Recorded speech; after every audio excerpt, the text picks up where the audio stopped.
I just wanted to use the intro, gosh darn it.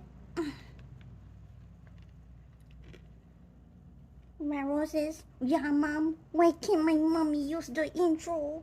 No. Oh yeah, I forgot to put the song. Oh lord, it's so terrible. Oh, it's too loud, right? Oh, darn it. Why mommy mess everything up? Roxas, excuse me, wait. I must set the ambience, Roxas. Roxas, please. Oh my lord. Oh my lord. Okay, let's spin. Oh my gosh. Please. Roxas. Your tail is too strong, okay? How?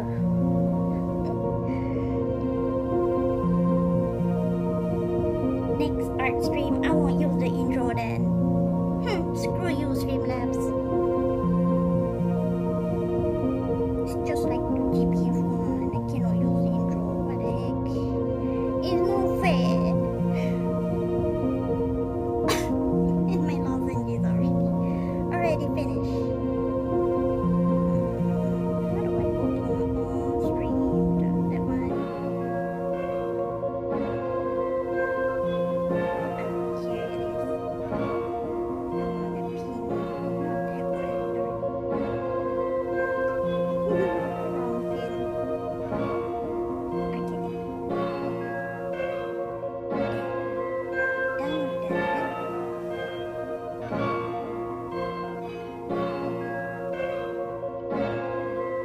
Restart the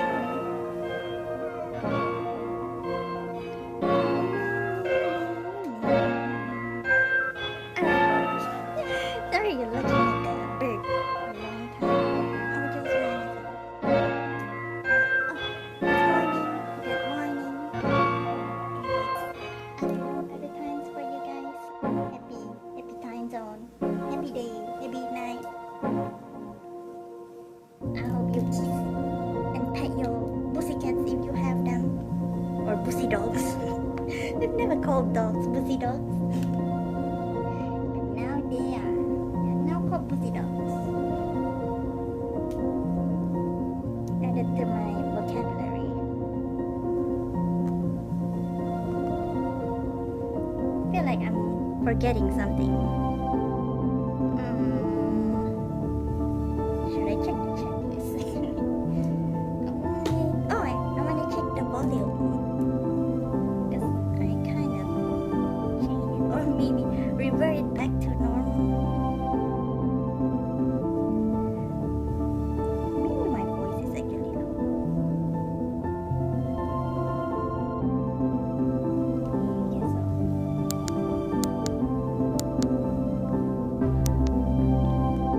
This low of a volume then.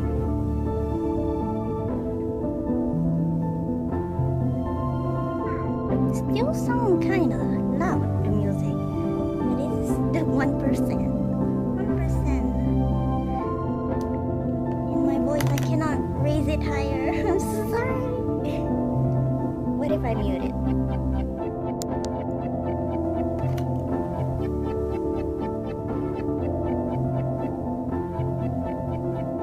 Hello. That's how I check. Maybe I didn't.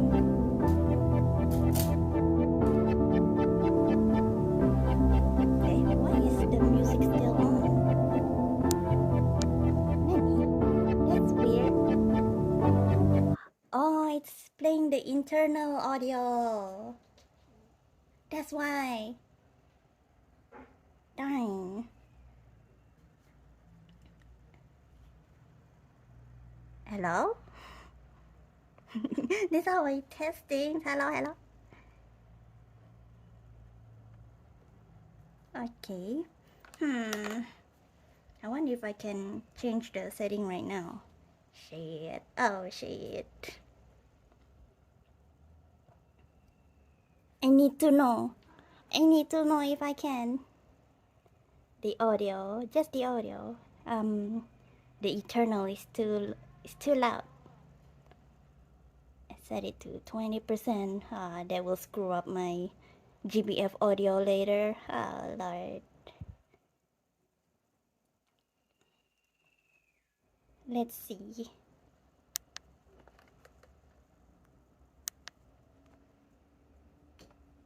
Oh, I forgot to play the darn music.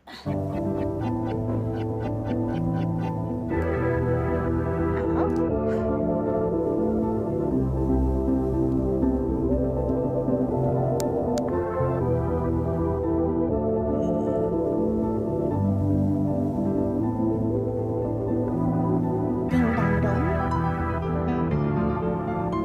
Test test. Still kind of loud.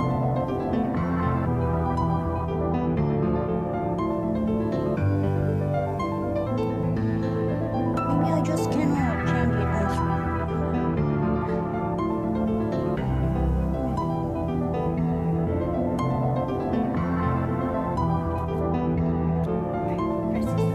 Never mind, I'll just try to raise my voice. Yeah. 20%.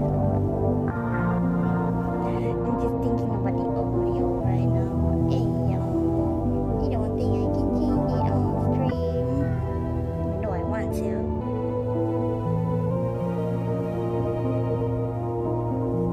But okay. Yeah, I finished the guitar is going. The dude, I'll show a bit. I was also like, just today, just now I sprayed fixative on him. I haven't sprayed fixative yet. On this too, I haven't. Why it's so big? But this here, this guitar, I haven't sprayed fixative. How? It's too big. Just put here and then later lah. Tomorrow lah. I won't stream tomorrow. I'll do a different thing tomorrow. Where do I put it? I don't know. Now I just put here lah. Oh, fine now. Just show here, and then be careful about this thing. Ta-da! He's done! Yeah! Ta-da!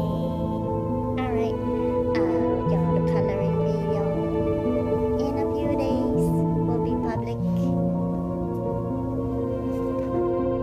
It's freshly fixated, freshly sprayed.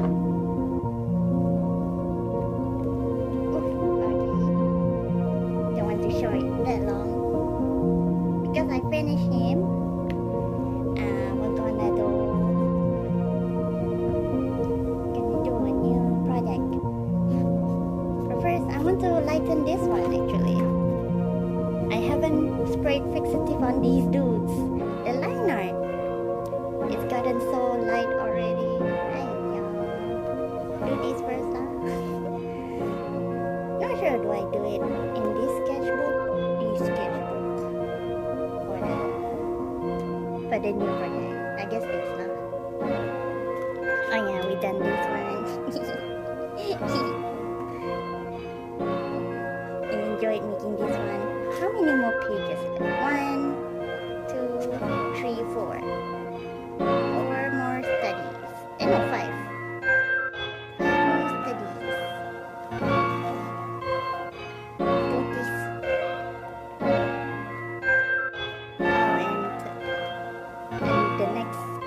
Video I wanna do is this. It'll be a video. Gonna finish coloring this. Him charcoal. This is Bello. Back to Bello. Cannot resist him. Charcoal and then color pencil as the background. It's gonna be the next sketchbook. This another. Today I brainstormed the poem. The next art stream I'm planning to do on this Friday, I'm gonna draw this, gonna finish drawing him. This is Neta from TBF, my VIP. Fire character VIP. Hey yo! Kikas, they're fighting! Who said Sora, don't fight? Oh lord. No. Wait, I need to tend to the... No fight! No fighting!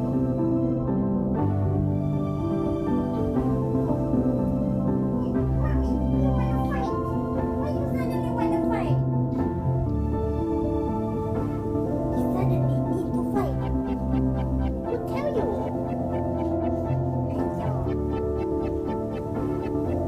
They're active today. You're gonna draw Nessa this Friday. And then it'll be the next sketchbook video. Just a short one because I'm using charcoal. So the following videos will be charcoal. Hey. Gonna do this first. Just how do you say it in English? Sora. Chariot. I'm sorry you get distracted. Distracted by cat shenanigans.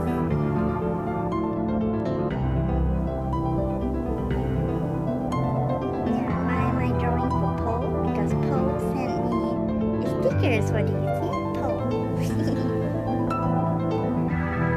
That is my first time having gotten things from America. I wanna do something in return. Just a small little something. And I've said I wanted to do that since last year. It took a whole year. Oh yeah. Wait, I wonder if did I mute the song? I did not. Oh, because I couldn't hear it. You guys can hear it, but I can't. Darn it. It's already at the lowest setting. Just don't know what to do.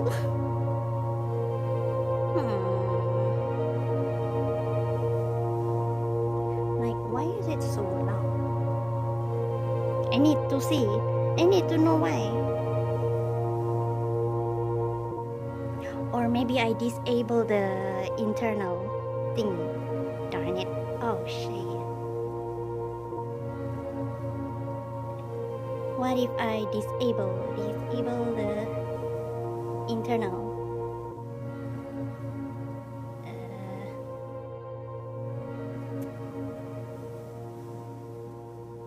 No internal. Will that change?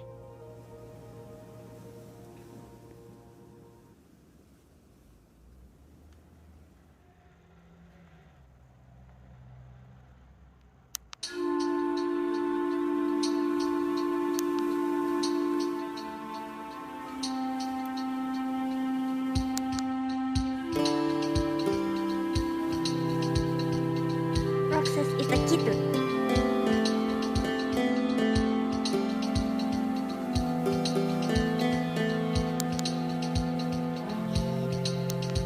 Feel like it doesn't change anything.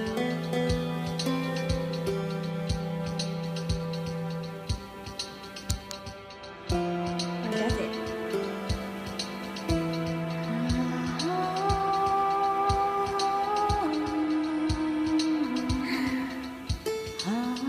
Yeah, I guess today I found out that I cannot change the audio setting on screen. Darn it.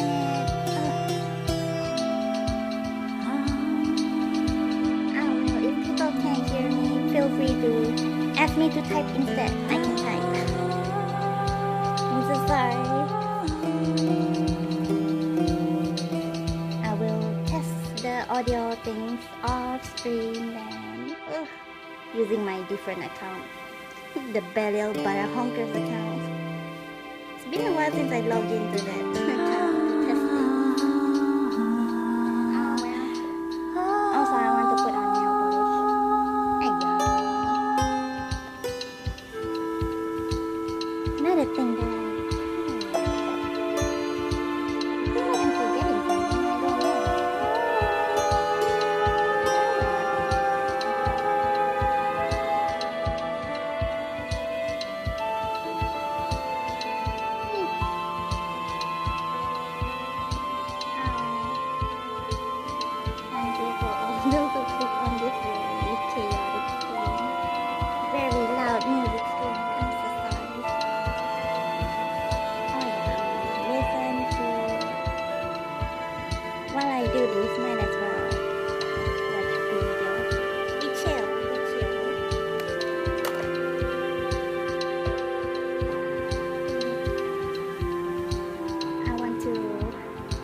golden.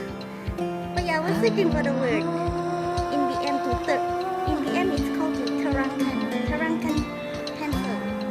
But I don't know what's in English.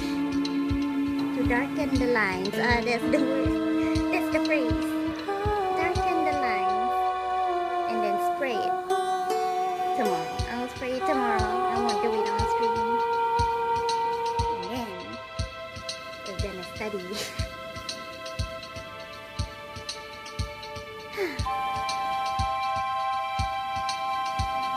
Maybe I'll just like don't put music. It's annoying. No music today. It's annoying I cannot change the volume.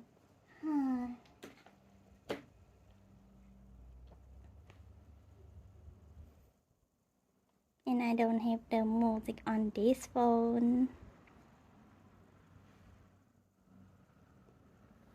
Just listen to your own music. Today is a no music stream. But I'm gonna look at my tutorial. Just listen to them. We listen together.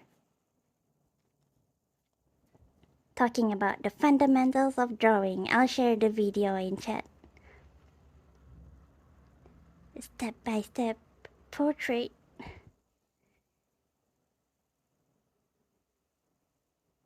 Hairline. It's because it's just there's too much play there. Some people have one, some people don't. Sometimes I'll share it in chat.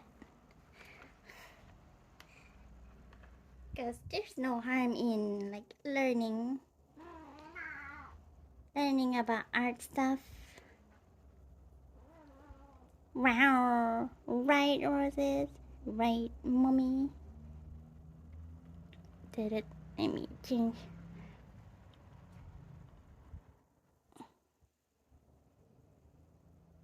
I want to share the Proko video. What is it? What is it, Roses? Yeah. We listen together. Proko. Portrait construction. Oh. You're just seeing the very basic of drawing things. Portrait construction. Oh la la.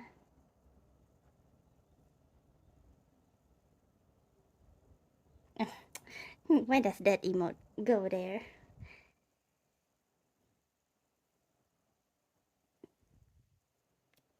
relate that back to the large sphere of the head, neck, offset axes in space or tilt for that ellipse of the neck, high to low. I know. So I don't start from the system beginning. of proportions. I'm not great I was with in the math, middle so of watching about this halves and video. thirds is roughly what I'm capable with, and maybe not even that most days. I Here's need to get my pencil. Centerline. I didn't even My get my brow pencil. Halfway is the nose, halfway is the socket, halfway is the Crazy Roses, leave keystone me and alone. thirds for the mouth.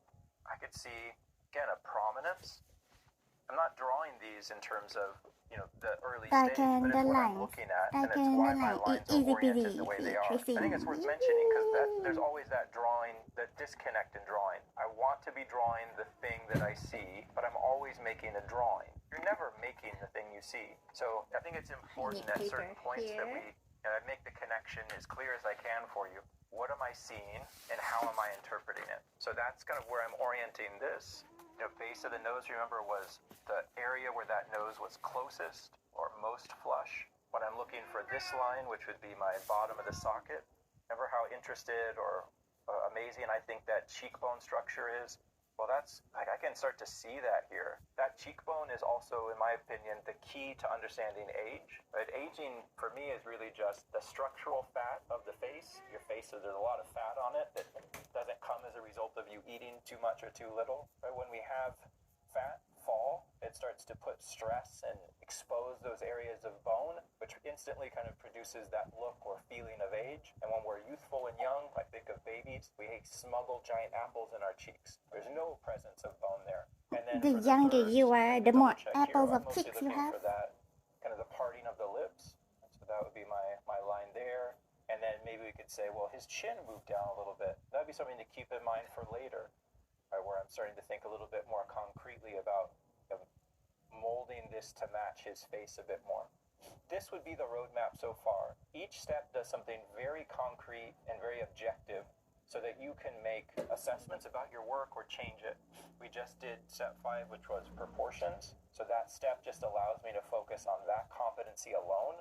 And now what I would use that to do is start to transition into understanding the side plane of the head. So we've done all the big setup. Step 5 really is the last of that. What I mentioned earlier was that one proportional marker that's important but is often not included in 5 is the hairline. That's because it's just, there's too much play there. Some people have one, some people don't. Sometimes the hair lines up with where I'm looking for on the skull, and sometimes I wonder if he's saying clay. There's too much clay there. He's talking about a human being. The hairline represents a moment in the skull where we would have the front of the head become the top of the head. That's the inherent value of this step for me. So, you know, when I'm looking at hairline, could be here, could be lower, could be higher. There's a lot of play. But what it means he said clay. This is when the... What does he mean by clay? There's a lot of clay. Don't understand.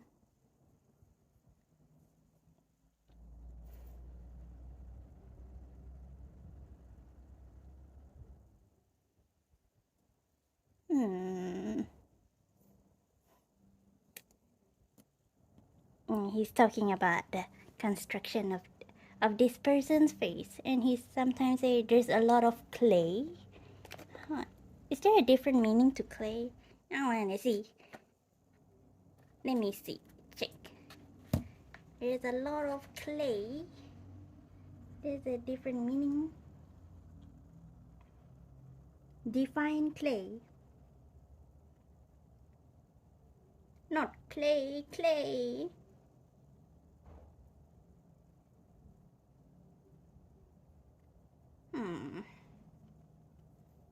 Nope. The substance of the human body. This lifeless clay. In a literary sense, it says. The substance of the human body. I don't understand what that means too.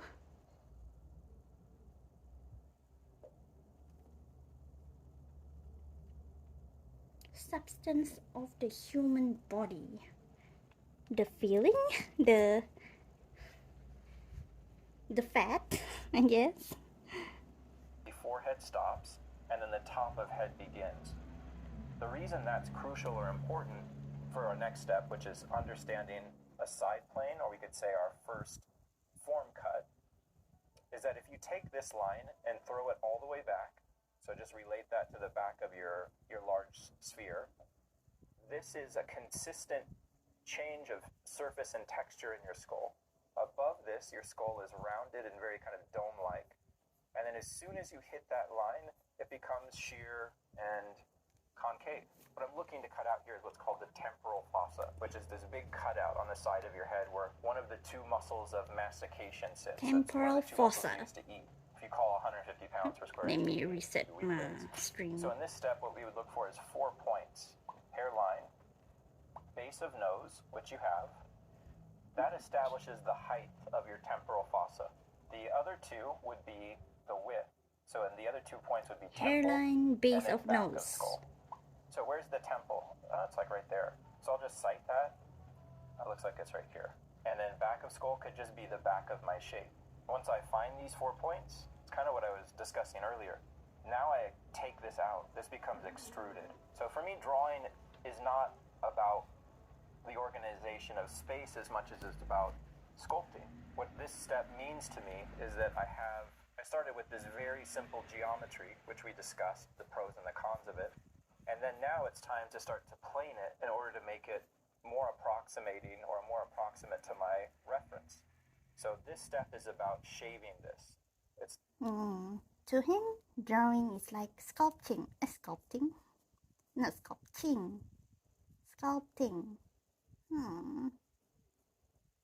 Never, because I've never sculpted before, so I cannot make that connection. Not make that connection. Hey, what's the word? We're searching for the words, for the appropriate words. I guess I cannot relate to that. Like, this is what I meant. Cannot relate to that yet, because I am interested in sculpting the Bella Paraboba. That'd be an interesting thought. You treat drawing as a sculpture, as a form of 3D plane. Well, that makes sense now. You try to make a 3D drawing in a 3D space, but it's not a 3D drawing.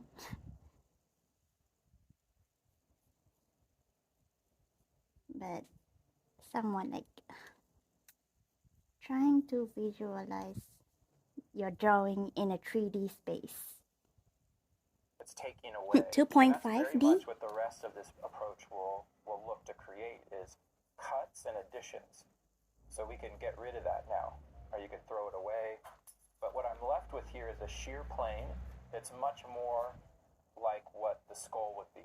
From this I get my ear, my cheekbone, which could be any way that you want to design it, and my jaw. So here, once I have my plane, I cut it into quarters, those 4. Not that this is always the case, but I find that pretty consistently the ear lives in this back quarter. And then, I'll start by making the ear a simple C, but most ears are 5 planes.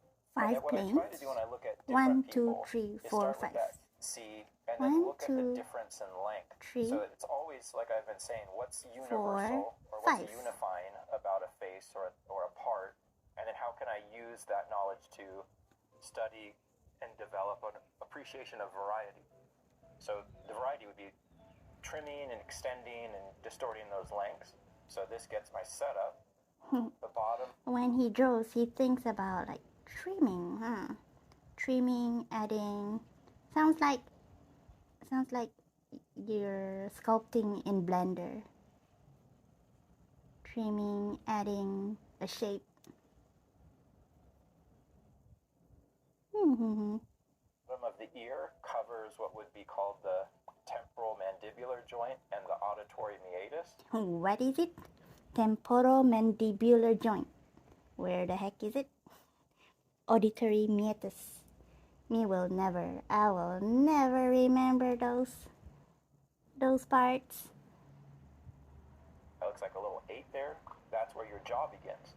8? So now, instead of having, again, let's go back to our big skull setup. Instead of having a big bulbous balloon or basketball head with this rounded jaw, I don't want that either. This is just a setup to now get more custom. Now that becomes almost like a framework or training wheels for me to be more decisive. No, it'd be interesting for me to draw along to their like explanation too. Just to practice, but I need to do this first. Need to lighten this. And not lighten, darken.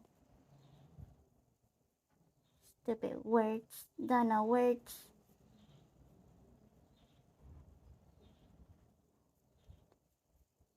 I need to preserve this line art. I need to spray with fixative. Precious line art.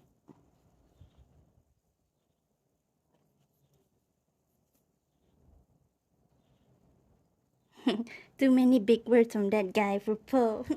Hello, Poe. Yeah. I'm gonna draw for Poe, but later. First, I'm gonna darken this line art and study about portraits a bit more. I haven't studied for a long time. I just like study in a way that I do my own project and I ignore everyone. But how are you? Wait, let me do this. Happy weekend and welcome to the stream. There's no music or what because my music is too loud and I cannot reduce the volume on stream, and how unfortunate.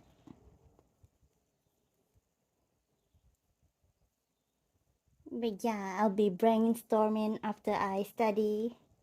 And I'll be looking at your pictures, but I won't share it on stream. I just look, tick, tick, tick, and think. Yeah, Paul, if you have like any suggestion about how to draw you too, feel free. Especially during my brainstorming session. Of this person's remus mandible, is it more angular and straight? Is it smoother and less of a break? This is just kind of your average. You can. Paul is good. Just wanted to say hi and thank you for not sharing photos. Yeah. It's just a reference. And I don't want to like draw according to the photos, like copy, like one for one. I want to like make it my own style. We'll see. We will see. And I'm glad Paul is good. And hope Paul is having a nice weekend too. Today is like, it's noon already. I wonder if it's very hot over at Paul's place. I remember that Paul is like usually in a cold weather, but now I hear that America be burning. Everyone is coping with the burning okay. We're burning too here, but not that much. Guess we got used to it. Of course, you do your way. Yeah, I do not plan. It's not my style. I do not want to draw photorealism.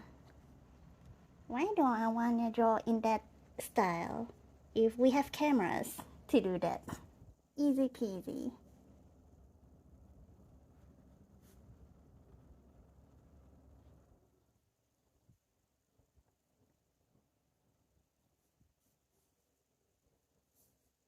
But yeah, I think it won't take long for me to finish this Poe project. I'll be using charcoal, so it won't take long, I hope. I'm sure it won't take like almost a year, just like my previous project. Keep on. Invent it and nudge it in any direction. So this would become now my 2 lines for the jaw. And then as far as the cheek, right, so I've done the ear and the jaw. There's any number of gradations for this. The Andrew Loomis solution would be, let's take the top of the ear and swing it down on a big C curve to land at the corner of the chin. It's a bizarre solution. It's fascinating because it's nowhere near where the cheek is, but what it gives... What? Say like this. Do an arc over here, and this is the base of the chin. Oh la la. It's nowhere near the cheek. What are you saying? Gives you is a great rhythm that establishes a side plane. So now what we've done is we've taken this weird bulbous jaw shape and we've made another cut, and now we could take that off. It's more akin to something that would come out of the Riley school, and that's how Loomis described. It's like flat over here. Then I don't know, I just described rhythm more in his book, right? Was a relationship. It's warm but very humid for here. I see. The moon is orange tonight. Oh Lord, I've never seen an orange moon here ever, and I always see the moon here. It's always like yellow when it's shining at its brightest. Oh, an orange moon. Maybe that's why most people think that it's like made of cheese.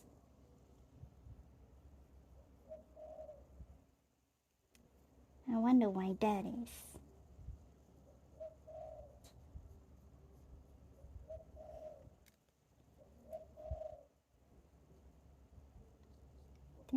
Don't. When was it? Is it last year that there was an event of the red moon? I don't know if it's real life or it's just a video game thing. I don't know. But just want to say hello and thank you before she goes good night. Yeah, it's nighty night for you. Have a nice night and thank you for popping in. Yeah, very different time zone. It's noon here. Yeah, don't let me keep you. Have a nice night. Uncle. Have nice bright dreams. It's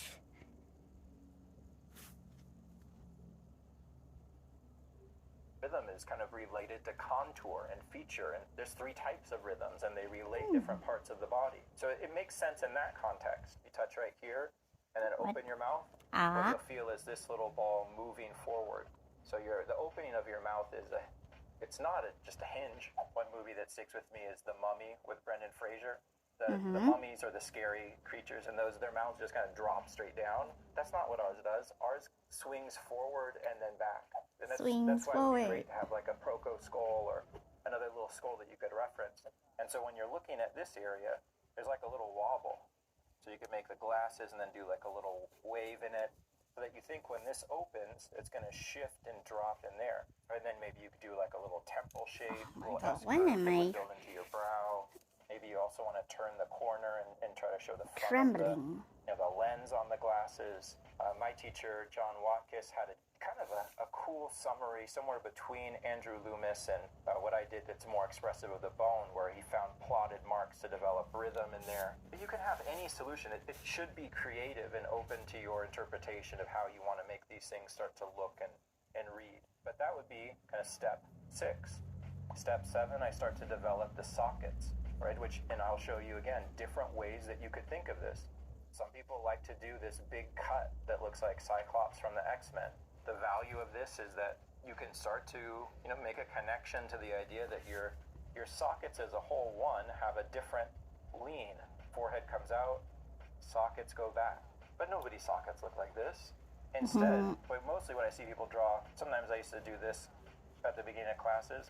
Just ask people, draw a skull from imagination. Let's see how well you know what the skull is. Every person skull from imagination. Skull, or the Punisher logo, the most pissed off skulls on the planet. Right, so that would be a more organic way to see the moon is orange because of smoke in the air. Oh, I see.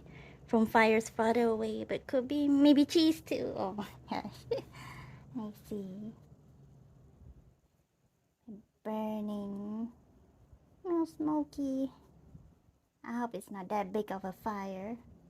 At night too. Hey, y'all.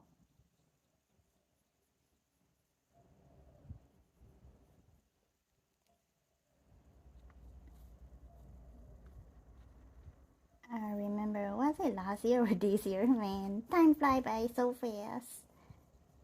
In Australia, there's a big fire. In the US too, there's a big fire.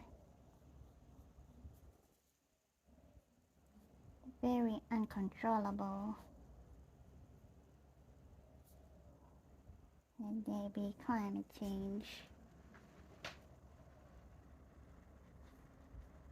You pull that up, you would get for free the plane changes of the forehead. That goes straight. This leans consistent with that draw. And so you can hopefully quickly see how we're starting to develop some space or some architecture. But here's how that nose would start to form. This would be a summary of all of the cartilage of the nose and the nasal aperture. Sometimes I'll do something like this even if I want to study the skull, and then I'll come back in and start to investigate. Oh, that's actually like a useful grid to think about what the nasal aperture might look like from this view. I used to collect magazines on rhinoplasty when I was in college. It was really popular with the ladies with that. But that way you could kind of see the visual of plastic surgery, kind of what the structure of the nose looks like in there, and cheekbone on this side. But then we'll start to add our denture sphere, step 10.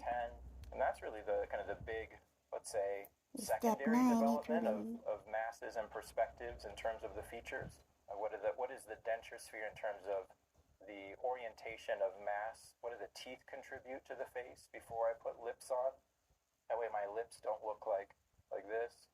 I'm forced to understand them as on top of and participating with the surface. And then chin. And that's getting us near kind of an average construction an idealized perspective skull.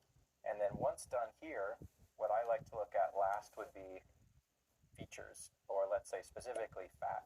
So the fats of the face, the subcutaneous pockets and deposits of fat. And so around your eye, you have eye, right? Or maybe even some of the facial anatomy. Like instead of discussing the eye, what's interesting to me is the canthal ligament. How often have we heard this, right? Well, what's interesting about the eye? Well, it's not, the eye isn't interesting because there's an iris and a pupil, even though this is what I always see people draw. I always see most beginning drawing students do this, and then it's always weepy, a little nicely modeled tear. What's more interesting to me is the angle. So what you'll notice, everybody's eye is at a different tilt, and this is your canthal ligament. This is what straps the eye in place. We often use this to assign aesthetic beauty to a face and to an eye. Like you could probably imagine, remember, like a pinup, exaggerated kind of pinup character or cartoon character. How there's always, for a beautiful character, this uplift area to the ligament or the lash or the eye. That's considered quote unquote beautiful. This would be neutral. This would be less so, unfortunately for me. And part of what creates this is fat. Women have more roof fat, which stands for retroobicularis oris fat. Why is that considered beautiful? Maybe because it hides all the hard surface of the skull? I don't know. But it seems to be consistently accentuated with makeup and the uplift of that lash. So this is the roadmap. And there's Didn't lots see to the eye that digest and he put drew. together. But what I'm looking to give you or deliver some perspective blueprint that you could use to push out whatever invented or imagined or observed figure so that you bad would this like, line. and have some structure to understand and orient light and shadow. This is the roadmap for the idealized average I'm looking to give you. This course will help with any number of things. It could be invention, building more of a backbone and a scaffolding to the way that you think about your light and shadow, how plane and surface informs your use of value and edge. It also might help with the creation of characters. You could take this and distort it and create any number of variations of heads or characters by pushing and pulling these shapes. Check it out. It's at proko.com/Hampton. I'll see you there. Yeah, go check it out. Proko.com/Hampton, is it? Is that the artist is named Hampton? Let me see the description. Why not? Yeah, Michael Hamptons. I'll share it in chat too, if anyone is interested. Proko.com head construction also.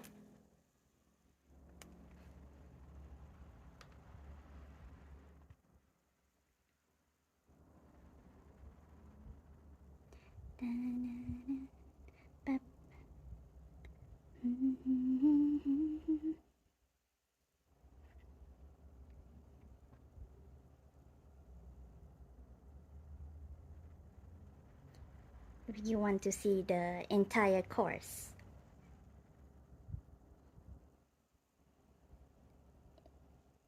since I learn by doing projects, I don't really follow courses that much. I used to follow like, I think one Proko course. It's about drawing hands. I learn about the bones, blah blah blah, the basic construction. Focus on hands, because I'm very bad at hands. So I practice that. I followed that one course. Let's see what other things Proko has.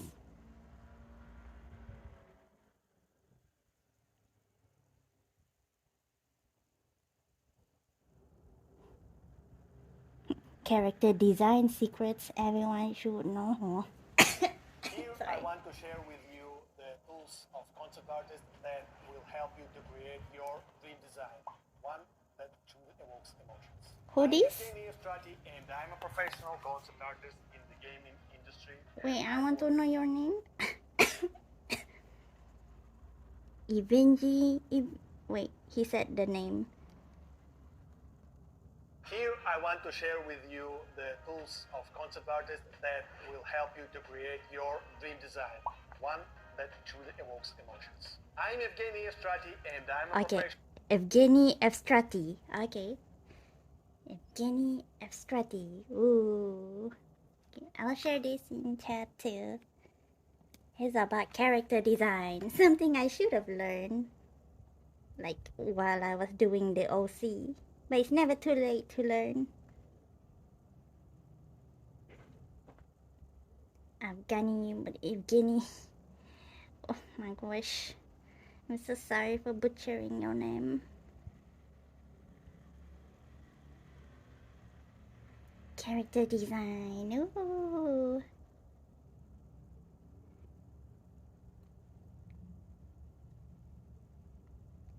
I think this is how you spell the name. Evgeny.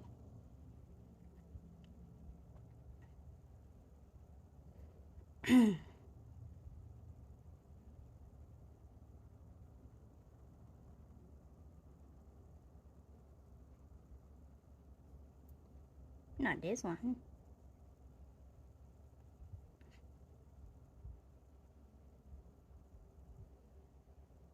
Evgeny.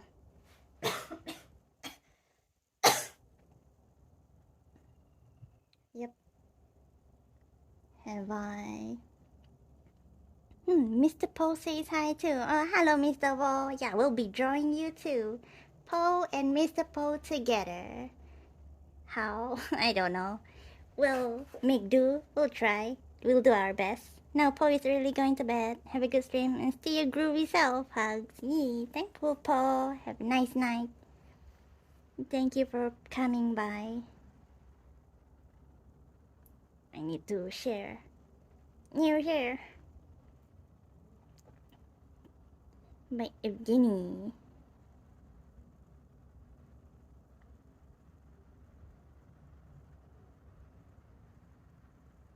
Oh, wait.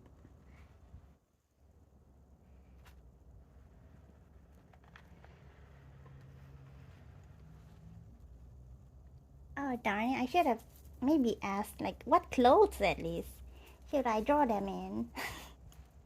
But I don't know what I'm gonna do. Maybe a formal attire? Oh, well.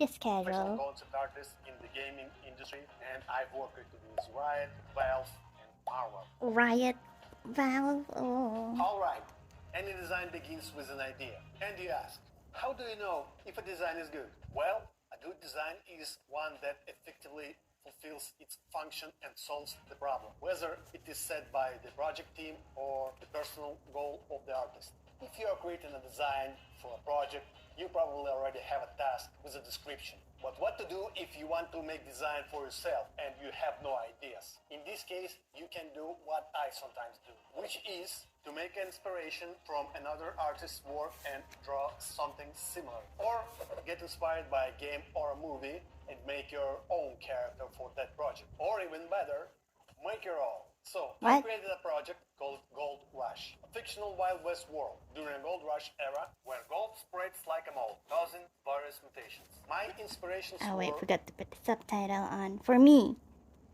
I need subtitles.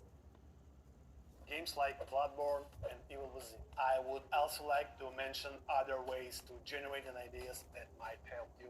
Let's explore several methods. Visual mix. This technique involves combining different objects, creatures, or elements to create new and unique designs. For example, what happens if you combine a motorcycle suit, a German helmet, and a skull? That's right, you get Darth Vader. And what if you combine a spider and a tank? That's right, spider tank. Or a sport car and knight's armor. You get that right. What if? Explore unconventional scenarios and assumptions by asking yourself, what if? For example, what if the Wild West was in space? Examples, Cowboy Bebop and Firefly. What if cordyceps would infect people? That's right, The Last of Us. Reverse approach. Instead of adding elements or combining them, ask yourself, what would change if something were removed? What would happen if humanity's reproductive capacity was taken away? Scale experiments. Changing the scale of everyday objects or creatures. What would happen if humanity had to survive among giant people who want to eat them, or if it were possible to shrink the size of an ant? You get the idea. Influence of environment. Consider how the environment can affect a character or setting. Genre fusion. Choose two genres, styles, or setting and combine them. For example, combining steampunk and fantasy, or combining post-apocalyptic and dark fantasy. Anachronisms. Take a historical period and add elements to it that clearly do not belong there. Or imagine what would happen if technology took an alternative path of development. These are good examples. Great, now we have an assignment. What's next? Basically, you can start sketching, especially if you are already familiar with the theme and setting of your design. However, the theme and setting are new to you, or you don't have a very good memory. Important stage will be gathering references. I categorize references into is what me gonna do later. These are the materials that can serve you as inspiration, convey a certain mood, or set a style. Generally, these materials that can serve as your starting point when working specifically on a character, from historical photos to distant designs by other artists or from games and movies. Supportive. These are the ones that help you in understanding and drawing the constructions or specific objects, clothing elements, or mechanisms. Alright, Mr. Smarty Pants, how can we achieve good design? Well, after we defined what good design is, we have come up with an idea, found the references, we move directly to the design. In most cases, the design of a character and not only starts with a silhouette, proportions, and scale. This is where all magic happens and where most challenges arise. When ranked by importance in the design, these elements are usually the first things viewers notice and interpret. Next comes the upper body, especially the head and face. Then the design elements like shape language, gears, weapons, clothing, armor, etc. Design Lastly, elements. color, textures, and patterns come into play. Again, keep in mind that while this is generally the case, there are exceptions. The good example here is the Stormtroopers from Star Wars. I guess in their case, the order would probably this. Now let's understand what we mean by silhouette, proportions, and scale, and how to work with them. Here is a breakdown. Silhouette. This is the character's contour or general shape, influenced by proportions, outfit and equipment, any tools or weapons they use, their hairstyle or head covering, and of course, posture. Proportions. The relationship of sizes and shapes of different parts of an object one to another. Scale. The ratio of a character's size to a normal human. Sometimes you can express scale through the size of the head or non-real-life objects. Let's look at some iconic and recognizable designs. Among those I can recall, the most famous and memorable for their silhouette and proportions are the K-47 and Vespa scooters. Even if we fill them with a solid color, their designs remain identifiable. When it comes to the characters, most of us can easily recognize who is behind each silhouette. I believe these guys no need introduction. And here are some great examples from games. We can't overlook the iconic designs from Team Fortress 2 and of course the equally important examples from Overwatch. Of course, in real life, silhouette and proportions can't have such wide variety. Or can they? This is a famous shoot by photographer Howard Schultz, featuring athletes from various sports. Sometimes receive a special attention in fashion. I don't know. What? Sometimes it's purely for aesthetic purposes and sometimes for functionality. Moreover, silhouettes play an almost primary role in hair design. But how does all this work in practice? Let's break it down with a simple example. Almost any object can be divided into logical parts, and as we know, proportions are the relationship between the sizes and shapes of different parts of an object. And just by playing with them, we can already get completely different designs. The magic is that even within the same proportions, by changing the silhouette, we can also achieve completely different designs. Now, imagine the variety we can create by working with both proportions and silhouettes Oh, simultaneously. I put the And then wrong adding layer of shapes. my nail polish. Gosh dang it. Did I use the pink or the...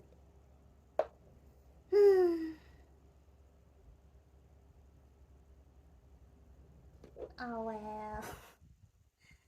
I'll just put on this one then. I didn't put the base layer. Me silly. I know, I just played. When we are talking about characters, this is very important to realize that they can have pronounced or, on the contrary, less pronounced personality. And going back to the same stormtroopers, they have almost completely no personality. But on contrary, you know who has a lot of it?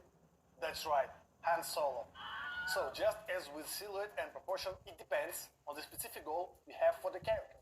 The ranking of importance looks like this. Facial features and emotions. These attributes are the most direct indicators of a character's emotional state and intentions, so they are at the top of the ranking. In general, the face is a quite powerful tool. Not for nothing they say the eyes are the windows to the soul. And even if you want to give a personality to a robot, just give it a face. Next up are pose and body language, which can tell you about character's personality, mood, and even the backstory. For example, a specific grip on a gun, glasses pulled down on the nose. In general, when creating a character, it is recommended to think about his animation, how he will live in the frame, and how he moves. Outfit and equipment. These elements help you to define the social status, profession, hobbies, and belonging to a culture or a subgroup. Also, the absence of certain elements of clothing can also tell a story. Hair and facial vegetation. It is simple here. They can say a lot about characters' personality and lifestyle, and can also be used to express their individuality. Feature traits. Scars, tattoos, prosthetics, etc. These elements can tell a character's unique story, their past, or even their accomplishments and losses. I would also include bandages, band-aids, patches, digs, and other signs of interaction with the world and characters' conditions. Color palette. The use of certain colors can carry an emotional load and suggest a psychological state or belonging to a certain group or ideology. Well, or simply about presence or absence of a taste. And what's really fascinating is how we can play with attributes and shift their priorities, making one trait or several more dominant. Here, we are talking about priorities in terms of their influence on their personality. Let's look at some examples to see how it works. Here, we see a strong dominance of the face and emotions, followed by clothing and color. In this case, I think that the pose is responsible for the personality. Then clothes and accessories, then vegetation on the head, and then everything else. Vegetation Here, on the head is, of course, outfit and equipment. The only thing that will tell us about these characters is probably their hairstyles, followed by clothing and pose. Obviously, these examples are dominated by features such as prosthetics and tattoos. Colors, of course. Then there is clothing and accessories, and then there is someone's face and someone's pose. And you probably already want to ask, how to understand how prioritize? What? This takes us back to the topic. What did you say? How to understand the E?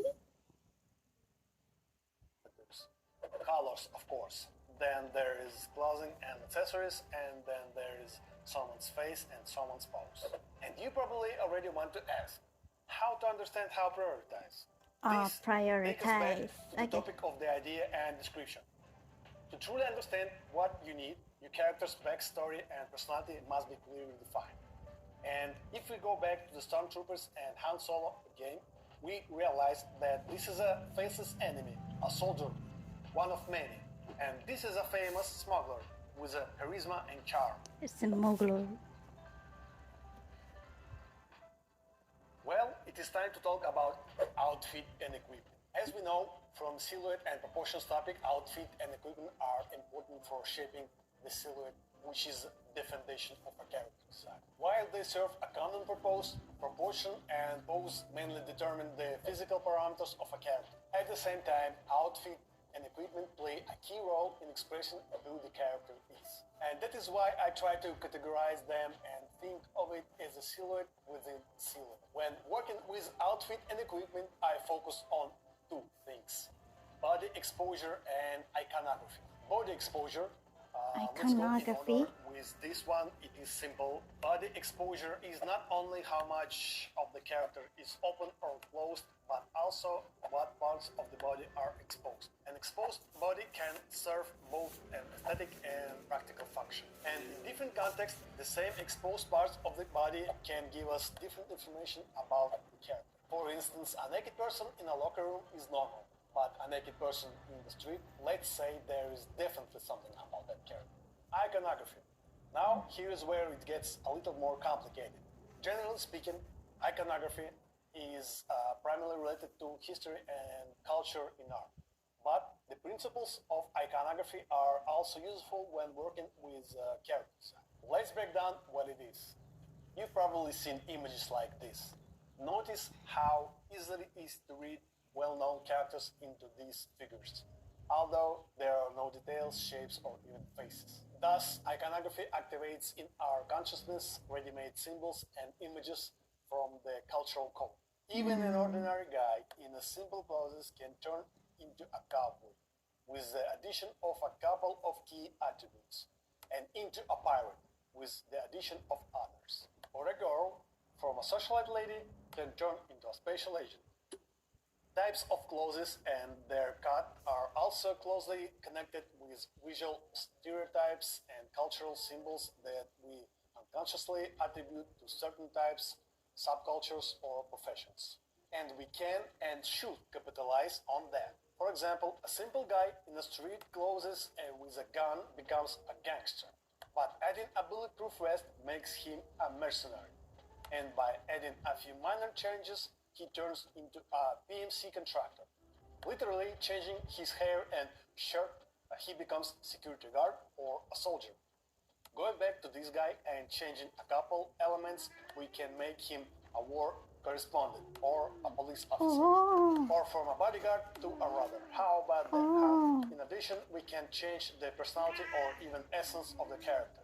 For example, it's just some special agent. Mommy, Let's try to make let me him draw the booty again. or Just darken the lines, These baby. examples are, of course, simplified for play. Darken the lines. There may not always be a need or opportunity to act directly. However, understanding this opens up more subtle ways to create characters whose appearance accurately reflects who they are.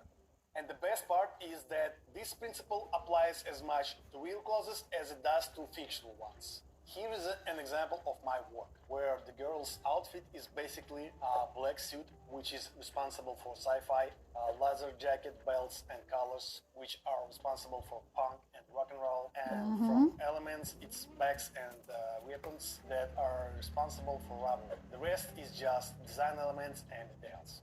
Just like clothing, different types of shoes are associated with different archetypes, subcultures, or professions. Notice how different the characters and plasticity of each type of shoe is. In addition to the social and functional role, footwear can also make the character more heavy and squat. Or on the contrary, dynamic. Sora, I need to go do the other on the bellow. example of Other dogs, bellow. we can see how apparently We've done with this significant one. details can change the overall feel of design, making the letter more refined. Grr. By the way, it doesn't Me always. grr at you. Grr. Okay, in the conclusion, I would like to say that the principles we discussed are universal regardless of style or setting. The primary distinction I would highlight is between grounded and entertainment designs. Entertainment design, common in games, usually focuses on being engaging rather than practical, often embracing stylization and exaggeration. The film industry, on the other hand, gravitates towards realism, favoring more conservative and functional designs Oh, due Lord. to the physical realities of film production. Of course, there are intersections like animation in films and realistic projects in gaming. If you want to follow my art or have any questions, you can follow me on social media. And thanks for watching. Bye, guys. You If don't enjoyed have a this demo, course? There's now a way for you to practice thanks to our new timer tool. Just go to proko.com/timer, select a model pack, adjust the settings, and start practicing. The timer tool is free to use with our sample packs and works with any model pack that you own on Proko. Happy drawing, and see you in the next one. But me personally, I don't like to draw with a timer. I don't mind. Let me draw at my own pace. I don't like to be forced, like, to be on a deadline. Even though it's just practice. But I understand if it's like for people who wants to have a quick practice, quick gesture practice. But for me, I just don't really like it. I like to take my time. when I like study a person's like body language, I like to like study it. Take my time.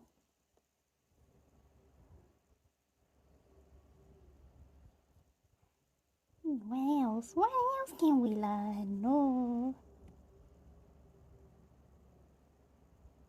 It's character design.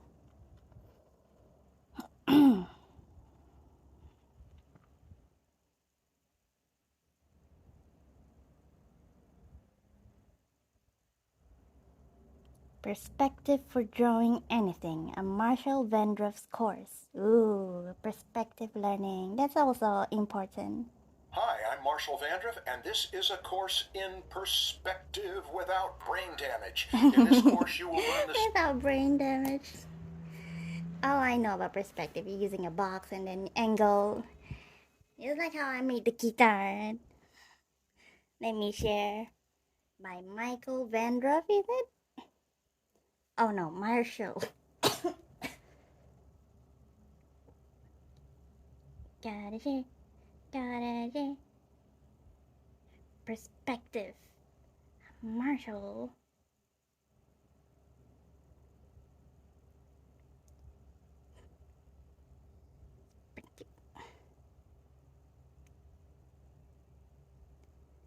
I don't really like to look at like tutorials or watching anything like art, like art tutorials or art advice, art anything when I'm like eating or what, or when I do my like admin work. Don't really like to, but when I like mindlessly draw something, then I like to listen to this. Then I like to watch the art videos. The secrets of how artists turn a flat surface into a deep world. Perspective, what bodies and buildings have in common.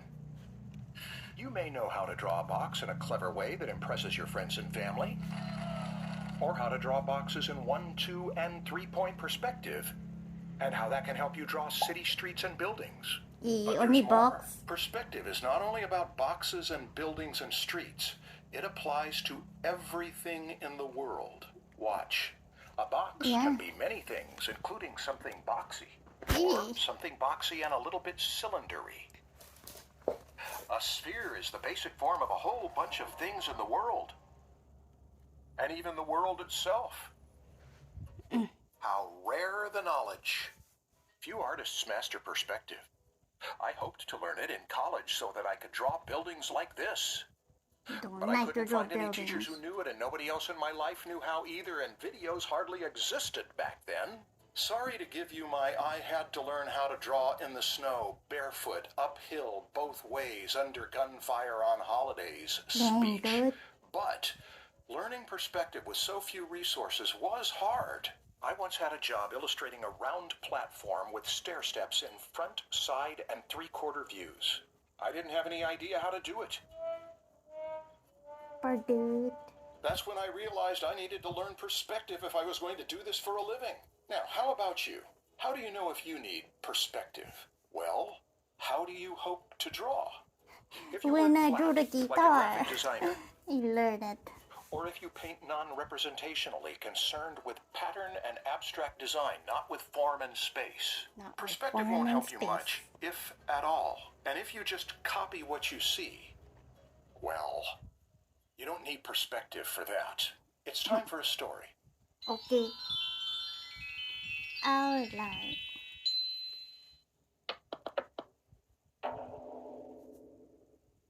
A proud youth proved he could draw accurately from observation. I can draw accurately from observation. I But cannot. it took a lot of time, and he found it very difficult to capture moving subjects.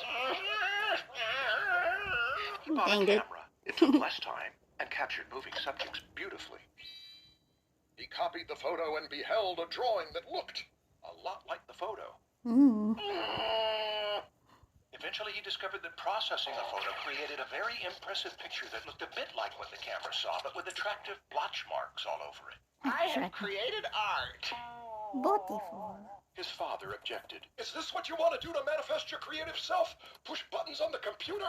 Click the camera shutter? Take countless hours to copy what's in front of you? It's not exactly copying, and it can be quite beautiful. His mother joined in. I didn't raise my son to just copy things. Get your act together and do something original. And so the child grudgingly got his act together, gave it a shot, and drew this. I wonder who got Which pleased called his out by parents that even less. cartoon. But at least he had moved beyond mere copying what he saw. Unfortunately, he didn't live long enough to reach his potential. But the spark of creativity was there, and your story may offer a more positive ending. The lesson, of course, is learn how to draw, not just copy. And always listen to your parents. Unless they're wrong. In this case, they were right. Let's try again. Do you get ideas for images but find them difficult to draw? No. Do you have trouble drawing something in a different position from your reference and making it look right? Everyone does until they learn how.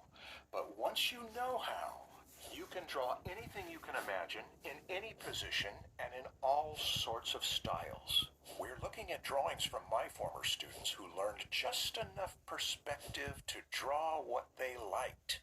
When you can draw from your imagination, you can create your own worlds. Perspective for anything. Some artists know that they need perspective, the kind that make up their own scenes. They know how to make trees get smaller as they go away, but they also know how to make up a tree and draw it from any point of view. Perspective teaches us how people and footprints get smaller as they walk down a street, which has more to do with the street than the feet, but also how to create feet. A foot has form, like a box or a wedge. An artist can adjust basic forms to create any foot possible, and some not. Here's what I'll teach you. Classic perspective. 600 years of Renaissance knowledge to draw like they drew in the old days. We'll use 21st century tools, but we will study the old drawing skills. Beginning with basics, establishing strong foundations before moving on to developed perspective and complex worlds. I'll give you assignments that you can work on lightly or heavily. And if you carry through with them, you will gain the skills to invent. That's what this is about. I will explain every step of each of these basics as simply as they can be explained. If you follow along, you'll get it. Perspective is not easy, but we'll make it as easy as possible and useful for what you want to draw. And you may find it fun. Perspective problems are basically puzzles. If we want to master a skill, we can start by studying highly skilled masters.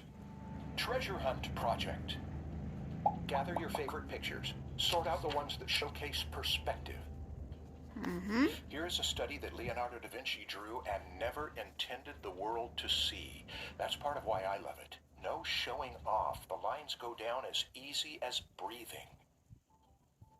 And from a perspective point of view, it's actually quite simple. It's almost entirely 3 sets of lines.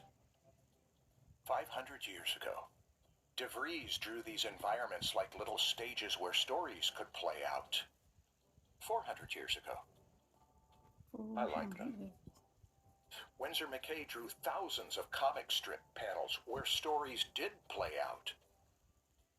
100 years ago, he knew Century ago. perspective. What he used here, you will learn in this course for free on this channel.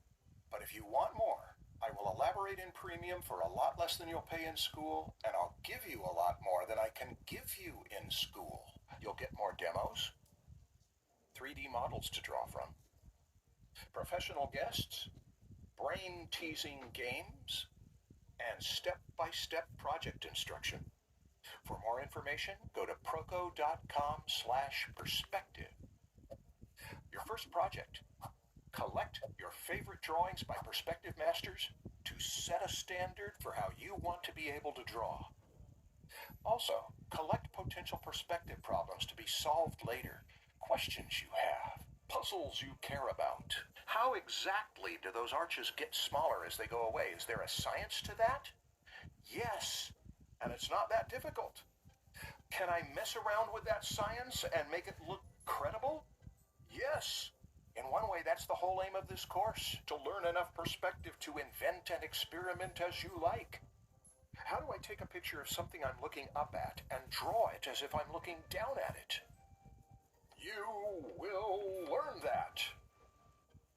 How do kids on a merry-go-round in a perspective view clump up against the edges here and spread out in the middle? Is there a way to draw that out of imagination and from different imagined points of view and keep it believable? There is. If you want to do that, or anything like it, you're in the right place. Premium begins in October, but if you buy before October, you get the pre-sale discount. It starts at 25%, then shrinks to 20%, then, in the final stretch, 15%. Buy then and save less. Buy now and save more. But be ready to rock in October. In our first premium lesson, we'll look at more masters to understand how they work and prepare you to learn the same skills. If you are an absolute beginner, I'll do all I can to make it easy to understand. And even if you're a pro, you may enjoy it. 600 years of perspective, and here's us, with more than the Renaissance artists imagined. I hope you will join me for a year of perspective to use for the rest of your life. A year of perspective learning. Wow. Proko.com/perspective. You heard. This stream is a Proko promotional. I'm not sponsored.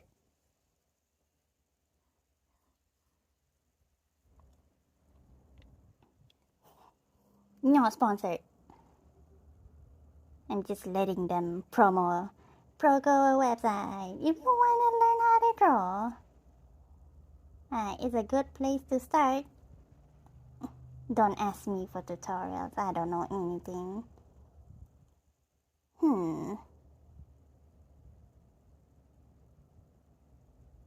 Wait, I cannot read when it's in horizontal. Let's see. The secret to painting. Add gesture to perspective. Level up your creature design.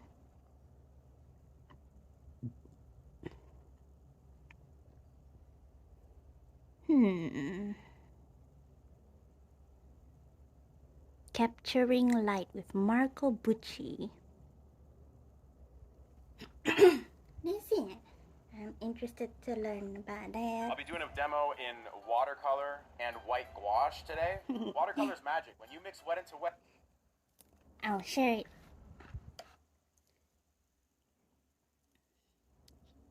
Marco. I know that, like, it's painting, but sometimes we can apply the painting into our color pencil techniques. Sometimes. No, we'll find a way. Me don't know. Excuse.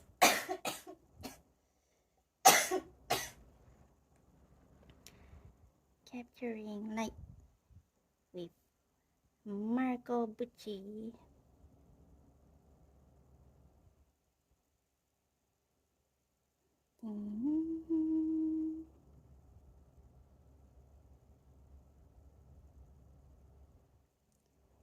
We learn from painting.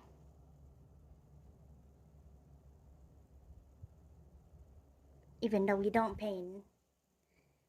But maybe someday I'll try out watercolor. Maybe I'll use watercolor pencil. I try out that. Someday. Not now. I'm not really interested in playing with water. Especially with my kitty cats around. To wet. You can't do this with any other medium. I love doing sketches like this. Half hour, 45 minutes tops. Just basic relationships of color is what I'm looking for. Color and light. You can grab a sketchbook like this. This is a Strathmore craft paper sketchbook. And just paint anything. You don't need a special subject. This is a watercolor palette. These are just dry watercolor pans. This is white gouache. Squeeze this out on the palette. I draw with a pencil. This is just a an HB pencil, I don't do a good drawing, I do a fast drawing. So I try and figure out where things are going to land. I don't What's the painting draw a about? good drawing, I draw fast drawing. That's his policy. Young, my voice is dying.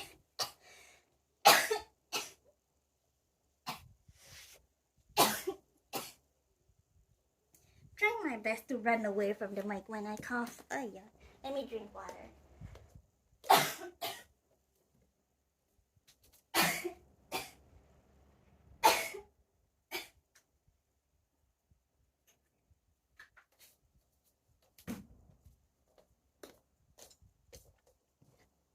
Run away from the mic.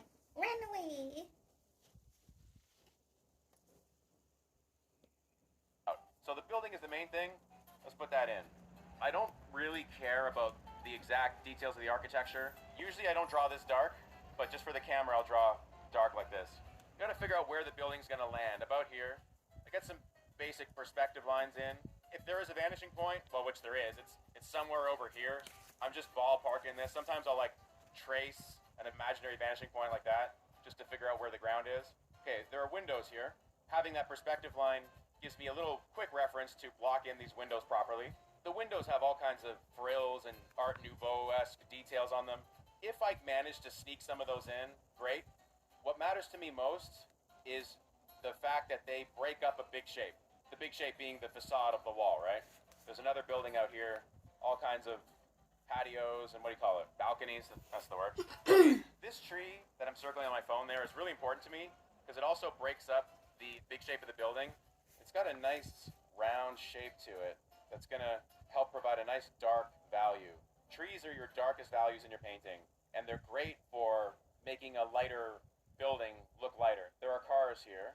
It's gonna block this in, just pretending like the cars are made of basic geometry, like boxes. I don't care if it's a minivan or a Honda Civic. I kind of just block it in as a basic car shape, because I'm not doing a portrait of the cars. That's not what's important to me. I want an impression of the scene. This umbrella is important because it's going to give me a nice light accent on an otherwise dark area. So I'm going to put that in. This tree is over here.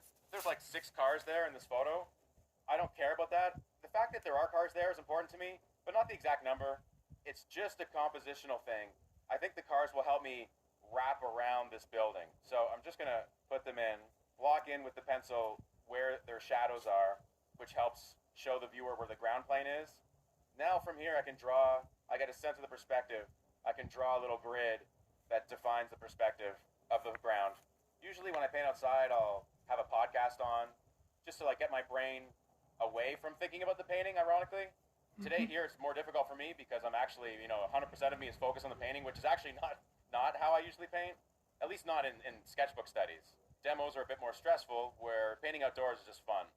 Also, I get this question a lot. For those worried about people talking to you when you're outside, we're probably all a bit introverted. A small sketchbook like this is great because in reality, well, I have a small easel, but like this clips onto this. So like I'm just like this, and it's very difficult for someone to get in there and see what I'm doing or get behind me. Whereas if you have like a big easel and you're doing this, yeah, imagine like me you're Van drawing Gogh or this somebody, outside. everyone's going to come up to you. But if it's a small sketchbook, honestly, if you want to stay 100% incognito, you can. Also, Sebo. a We quick tip call for people sketching like that outdoors, Sebo. put a wall behind you. Like if you stand up against the wall, no one can get behind you.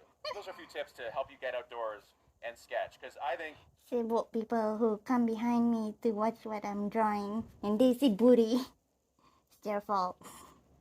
So tell them to Sebo to want to see, and lo and behold, they see me drawing booty.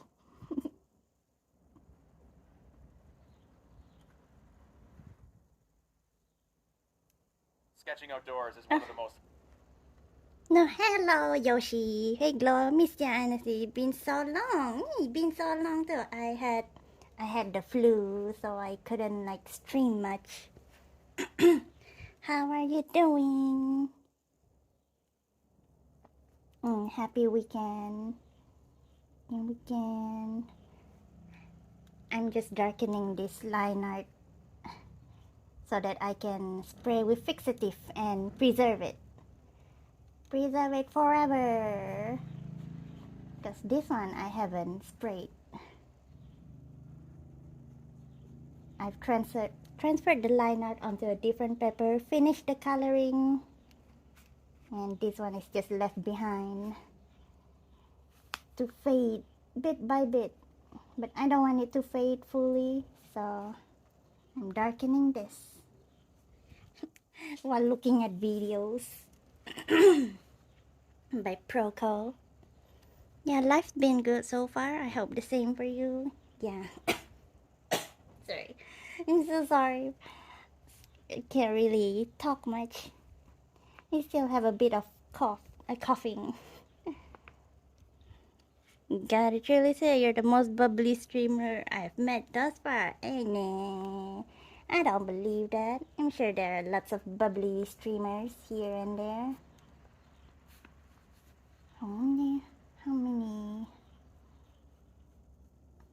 How many streamers are there on Twitch in total? Is there like a count? Never wondered about that before. I'm sure one of them is extra bubbly. I'm just extra fumbly. Stumble at everything, just like my audio, my music audio today. I stumble the audio settings, so we just decide not to play any music lah. Just be a quiet stream with my voice.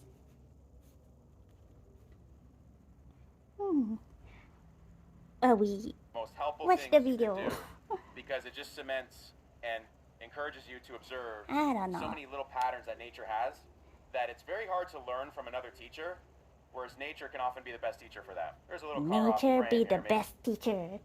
Hey, nature be the best teacher for Booty. I'm just looking at the demo of someone painting now. He's drawing a line art. Marco Bucci, this artist on Proko's channel. He's gonna paint, and it's going to emphasize the learning of lighting. It's kind of usually hard to apply painting skills onto color pencil skills. They are, but you bring something natural, you know? Yay! Mind showing me some of your artwork? I know last time seeing you was drawing your favorite GBVS character. Yeah, okay. You can always look at the Twitch panel. You just scroll down and look at there. But I don't know. Last time I think ever since you joined, I've been working on this dude for ages. The guitar, right? The guitar since last year. Session after session, after 26 sessions, 28 sessions, we finished him. Ta-da! That's why we're starting with a new project today.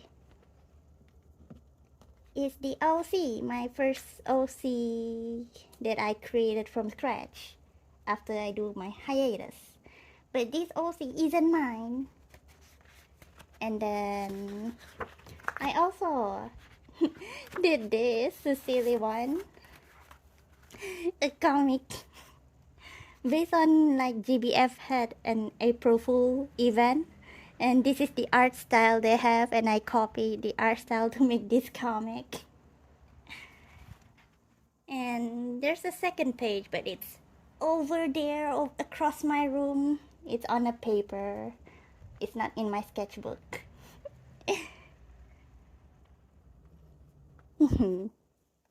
My god, that looks phenomenal. Thank you, anime eyes. Yay, it's how they drew him. This is Lucilius. And of course, this is Belial. Has pointy chin like that. Enjoyed colored this. It's just a short reprieve after drawing like serious illustrations. I needed a break. Okay. This one I finished coloring too, but it's on my wall over there.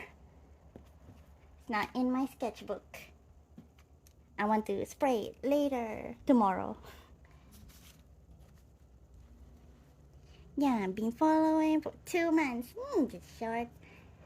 And thanks for the follow. Ding, ding, ding.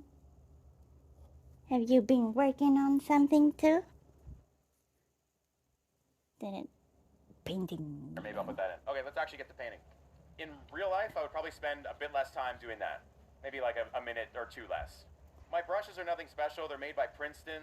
They're pretty good brushes, but they're not like top of the line. They're synthetic hair, sable brushes. And my water container is just this little Hotel Jam thing.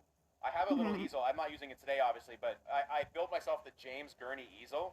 You guys know James Gurney probably, but he's got plans for his easel online.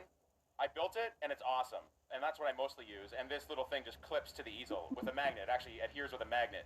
Today I'm just working flat. I pre-wet the watercolors with a spray. I never clean my palette because this is inspiration. Whoa. It's warm and cool. Now, very dirty palette, and I thought mine is dirty. Like, this is Marco's palette. He never cleaned his palette. And even though I don't work with watercolor, I still use like a palette. This is my powder palette. I don't really clean it too, but I wipe it sometimes. And I thought my palette was dirty. This is my palette. This is Marco's palette. Never clean the palette.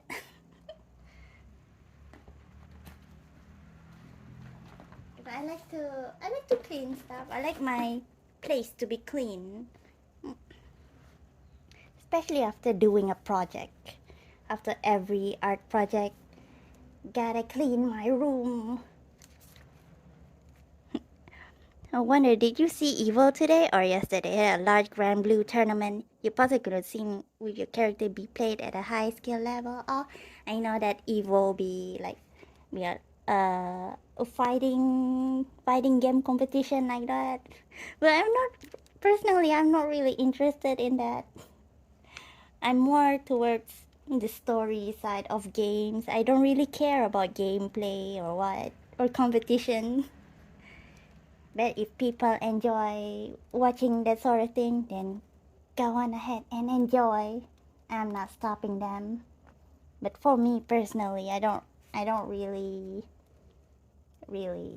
what's the word? Interested? Is that the word? I got bare titties to look at, rather.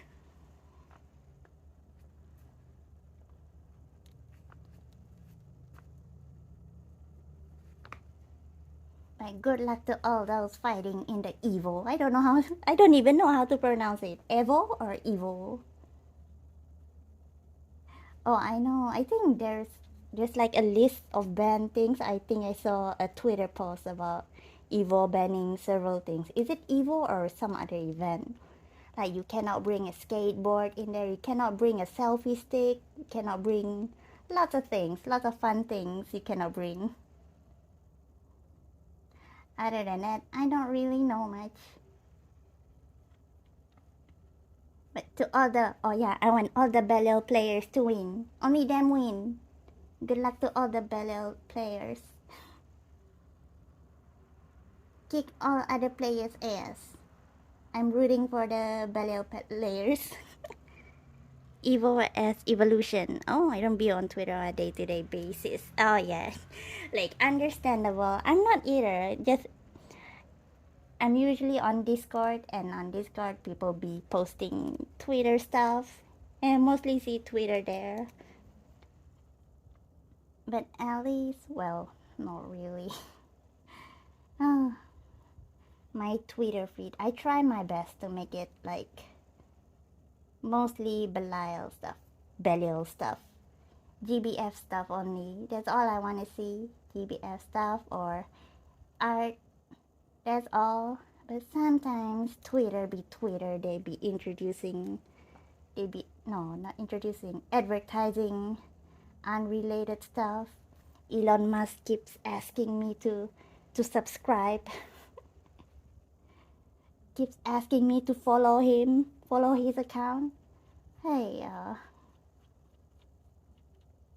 but I do look at Twitter from time to time to repost all the Belial arts. It's all I want from Twitter. just below.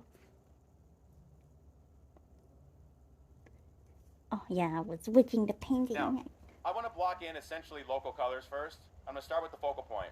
That is a ochre-y building. Sometimes when you're working small, like I am today, it's good to throw in a little bit of white gouache into the mix. Wait, how small? White gouache will just give your paint a bit of body. The smaller you work, the more watercolors will run down the page.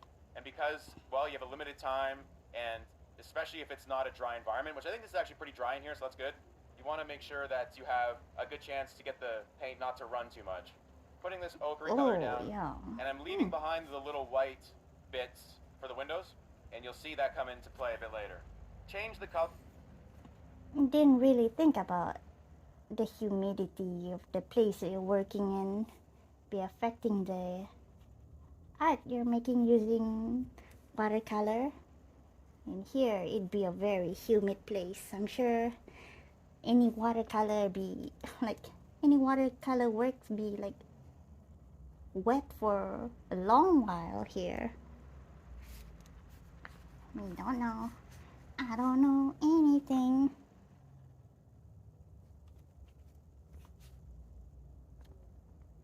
Color as you go, I have a few yellows here. I don't even know what they are. I think that's yellow ochre, cad yellow maybe. Dip into different yellows, even like offset it with, I don't know. He doesn't know the name of the color.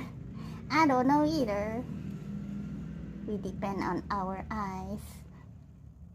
Just see, is this shade of color? Okay, but we don't know the specific name. There's too much name colors to remember. I guess you remember the specific palettes of colors that you use.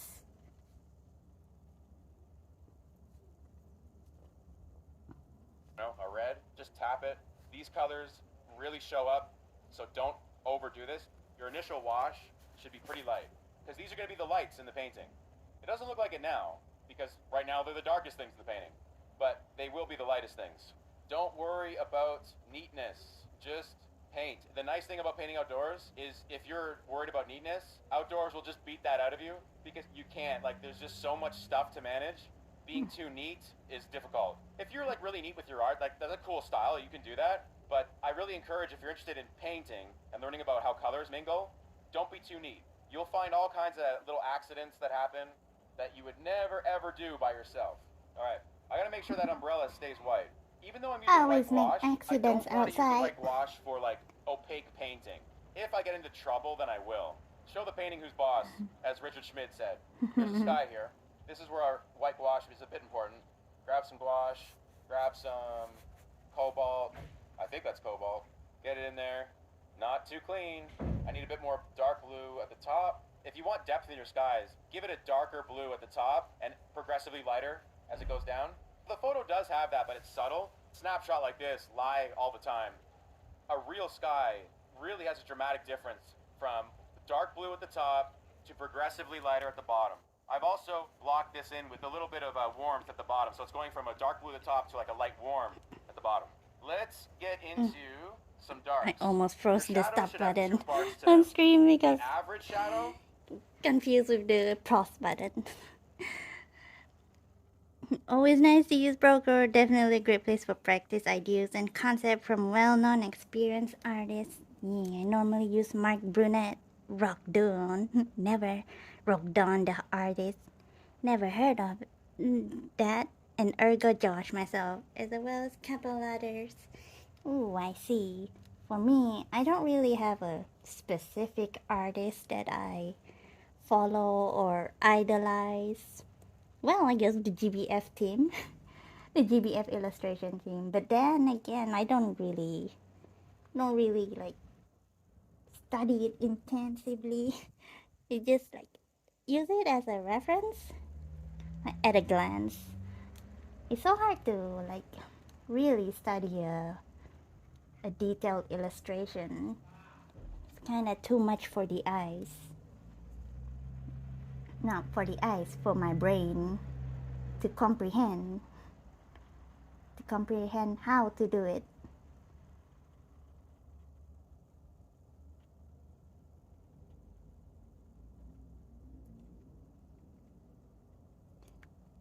these artists, they've which is been what I'm going to do right now. drawing and then the and dark painting accent, for a very, which makes very the long shadows look like time. they have reflected light in them.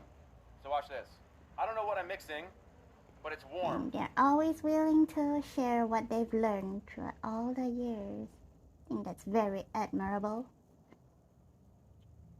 No one's gatekeeping artistry. Just need to learn and practice. Know what to practice. And make sure your kitty cat don't disturb you. Don't disturb. He's only here. Hey, you're moving the drawing board. There he is. There he is. He's just eating here. Idolize? What you mean I don't do that? No, we've done it. No. Not like, no. Idolize? Look up to. Isn't that the same meaning as kind of idolize? Not really like idolize. Like you look up to their work. You respect them.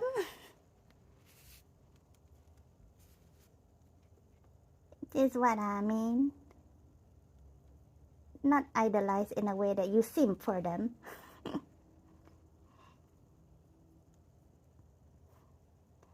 Simping. You learn from them, I guess. This is what I mean.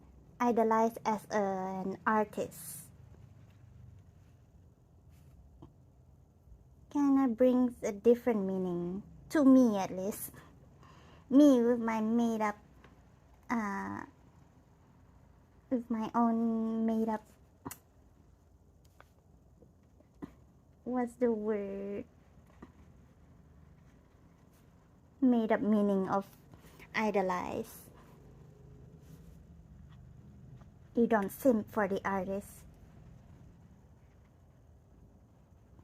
I just like the way how they do the art.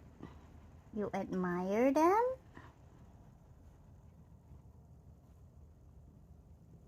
Rizora, mommy dummy. Okay.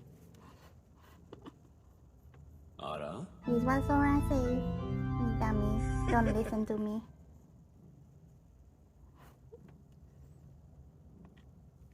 Has your kitty cat poop made you go ugh? Bleh. Since last time I saw it, of course my kitty cats do.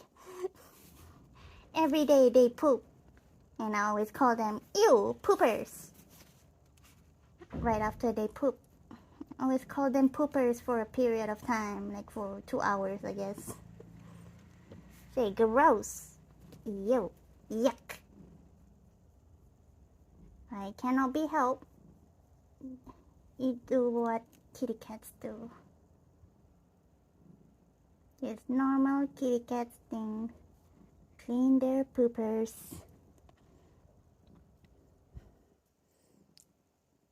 Thank you for the follow.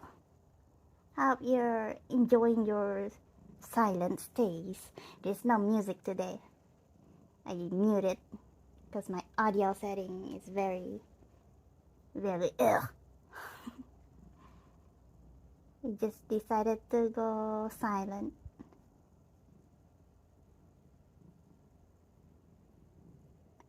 I know. Glad to see you still remember the noises as well. The noises, they're just normal words. Normal reaction to kitty cat poop. As you can see, my color theory is all warm versus cool.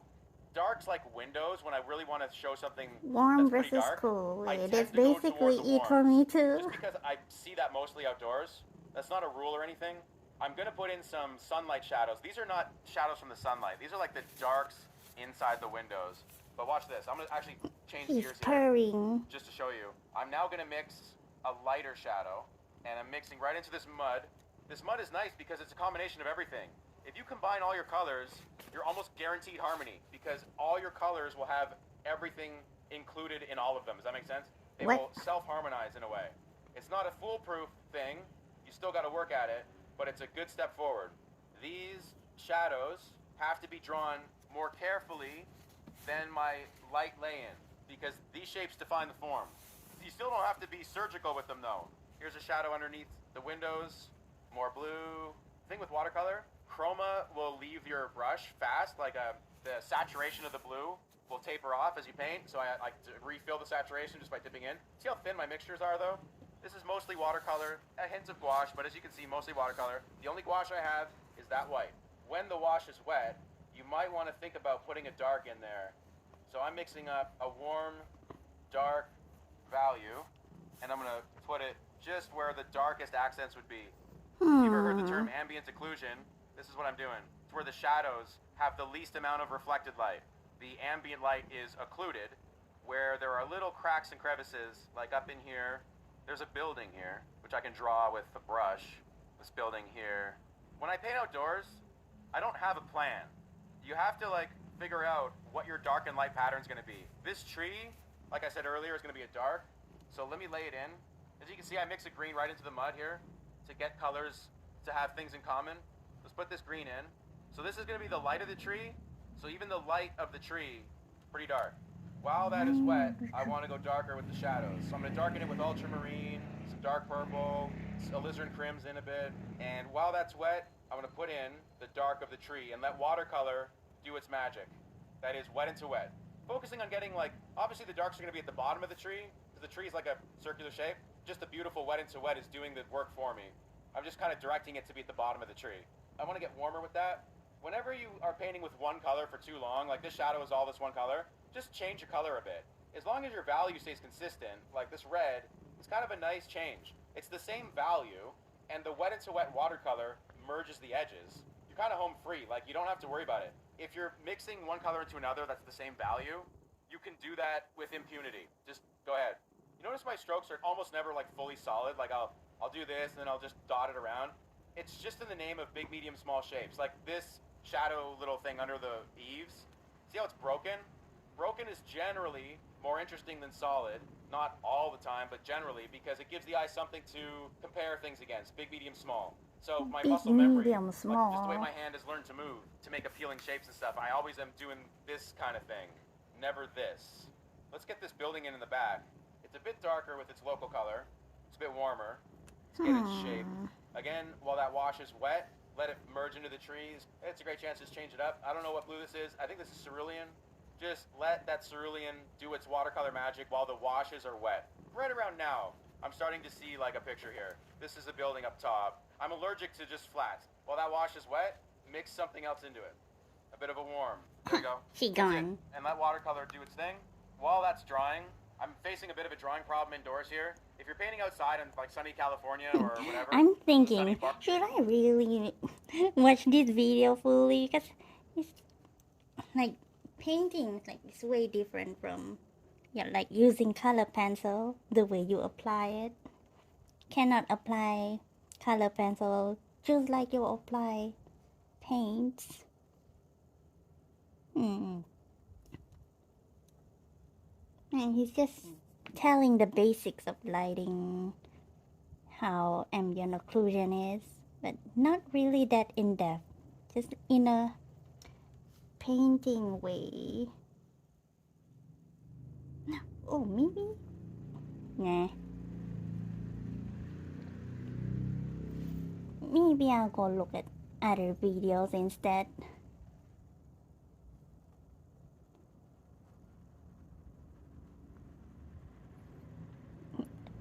The drawing basics. Cast drawing.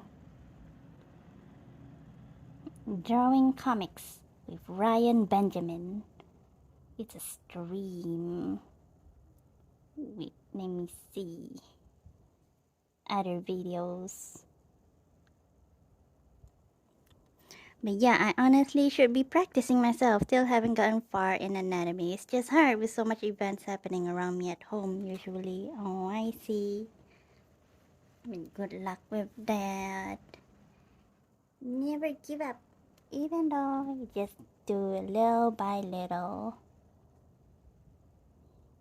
Maybe you've started like your own project. And that's how you learn. your anatomy, drawing your character, your OC.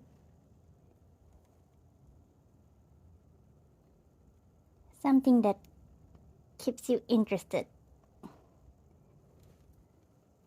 to keep on going, even though it's just little. How to construct figures from dynamic poses. The easy way to draw hard poses. Okay, maybe I'll watch this first. I'll share it in chat. Understanding how to simplify the figure is key to being able to draw poses that look believable.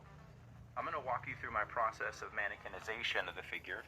Starting with a gesture drawing and constructing simplified forms on top of that. Ooh. I think that'd be interesting to watch. Well then, let me share it in chat. What is it called? And I need to add nail polish. Construct figures from dynamic poses.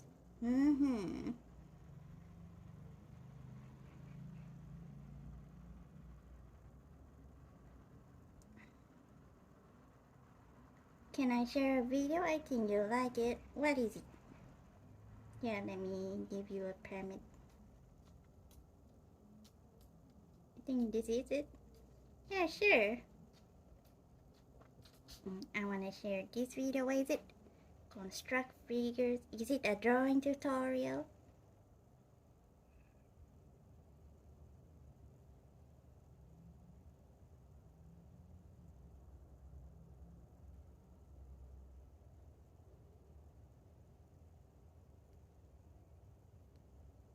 Yeah, feel free to share the link if you want it. It's called YT Izzo. It inspires me whenever I doubt my desire to become a visual artist. Oh. Let's see. Wait, let me copy the link.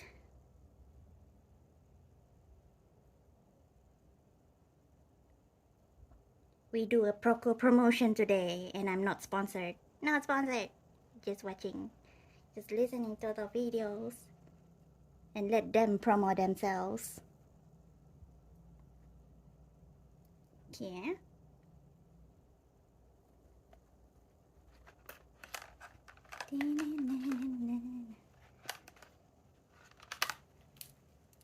Confirm.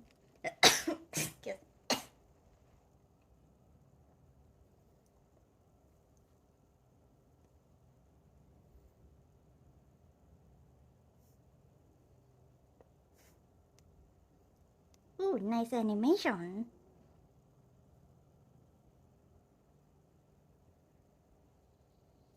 Oh, pretty nice. What is it?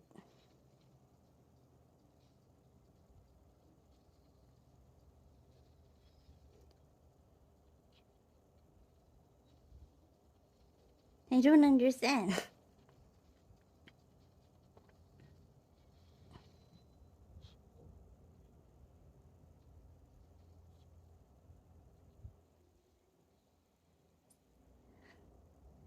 Oh, is this a bicycle ad?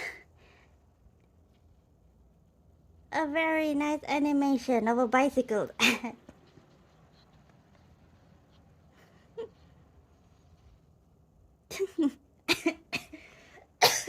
Okay, it is.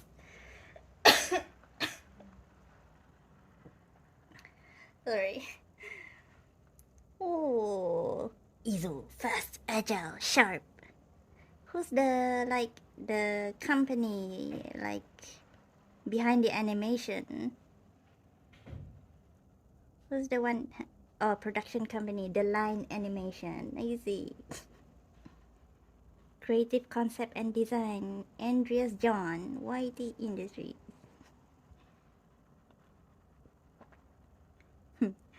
This is the coolest bike commercial I've ever seen. Yeah. Wait, sorry. Dying. I'm dying because of the bikes.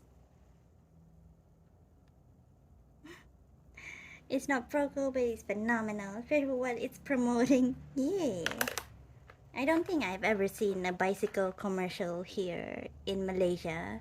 Never ever. No one promotes bicycle on TV at least.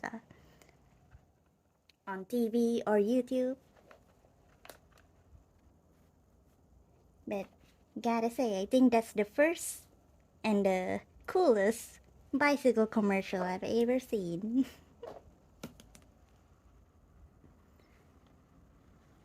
Here's my gesture start. So simple sphere, and then from here I'm going to develop my gesture based on 16 to 17 lines. Gesture can be a whole subject in of itself. I would say the simple things or the things to think about here would be every line to me is simplifying the directional aim of a part, and then the spacing in between lines are always the joint. Oh my gosh. So we have our front view, front 3/4, but some more challenging angles and positions for this one. There's my gestures. You can see the weight's higher on this left side. I'm wrapping lines for that. Oh, I miss Here's I miss and of course wrapping lines for that a too. message. So this leg's pretty straight here. Because I pop out of my app.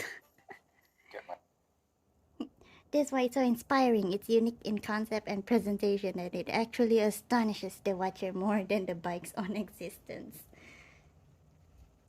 I thought it's some kind of animal. I know it's a commercial. And it didn't really, because it moves so fast. Everything moves so fast, and I was like, what the heck is it? Agile, fast, yeah. It's just like the commercial say, it's agile, it's very fast. Even the commercial is fast. Like, people need to rewatch the thing to understand what's going on. And I think that's good for a commercial commercial point of view. You want people to look more into it.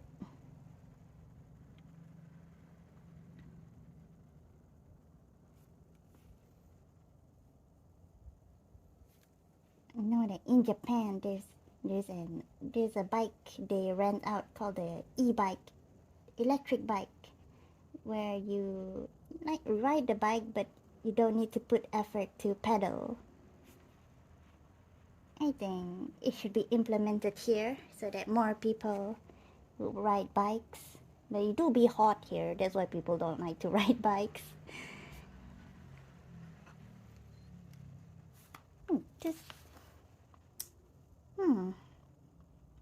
But I wonder what's the environmental impact of using an e-bike compared to like a normal car. Does e-vehicles like actually cause more environmental impact or what? We don't know anything. Whatever.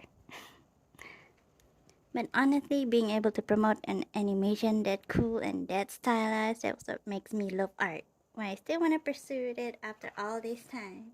Yeah, it's not too late to pursue it. Just like you need to set aside a time to focus on it. Be dedicated to it somewhat. You know, everyone has different levels of dedication of art. Different ideas of art. For me, I just want bellow. Just want bellow art. I'm dedicated to the bellow parabuba art. I'm simple like that.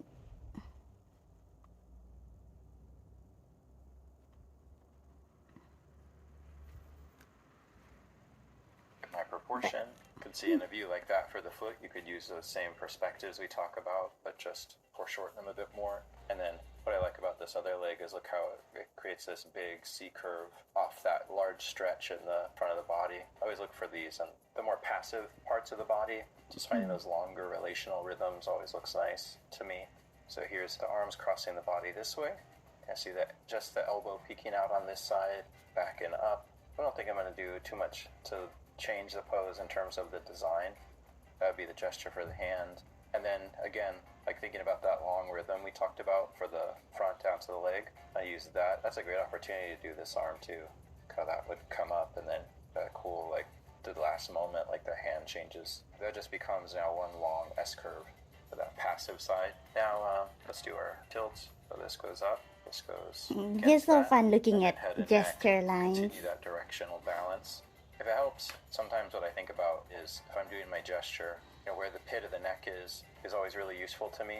So let's say we have like this kind of same gesture over here, but let's keep it like a little simpler just for time. So that would be the basic management of the figure to the weight-bearing leg. So if you want to play around with the balance of your poses, I'll look for the pit of the neck, and then if you just plumb that straight down, if you find that that's near to the weight-bearing ankle, that means that you have a pretty stable pose. So right, that's the hardest part. I want to dedicate it, but I don't want to throw away my social life being autistic and ambivalent. Oh my gosh. I'm more or less always wanting to hang out with people and experience new things. I always love being in motion, even with activities that are for pure enjoyment. Yeah, it's your life, dude. You do what you want to do. Like, it depends on, like, how dedicated you want to be towards your own creation of art. But if you want to spend your time hanging with people instead, enjoying life, and you do you, no one's stopping you. It's your life. You choose how you spend your time. It'll be fun.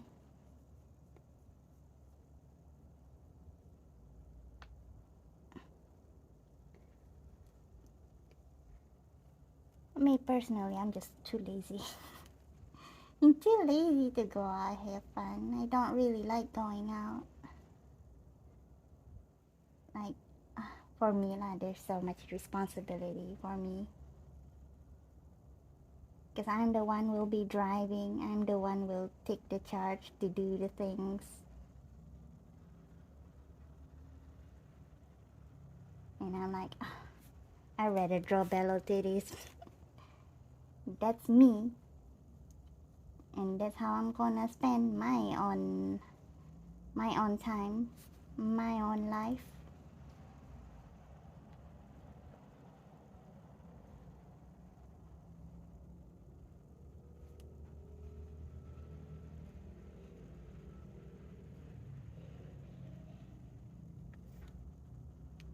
But someday I want to like branch out to, I want to debut in my local town, show myself as an artist.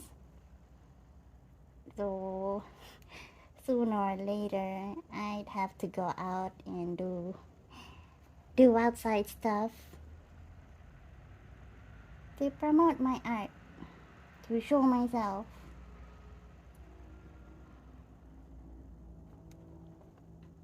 But I cannot promote the bellow notes. But I have other arts. They are not nudes. In an ideal world where I don't need to worry about money or such, I'd like to just draw bellow and draw for other people for free. We don't live in that ideal world.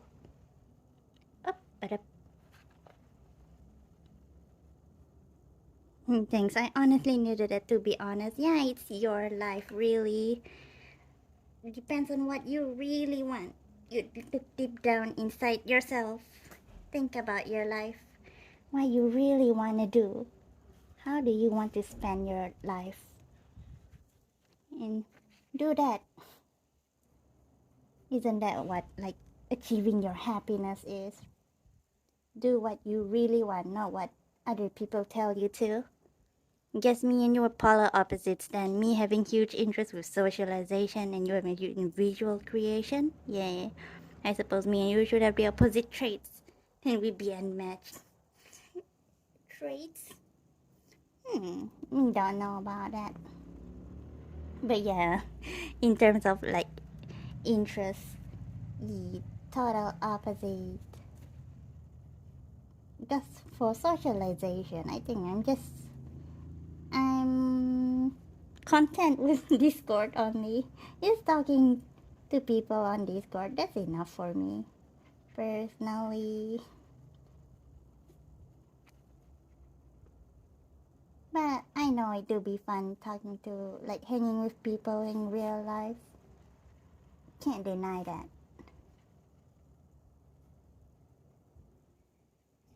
Yes, each person has their own, like, preferred level of socialization.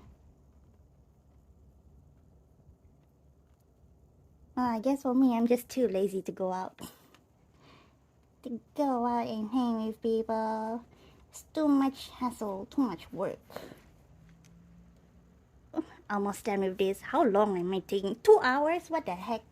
I'm just darkening this. Yeah. Shouldn't take long. But here we are. It's like drawing is like takes time. Even though you're just drawing over your sketch, your previous line art. Yeah. I think most people, they underestimate how much time you put into drawing a simple thing. Think it'd be like easy, like quickly split, but no, they totally underestimate the amount of time to do this.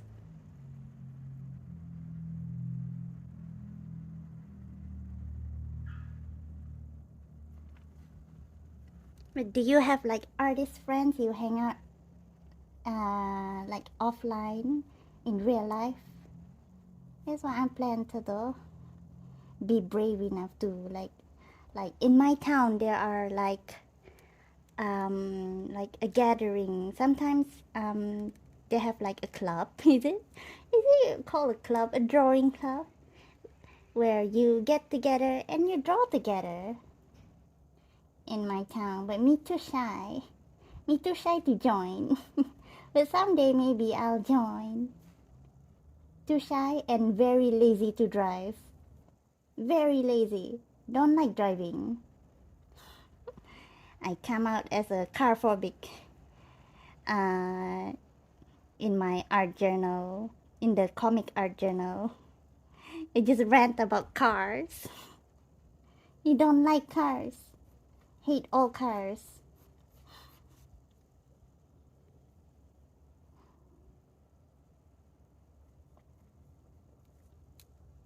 Yeah, done. We can spray this. It's alright, love. We done this. I just want to like darken it. Gonna spray it with fixative. I'll show people what I use as fixative. This. Whoa. Using this Quelox fixative. I bought it from West Malaysia, from I don't know, Selangor or KL, I don't know. It's made in China. Because I cannot find any fixative here.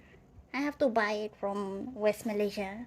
I mean East Malaysia, like across the sea.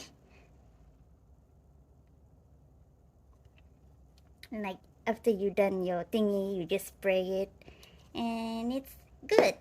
It will last, well, I don't know how long. It will last a while. Right.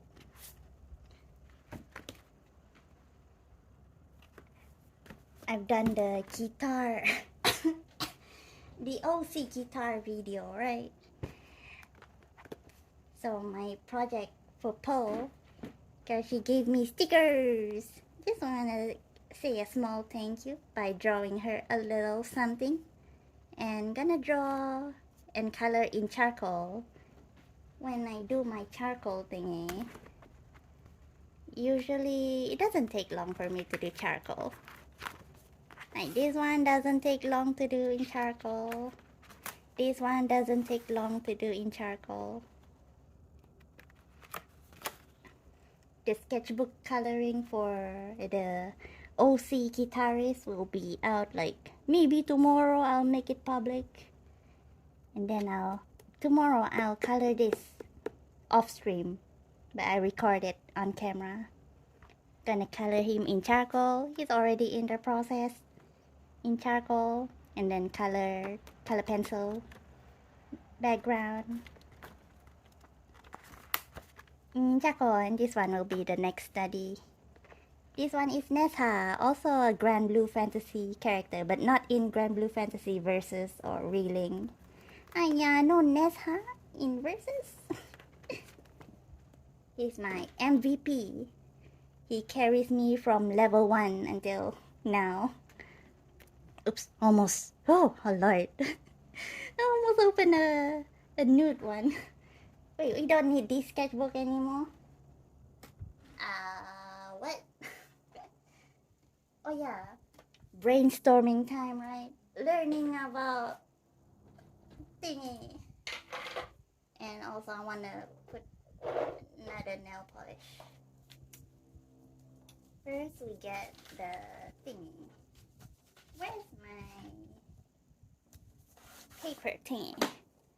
Mine doing the goofy noises again. Holy cow, you're actually amazing at your craft. Oh, Tanko. I cannot. Sorry. I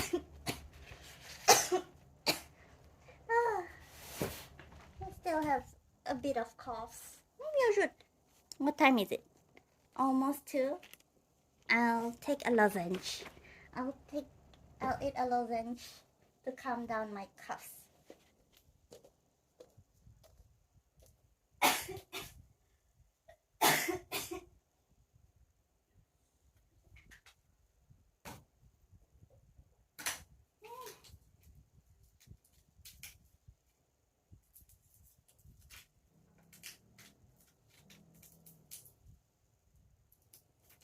Yum, yum.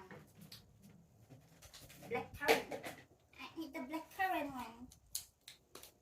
Eat yummy candy. Yummy candy for coughing.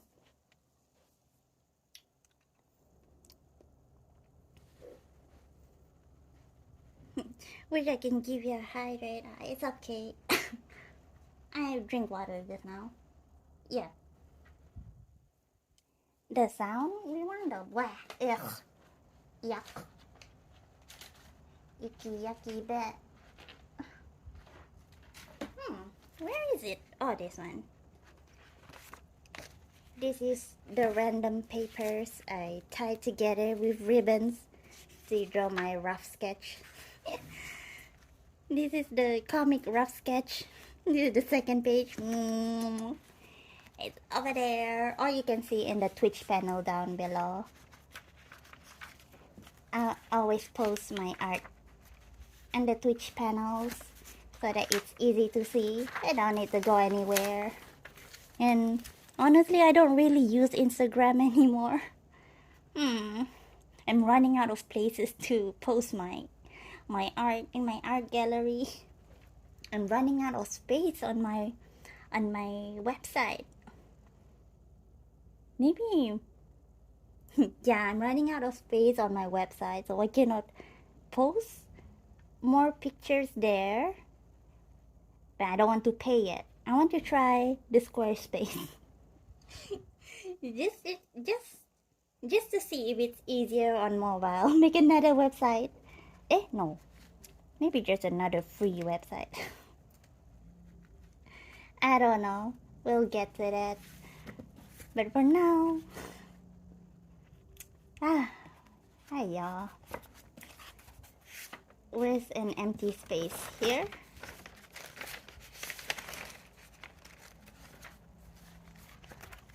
Just draw here. Nothing here. Need to add more paper. Poe. We're drawing Poe and Mr. Poe. A couple. A nice couple. They together. But how are we gonna do that? And we're going to draw in this sketchbook. A4 sketchbook. Do we draw it in landscape or portrait? I don't even know. I don't have idea. But that's what we're gonna do. Yeah, but well, fortunately there's a new art site called Kara. It's a replacement for ArtStation. DeviantArt definitely is worth their usage on when it comes to like art platforms like that. I don't really well, I know there are some art platforms that like discourage, that ban AI things, a few ones. Inkblot, I've already joined, and what's the other called? Let me see. Inkblot and Artful. But Artful and Inkblot is kinda like janky for me to use mobile.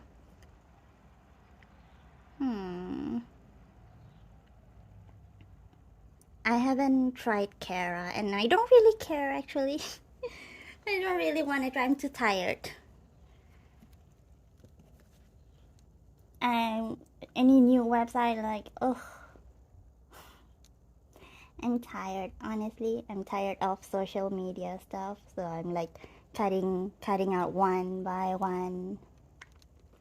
I don't really post my art over on social media anymore. Wait. Artful. In Artful, I cannot really post like more than one images there, so that's a downside to it. When you post your art there, you cannot post like more than one. The last time I checked, just one post and then there's your post. But for me, when I post my art, I usually take pictures in different angles too. I don't know, just to commemorate it. And in Inkblot, yeah, it's janky on mobile. I think you can post, like, there's different ways to post. You can post like your audio, your writing, lots of things over at Inkblot. But yeah, the jankiness, I think, it's way too janky for me. At least the last time I checked. I don't post on Instagram or TikTok anymore, or Twitter. Just put a little teaser and then done.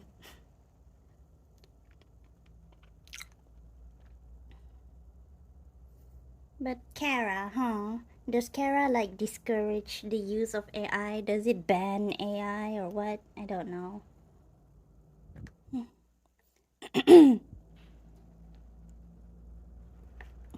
Bummer, but at the same time, this does mean that spending time with you here on Twitch is more meaningful. Hey! Yeah, by cutting out like lots of social media stuff, I have more time for drawing. I have like less time to worry about admin stuff or posting everywhere. Just focus on my own gallery. But then again, my own gallery is at stake right now. But that'll just be a thing I have to think like later, not on stream. I'll just think off stream.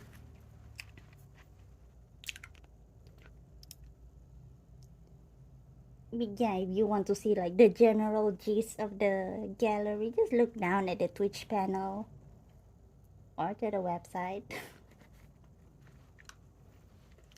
Anywhere else? Oh yeah, I got Pixiv too, but Pixiv, they have like abundant of AI images there. Like I don't know if Pixiv like uses your art for their AI training or what. Not really sure. Not really sure. Yo, Pixiv, I want to complain. I usually complain this on Discord, but I never complain on stream about Pixiv. Pixiv, they like... Even though I censored the Bello nudes there, They still gave me a warning.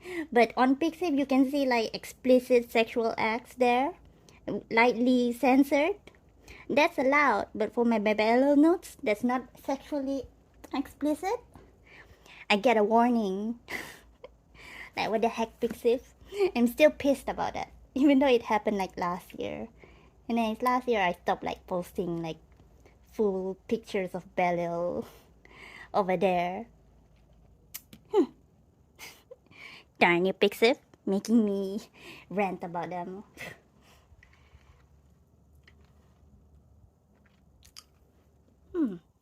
But yeah, Pixiv, you can upload like many images, like 20, I think.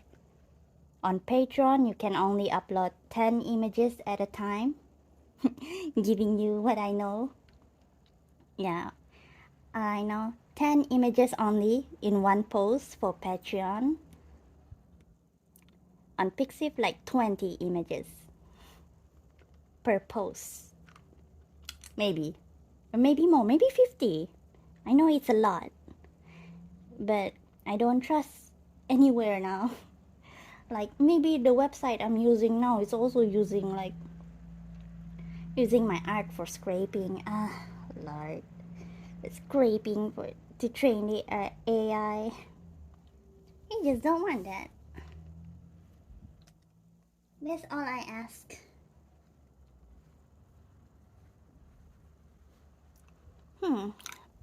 Alright.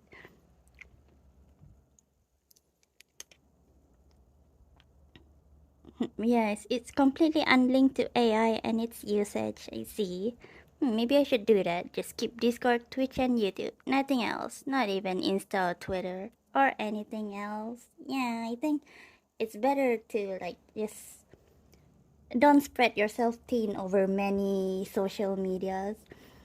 Well, I used to like sign up for everything, like from TikTok to Insta to like all those places, because I don't want people to impersonate me, to like post my art in my name.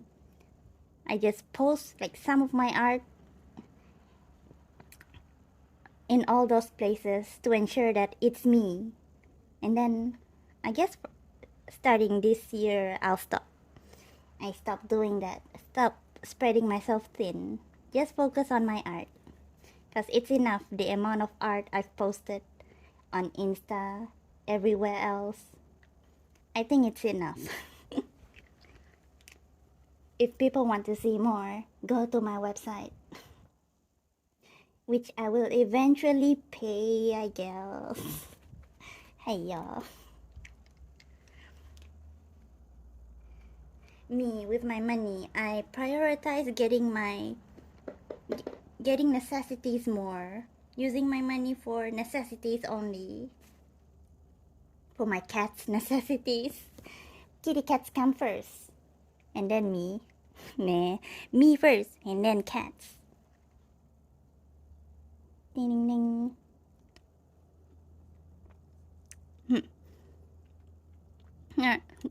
Thank you for the highlight.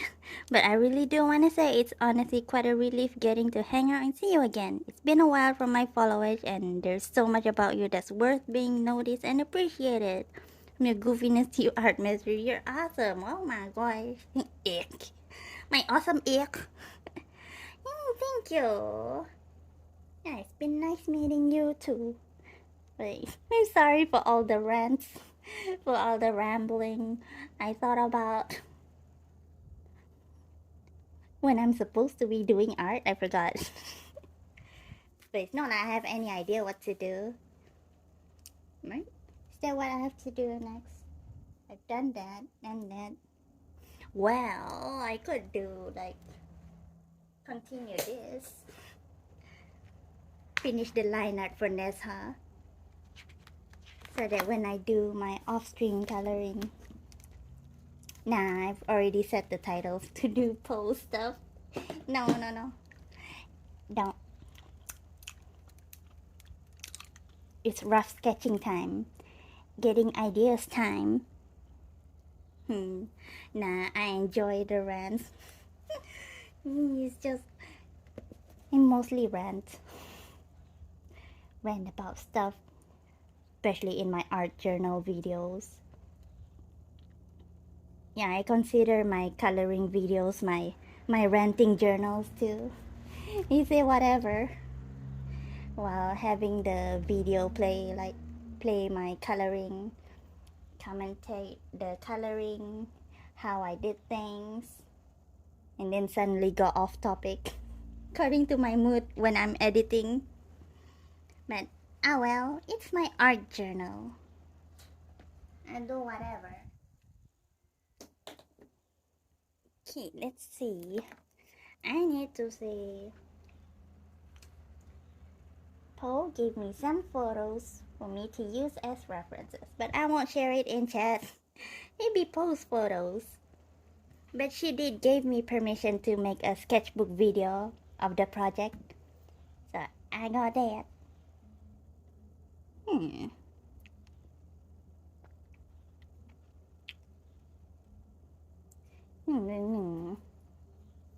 Or maybe we should study a bit more from Proko. We draw along to Proko. Medial malleolus or ankle. That's useful because if you don't want a balance pose, then you could change it. So Here's a bit of studying we put on here. The default is that I always push it Maybe more not. or less so that it doesn't. I don't really like a lot of balance poses or overly balanced poses. So kind of pushing, you can see on this, that I over-exaggerated to the point I where want to I draw moved it it here. off the Or use ankle. this paper. That would be kind of more gestural related or information Why pertaining not? more to gesture, but I don't want to use this paper anymore because it's dirty from the powder and what. I'm gonna use a new paper. Pelvis is here, rib cage is here. Now I'm gonna do connections. I think we could see on this that there's a really cool, really clean looking S-curve for the neck on that side. So that's wrapping behind the head, overlapping the rib cage, and then its wrap here would be that slice where I want the back of the rib cage to look to be just slightly higher than the front. And on this side it would be pinched. Let's take another look at this head. That felt a little stiff to me, so maybe what I'd like instead is to see more of an angle going that way. That's even a little bit more tilted than what she currently has, but I prefer it. And all of this is to kind of impress the same point that my current Is it I prefer it? That's how artists be, right? You draw sure, it's not really according to the reference, but I prefer it. The artist prefers it like so and so. Just like how I draw Belial. Like the reference I use for Belial, just a man in undies or even a nude man from Satin Zilla. They're a known artist on Proko, and I buy their anatomy pack. I use their references, and it's not one-to-one copy. It's I make the booba bigger because I prefer it that way. I make the booty bigger because I prefer it that way. It's how artists be.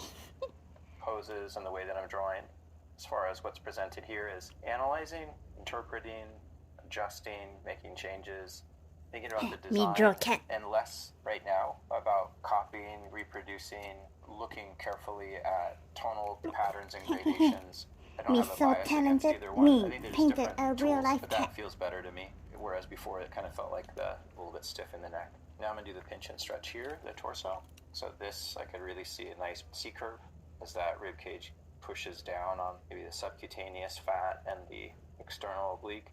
So a T and then a wrap. Goes behind, goes in the front. I'm not even drawing. Drawing along because it's already in the middle of the thing. Yeah, I'm not really interested. Just one video of this and then I'll get on to brainstorming. It's only 17 minutes long. It's 4 minutes in already. And my kitty cat is already here I can see my disturbing me. surface for the rib cage. Get that full form, and then we have our S. Sure. And then pull into the I'll pelvis. draw lah. So here I'm just kind of playing around with the Since we're spacing, here. and then how this tucks back. So that'd be my kind of The thinking about gesture those be gestural relationships between the core masses. Pelvis, rib cage, intersection. Next step is the symmetry line, landmarks. So pit of the neck. See if you can just find one line through belly button, pelvis. So that makes a big C curve. that's closer to the right side of the figure. So anytime that line favors one side or the other, it means there's a directional rotation I wish I or could a see dimensional turn the full towards picture. that side. This is a tip that I use a lot. So when you're doing that, anytime you see that, Sora. it means that it's a 3/4 turn. Anytime there's Sora. a C-curve relationship between pit of the neck to pelvis through belly button, that means that ultimately by the time you're done developing these, both your rib cage and pelvis will be boxes, and you'll see some degree of a side plane, and that they'll probably proportionally share the planes, the width of the front, the width of the side. Here's the trick. People always struggle in my classes with twists. So twist wouldn't be a C-curve, it would be an S-curve.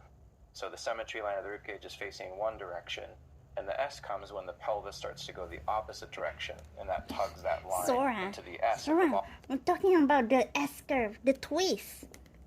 The twist is not just a C-curve. It has to be an S. That's how you see the twist. That's how you see the twist, Sora. Did you know? Mommy, me already know. Me smart. Me genius. Oh my god, my kitty cat so genius. Me am so genius. Wow, we amazing, baby. Me amazing. Sora, oh my god. My throat. I need to draw the S-curve. Cat attack. Yeah. I want to draw something, but she disturbs. He want to go in. I put this. I don't know where I put this, honestly. Where do I put this? Just behind the sewing machine for now. We don't need this anymore. This one also needs to be sprayed with fixative. I haven't sprayed it yet. Oh, look. Sorry, I thought. Oh my god. I almost forget to charge the phone. Just one of these days, really. One of these days, the stream will end because I forgot to charge. One of these days. Oh, maybe I should, like, post it on the wall, I guess. Even though it's just a design. It's just a base design, but I don't have anywhere else to put it. Post it somewhere on my wall. For now, it belongs here. Belongs right here. Safe from the kitty cat, safe from my shenanigans. Can't go burps. Oh, I forgot to write this. This session's. Oh my god. This session's name.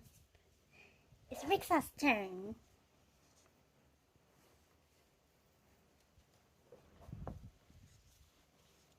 Kitty cat a genius, but kitty cat poops. Yeah, all geniuses poops. Tell me one genius who doesn't poop. Everyone poops. I need to write this session's name. Forgot. That's what I forgot in the beginning of the stream. I keep on asking myself, what did I forget? And how many hours in? 2 hours in, I remember. 2 hours in, I just remembered it. Hey, young. Let me write this first. Previous session, it's Anghamaran. Oh yeah, speaking of this.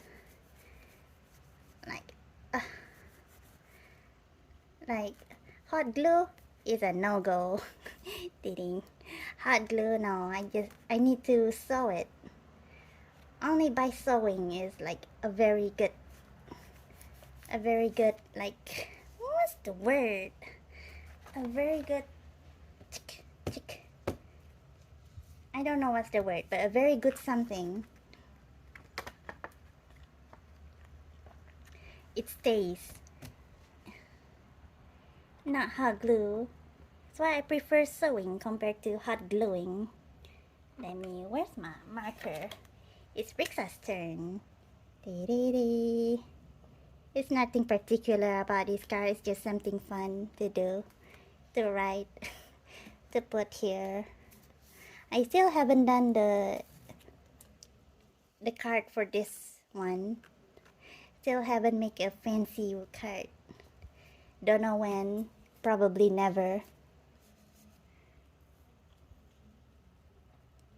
I was only joking about last time. Yee. It's okay. My kitty cat. Ding-ding-ding.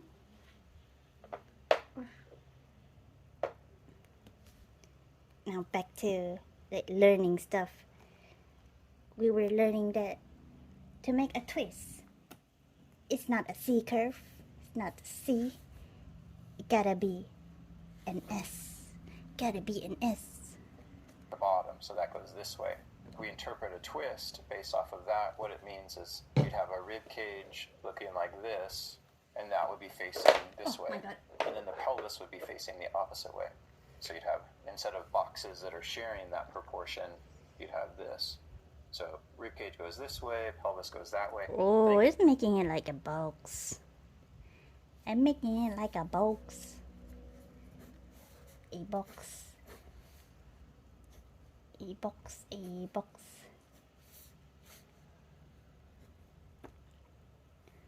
It's not like this. It's in a different... Wait. Pelvis would be facing the opposite way. So you'd have, instead of boxes that are sharing that proportion, you'd have this. So rib cage goes this way, pelvis... It goes this way.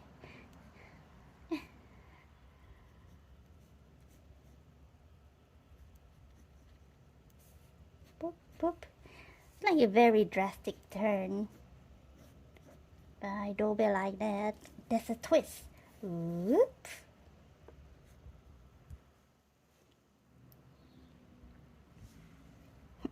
Just draw the person. Why not just a practice?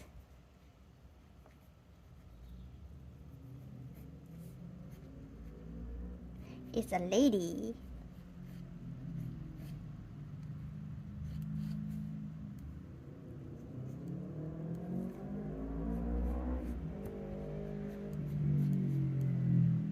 Wait, I should don't follow that. Don't follow the artist one. Just how I interpret the thing.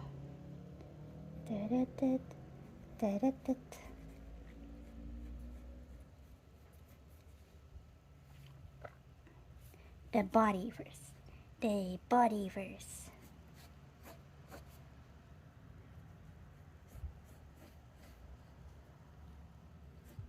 This the rib cage.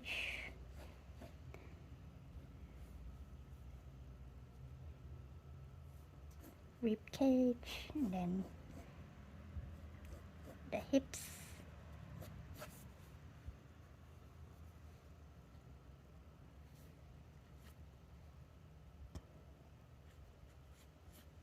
Twist like that.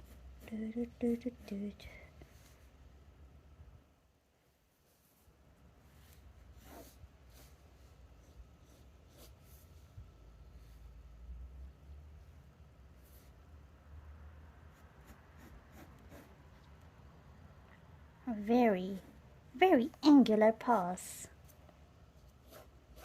Oh my god, what if I just turn this into bellow? I'm turning this into bellow. It's a lady pose. It's a lady reference, but I'm turning this into bellow just because I cannot resist.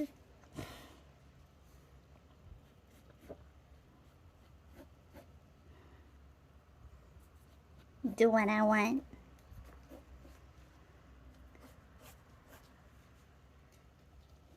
And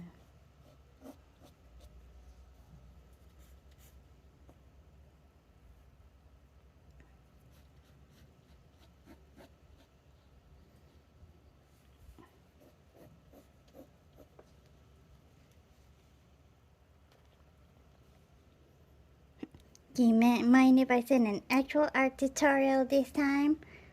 Sure, but I don't think we'll be doing that after this one. Gonna brainstorm after this one. Wait, sure. Wait, let me permit. Because the previous permit has a time limit. I'm sure it's inspired by now. We gonna draw. Oh, need come on up.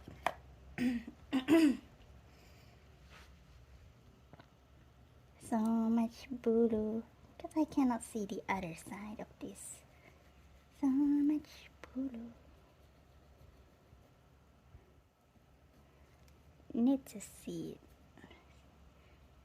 Rib cage over here. Rib cage. Tummy. Rib cage over here.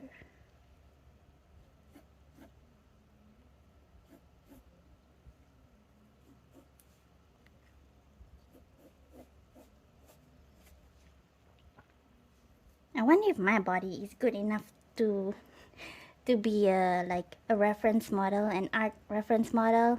I probably do that for art schools over here to make money.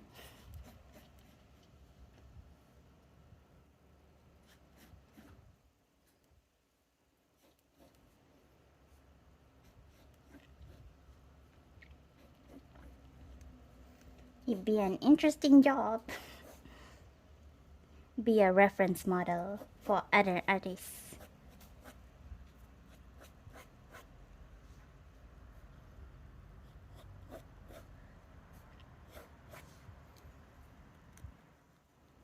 And I wouldn't mind seeing other people's work of art based on my posing and my reference.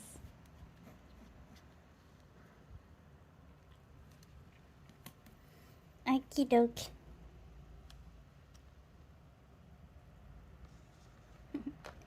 He's a pretty chill and open-ended open-ended artist. He talks about the aspects of anatomy, such as what you're doing. I wonder if it's an artist that I know. I watch too on YouTube. I'm guessing the Lux Pedo. Let me see if I guess right.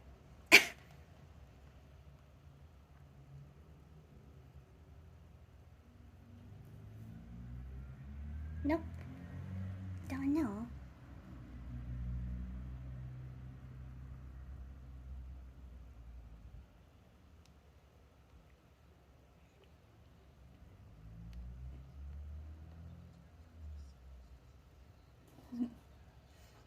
Chris Mason. Never seen him before.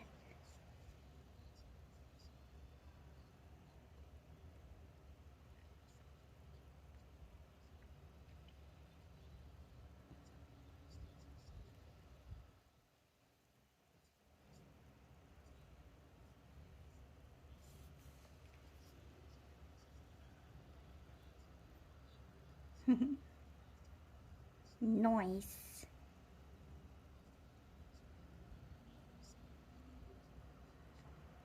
Practice individual body parts.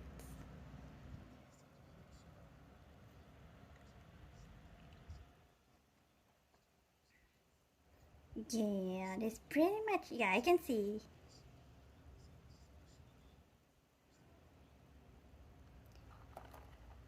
Thanks for sharing that. It's pretty much how learning anatomy is for a lot of people. You practice certain parts that you're not sure of first. Not first, like, I don't know. And then you focus on your muscle groups. Noise. And I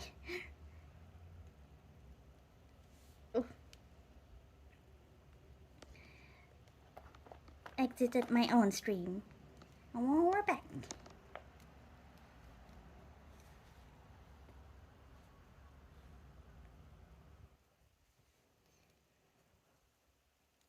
Just do lots.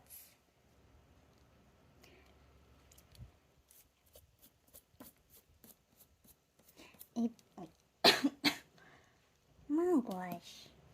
Let me get this pillow here.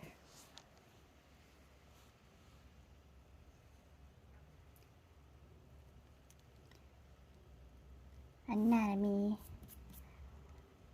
Well, based on like Proko's, Proko's what? Oh, Proko or someone else. I think it's Proko himself when they talk about anatomy. Simplify the shape. Not Proko. Well, someone else. I don't know. Simplify the shape. Understand the group. At least the basic group. Then you learn. You study your subject. Study with your shoulders, the arm placement, the muscles. You also gotta study the fats. The fats of the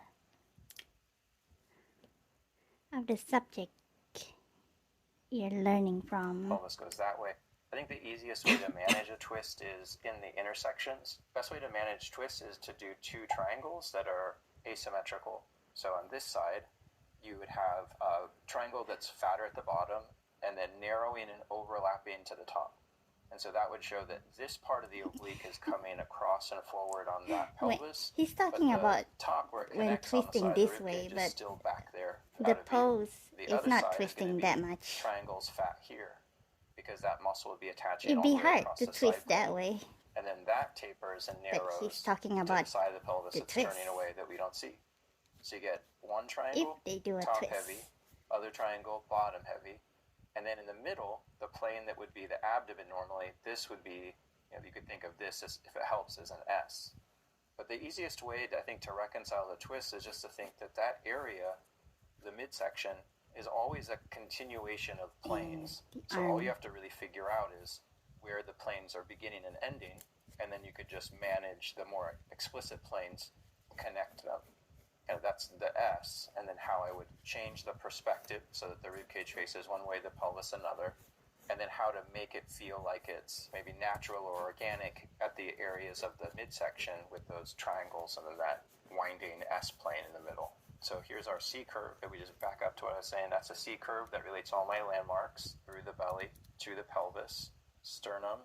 You can see the 10th rib pretty well. So one thing that's important when you're doing these landmarks to get your boxes is always make sure that one of these landmarks is in the inside of the egg, because that's what you're using as a point of reference to carve into it. Landmarks is in the inside of the egg. Well, I didn't make an egg. But I should. Let's draw an egg just like him.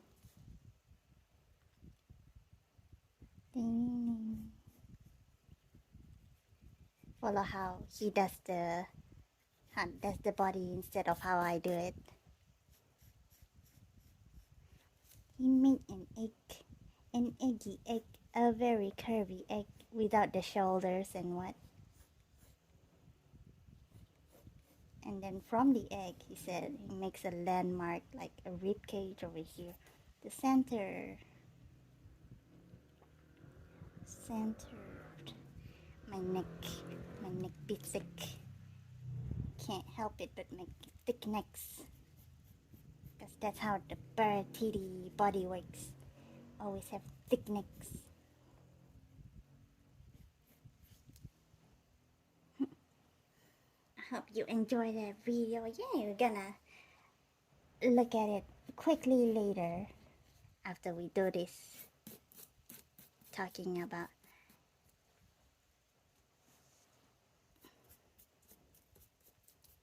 anatomy in a nutshell. Like how to improve your anatomy is obvious, I guess.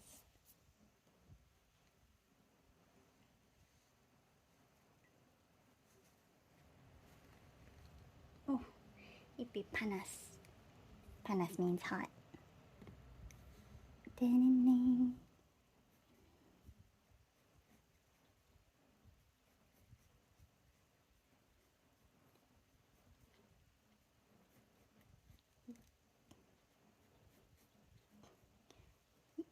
What is this landmark? Landmark of the behind? Didn't pay attention.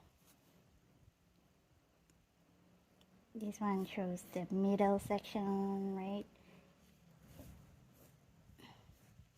Gonna make it like very curvy. Then very sketchy.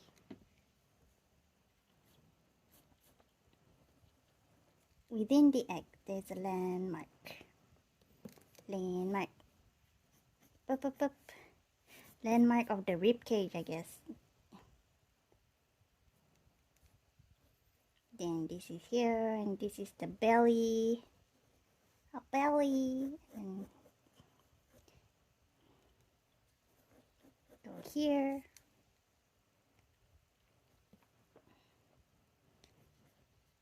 Tummy go up here.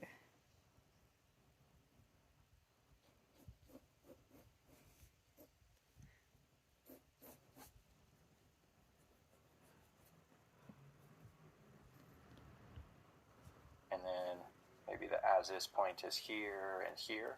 And notice that I'm trying to keep those parallel to the tilt so I don't contradict that. Now let's make a box from these. So a box will look like width, depth, height. Maybe this could be one because of her bend that we could use the top of the box. But we've done under the box the whole time. I want to add more here because this will do me growing. Remember my rule for the front is Drawing a always dude. that you always show the have ribcage these from underneath. things.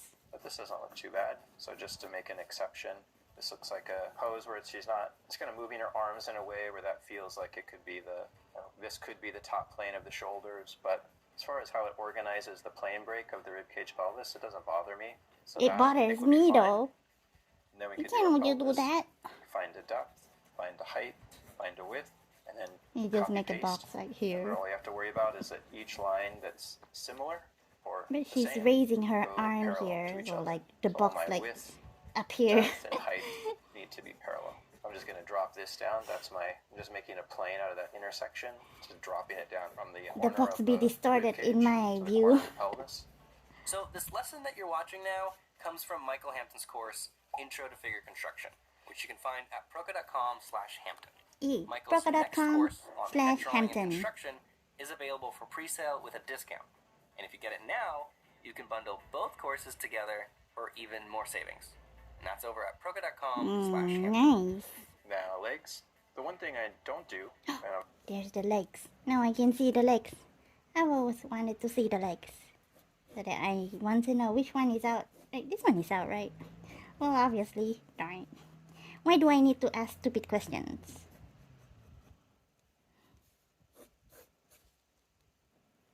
She's very twisty. Very twisty. And like here, is it right? It's not that.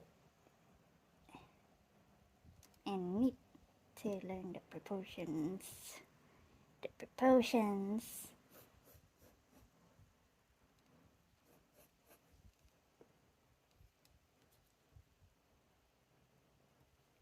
Do do do do.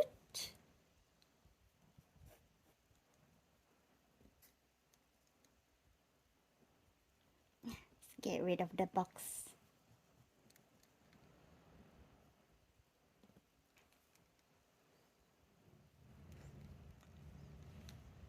Already this is looking so good. It's just a like a person.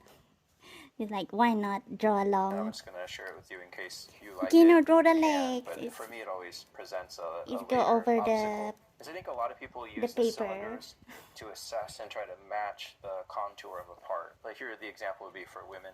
If we recognize that at That the top I'll of the follow. leg, it feels thicker than at the narrow of the knee, people will use a tapered cylinder here. I don't like that for me because don't it's like? not all one thing. Right, what I'm using the cylinder here to represent is the direction of the bone and the perspective of that bone, and then I would want to add. He don't like the thick thighs. When he draw like a very flat, not flat, like a very level thigh. He don't like it. Add the muscle and then add the subcutaneous fat that would make it feel feminine. If you collapse those I things see. early on, like muscle, fat, I see. So it's focused on the bone first, and then he adds the fat. He it don't could like. be misleading. The other detriment would be if you use a construction stage like this to then move into stacking muscles on top. And if you vary the width of your cylinders, narrow to thick, then you have to adjust for the different sizes of muscles so that they don't affect the contour, because if you're already building on a thicker part of a cylinder, so it just gets confusing to me. But it works really well for like character invention if you're looking to create different body types and you're already kind of comfortable with the anatomy in a way where you can play around with it and squash and stretch it. Then I think it's fine. But just from like this process standpoint, which is mostly what I'm focusing on here, I wouldn't do it. So here's gesture and kind of construction for this lower leg. And in this one, could use that same trick. Just kind of drop the gesture of the knee because it's pretty front view. Well, I don't see much of it because the leg's in front. But so what I would be doing or thinking about here is when I drew these rhythm lines down from the width of the knee, that creates a width, and then this gets wider in the back. So I dropped that egg in the back, so that would be the calf. And that's that gold bar idea. The thin to thick of a form. Let's do a little quick study of that foot while we're here. Thickness so here, remember, and after we get the sock, the ankle grabs a wrench. The wrench wraps and overlaps onto the sphere.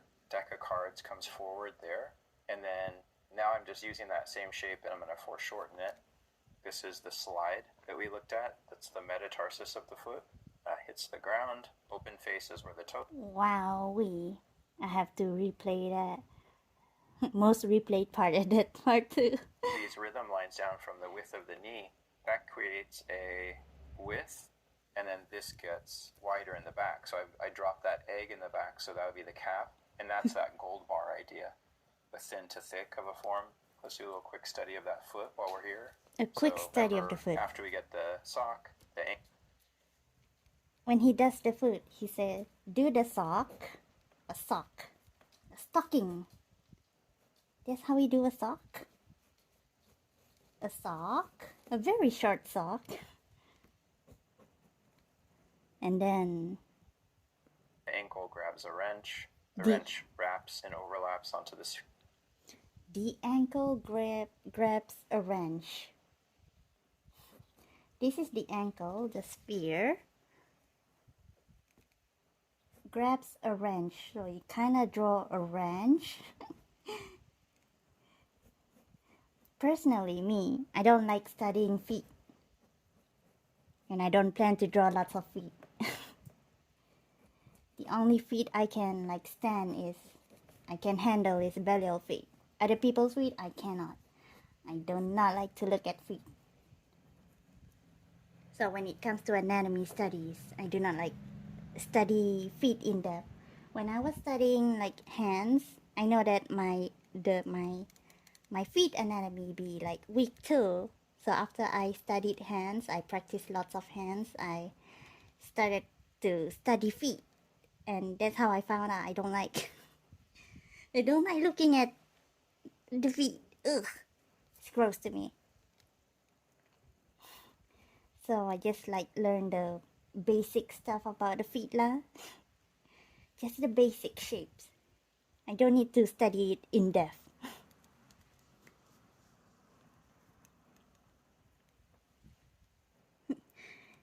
So first I do one sock at a time. Yeah, draw a sock and then the ankle wraps.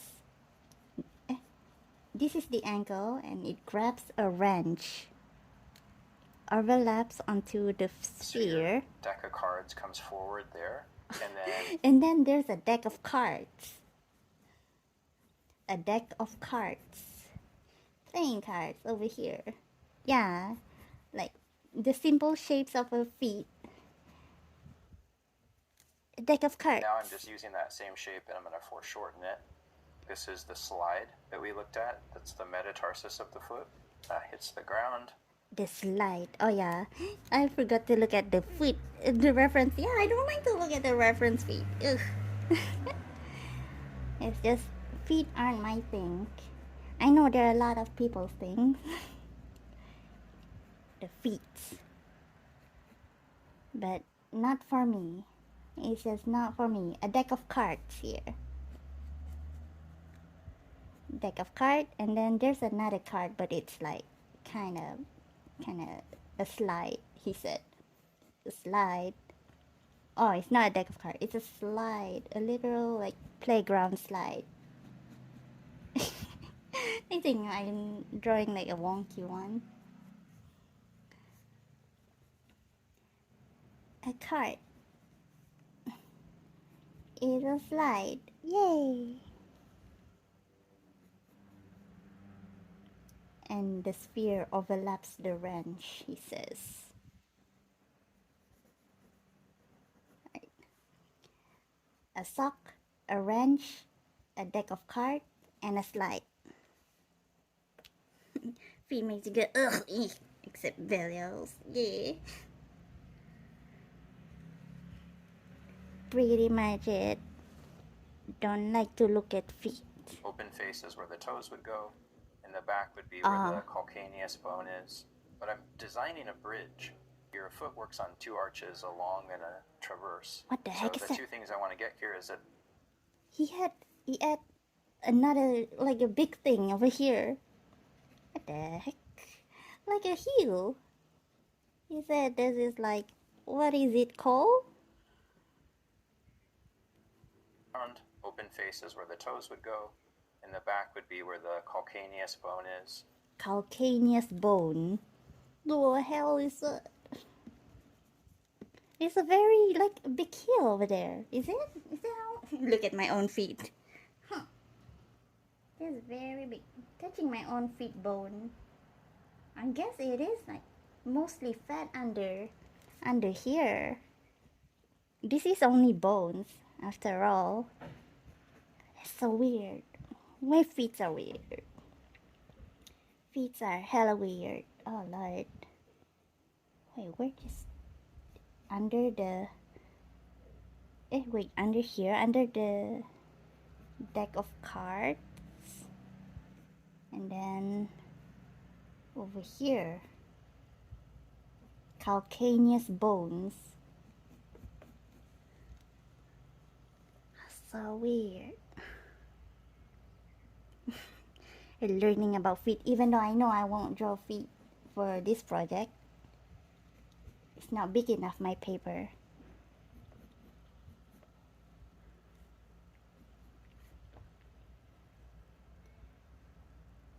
Dang. Wait, here.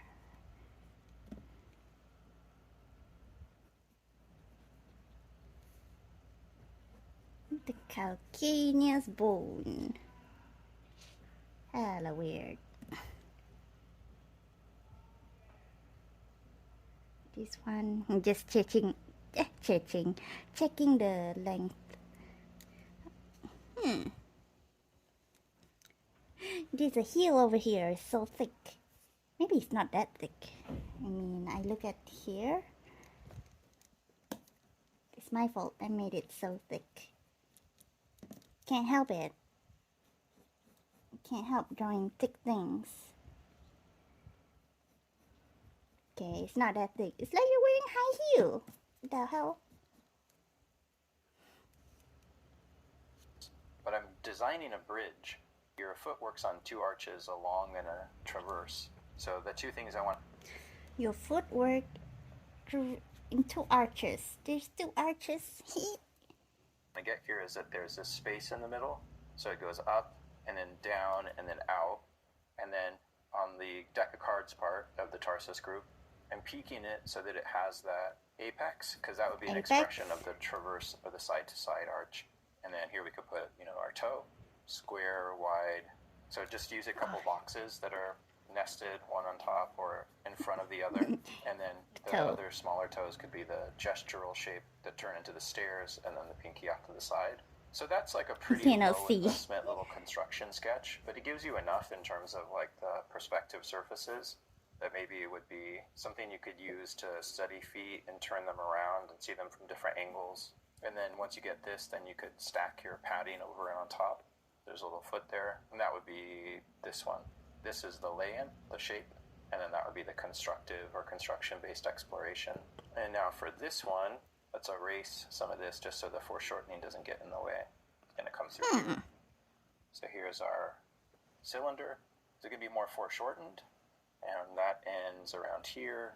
And then I'm going to plane this. So this is where I see the knee, the landmark of the knee. So I'm going to make this a box just for fun, something since the other one's a cylinder. So that's here. This is the inside of the leg. So sartorius, abductors, vastus medialis would be in there. And then let's do the plane of the knee this way. So let's think of that as a whole cube too if you want. And then from there we could create a gestural line for tibia and let that flow into the foot. So build an S-curve on the back, and that would be our calf, the back here. And then heel and a toe. And then just making sure that stays in front and overlapped to the back, or that rear leg.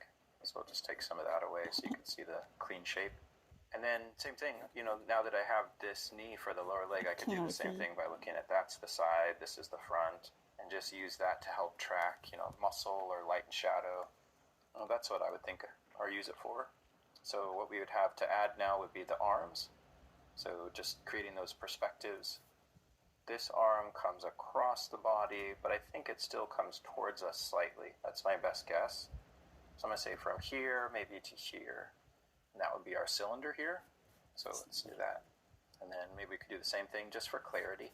You know, just ease of trying to see how that moves in front. We could just wipe some of this back. You'll use a simple cylinder. And then if I create my forearm, the reason my drawings get so messy at times is I try to draw through. You know, like I'm seeing all the sides, or I'm trying to complete an ellipse. That's why I'll usually work with, you know, layers in Photoshop, or I'm sketching for myself. I say, as my own drawing is very messy too. Lighter colors to darker colors. And then we don't have to go into developing all the fingers, but let's at least lay in for the hand that, like, deck of cards, right? So, like, what would be helpful first would be to say, well, what's the angle that I see the forearm? I think that we would have our 2x4 here. That's the outside. This is the top. Remember, that's a key to getting a good understanding of the hand, because the hand doesn't ever get to leave these planes. So this would be the side of the palm coming this way, and then this is the top of the palm going across. A deck of cards. So that gives the hand a bit of a stretch and a pinch. Yeah, pretty so much. What is that? That's another connection. I could use a C S-curve in there to explain, just like I did every other connection. So that principle works everywhere. The eye, the muscles, the wrist, the ankle, and then, you know, you could do your gestural and map out what that gestural shape of the fingers would be from there, and then cut that up, or just see that as a continuation of the plane. That's fine too at this stage. So that would be my hand. So you have upper arm, forearm, hand, and then for this one, you could do, I think the arm would be going up at this angle. So that's the humerus. I think the real trick is keeping the... So that's how our arm be. You go up there. Arm should be like out here. Very messy, but I'm gonna draw this into a bellow. Wasting time just to draw bellow, maybe not. Just a messy gesture, and then we get on to what we're supposed to do. Hey y'all, but it's fun drawing bellow, turning every model reference into bellow. That's how I study anatomy, but it's not good. Oh well.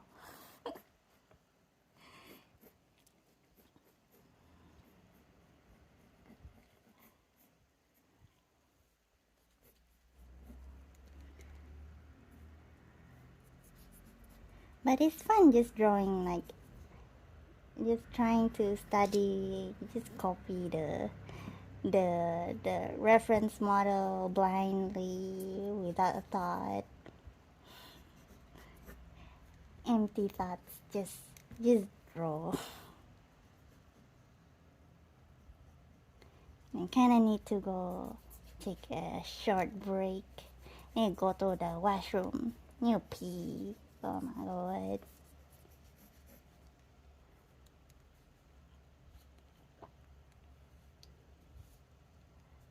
From this.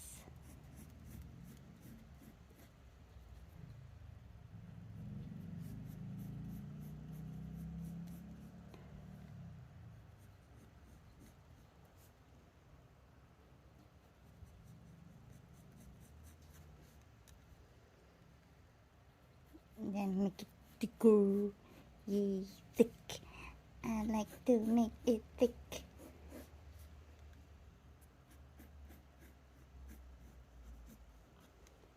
Very rough sketch.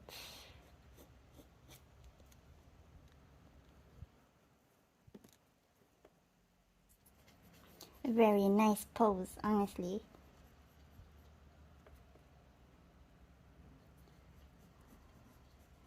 Like, it's a very fun pose to draw. This way, cannot stop. Cannot stop. But I must brainstorm.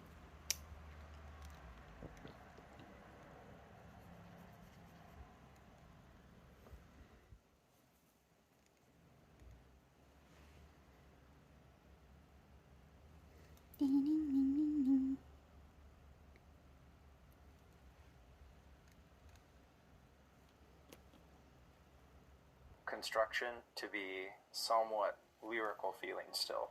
It's really hard to do because it's like such a suffocating stage where everything is suffocating relative to the gesture, which is just all rhythm and flowing motion and, you know, nice dynamic line work. And then on top of this, there's like this burden of perspective and shape. A good metric of how you're doing is if you can manage to keep the construction with some of those aspects or qualities. That also is largely why I always over-exaggerate my gestures, because I'm anticipating for some of this to stiffen it a bit. So there's upper arm there, and then maybe this one goes back. Let's just say it goes back. I don't know if that breaks the elbow or not, but this way. You try it yourself what's this then. hand doing? Well, we could also make that a box. That's going away. And then, you know, finger goes It's up. how I always do when I try to exaggerate a pose. I do it myself to see if it breaks anything. Tilted figure with the foreshortened leg in front.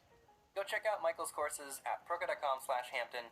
And if you want more free content, Michael did a series a while back on how to combine gesture and anatomy. That link is in the description. There'd be a nice thing to draw along to. A while back, but maybe we should stop. Oh my god, I need to bingo. Wait, oh yeah, I wonder if I can change the scene. If it desyncs and does all the things, I can stop the stream, make a part 3, and I can edit the audio. I'll change the scene, okay? I'll also click on the stream and lucky so far. Thank you. Even though it's just me like doing stuff that's not like based on what the title says. Well, I guess I did say it in the title that I'm studying first to be a sketchbook study. Yeah, we darken that. Just need to finish the things. Alright. Gonna switch the thing. I think my audio setting is still okay. We'll see if it desyncs. I don't know. If it does, then I'll restart again. I have no shame in restarting my stream. I have no regrets. I'm gonna play a kitty cat video while I take my break. I'm gonna mute the stream. Gonna mute the stream though. Even though, or not. Yeah, I'm gonna mute. Give me a bit of privacy.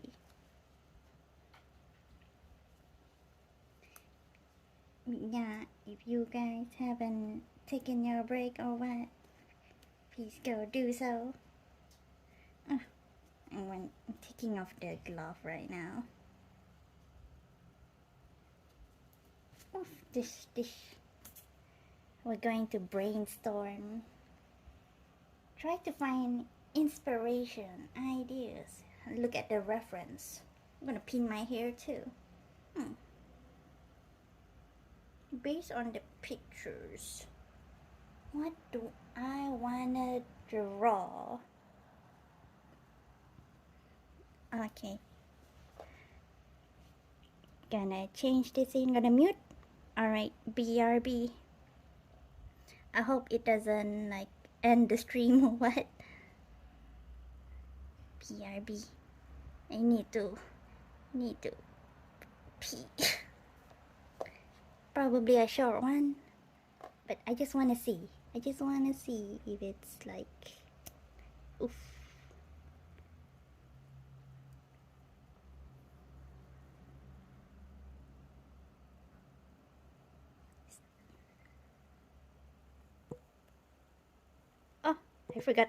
I forgot to mute.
Almost forgot to unmute myself.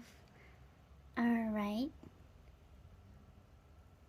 Gonna get on. It was... Oh my gosh. Darn it, I ruined my nails again.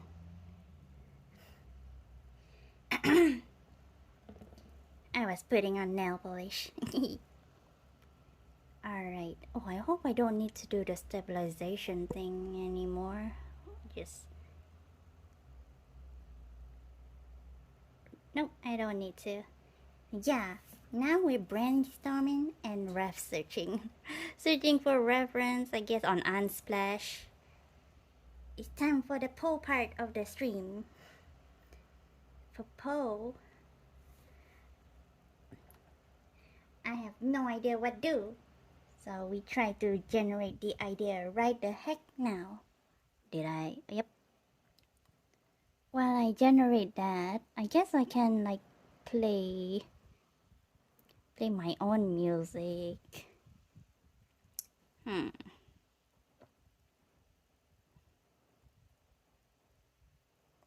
But they all have kitty cat parts. I don't like hearing me talk. But oh well. How else am I gonna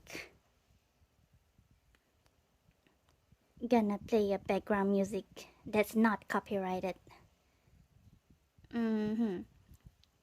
Got no choice but to have my own. Where the heck is my video? I'll go to my playlist lah, right?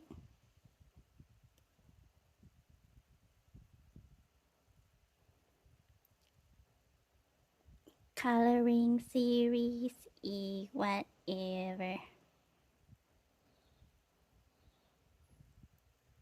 There got background music.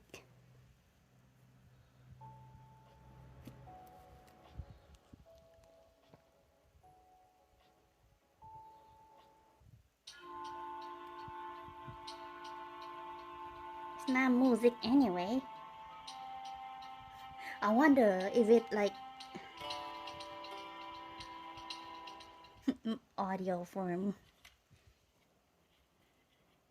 It'd be funny if this like stream archive gets copyright claimed by my own video. Does YouTube automatically do that or not? I don't think so. We see. Ref searching, right? Let's see.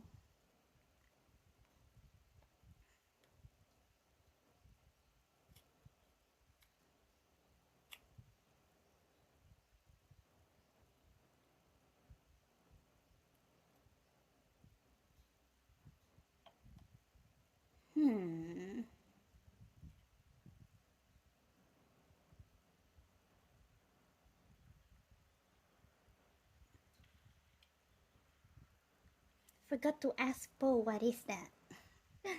Like, Poe is sleeping right now. Poe and Mr. Poe. Can't ask them questions.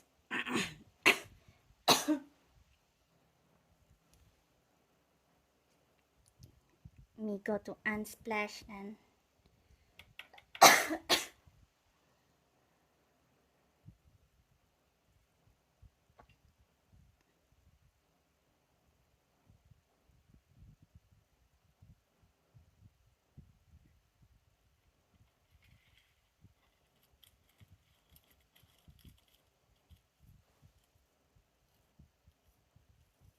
Oh, I forgot there's like...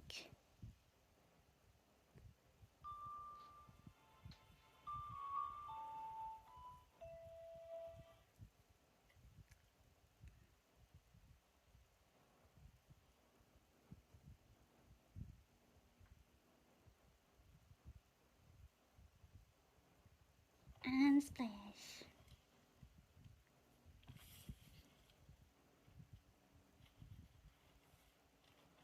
Maybe I search a fun couple.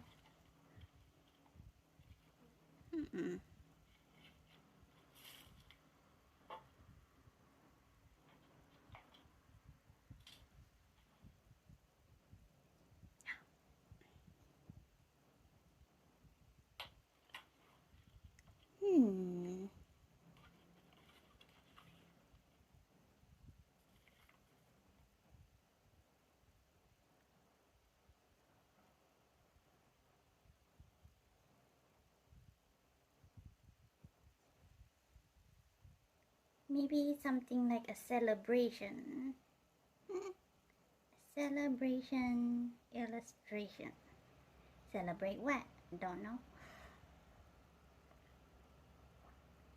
Some kind of fun illustration.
Maybe people having fun together.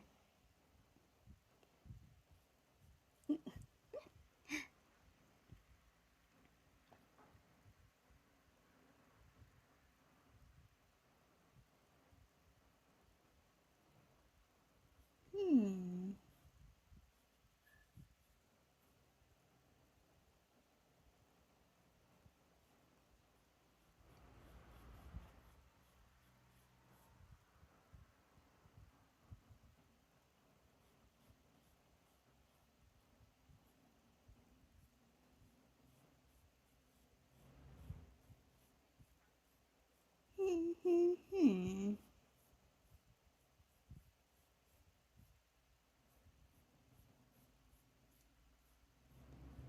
And I'm not sure who is shorter or who is taller.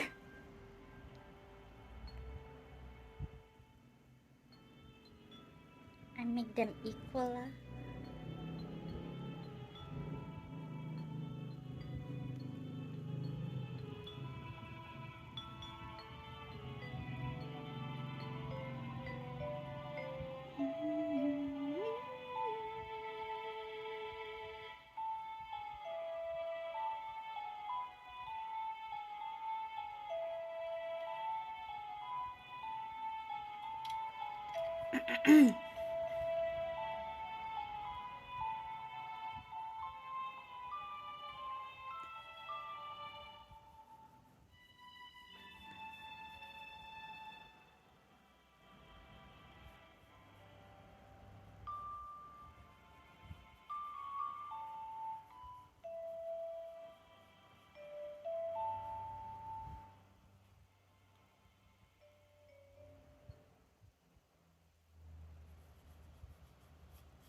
I should make this one like only 360. Darn it. Oh my gosh. Never got a value there.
Bible images.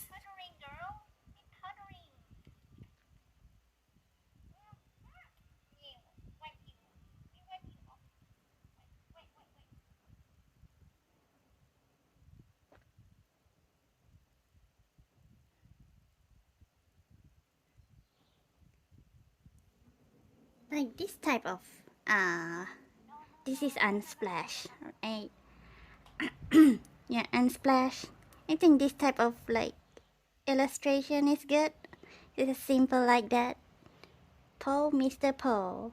This is not them. This is from Unsplash. Just looking at like inspiration what to draw. This one is Bible images. Oh yeah, church duo. But I like the illustration. But I won't be doing like very wide. Be closer, I think.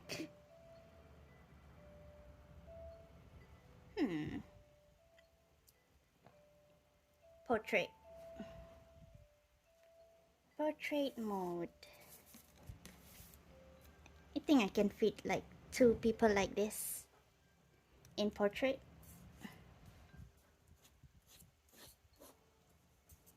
Paul and Mr. Paul. Them enjoying their company together.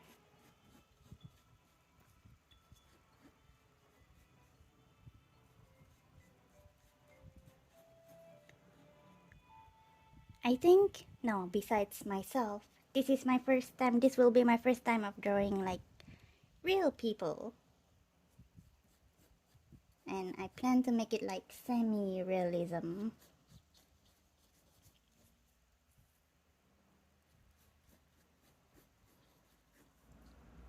I think like, cause it's like a charcoal portrait. You don't need to make it like very illustrative. Maybe smaller. It doesn't fit the portrait.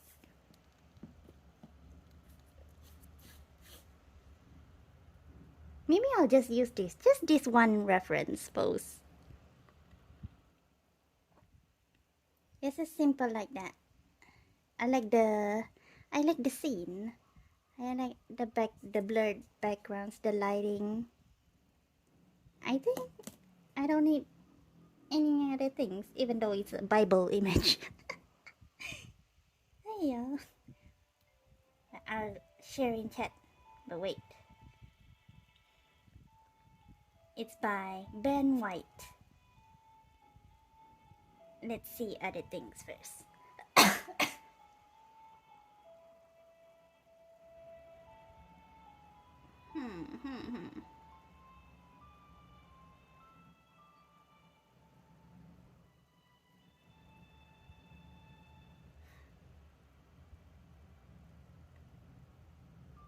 Just a simple posing like that, with nice lighting, nice background like that. Yep. I want to make a colorful background. We draw with charcoal. Oh my god, I just realized I forgot to look at my stream. Charcoal. The portraits will be charcoal, and the background will be colored. Because I cannot help it. I cannot make a full charcoal thing. I like colors. I'm looking at more pictures just in case speaks to me. But I like that one. Let's see. Scroll.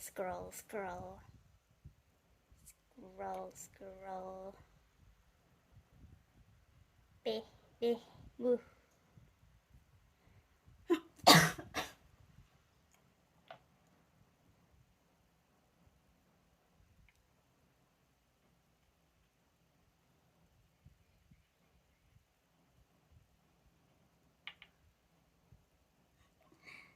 I guess I could like make this one This pose by Tim Mouseholder, but I don't know their height. I don't know who is shorter, who is taller. Oh my god, this is a cute one with kitty cat. Oh my god. The cute kitty cat. Oh my god. Forget. Oh. I know she has a puppy. A puppy dog. Oh my god, the cat. Oh, the cat.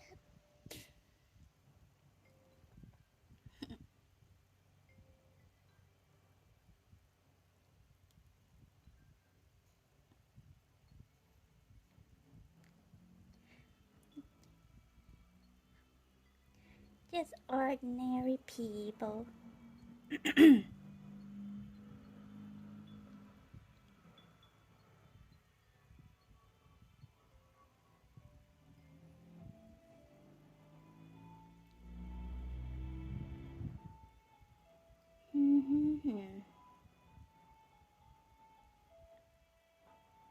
This one is also nice, but it's Unsplash Plus.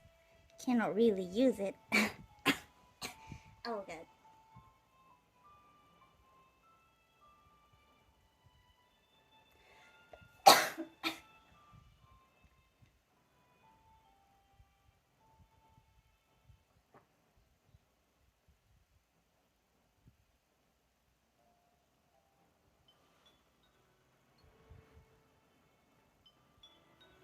Forgot to put the music on.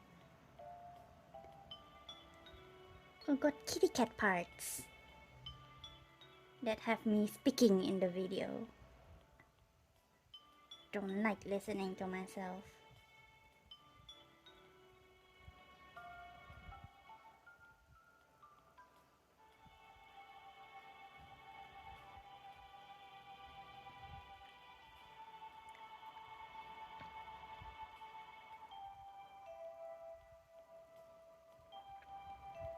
Well, to scrolling so much, I think I found what I wanna draw.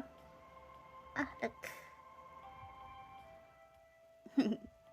This one has nice background though. And Splash Plus. Nice background. What the hunger is this? In Indonesia? Oh. A sarang, a nest.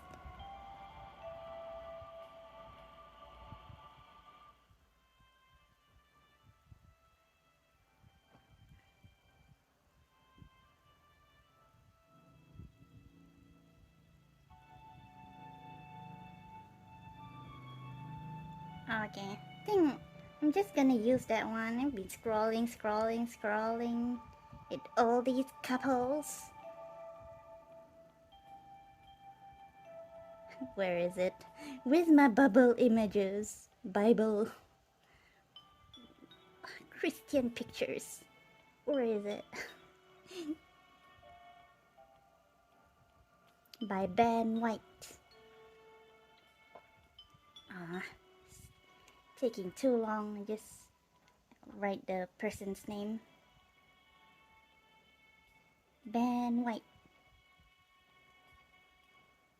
Ben White has like very nice photos. Like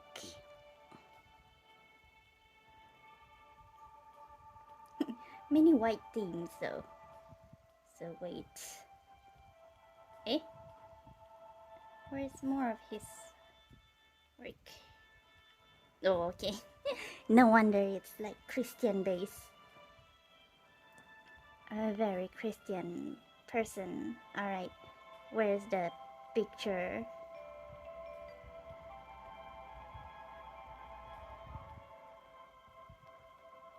Like, honestly, the photography is awesome. I hope it's not AI generated. I don't think so. No.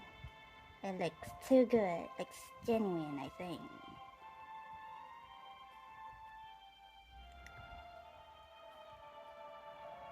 I don't know if Unsplash like uses AI. I don't think so. I hope not.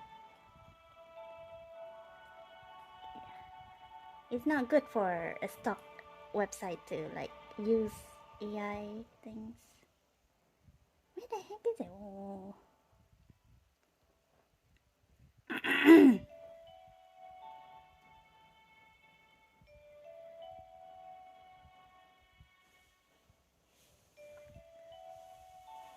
The hell is it? Scrolling.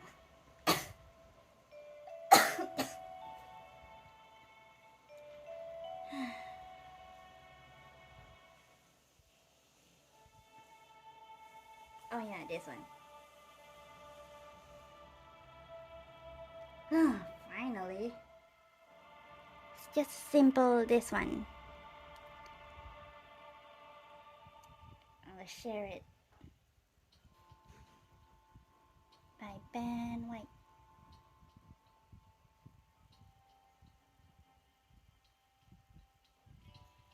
I think it's my only reference for this study, besides the pose photos.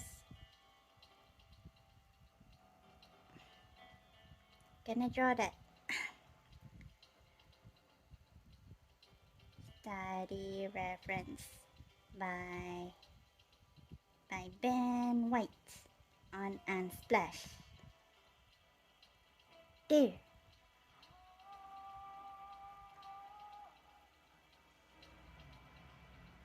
Simple, easy peasy.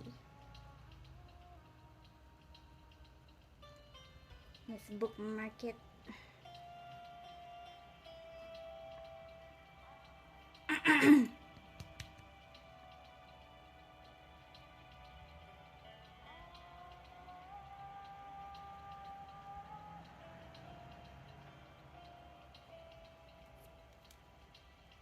And then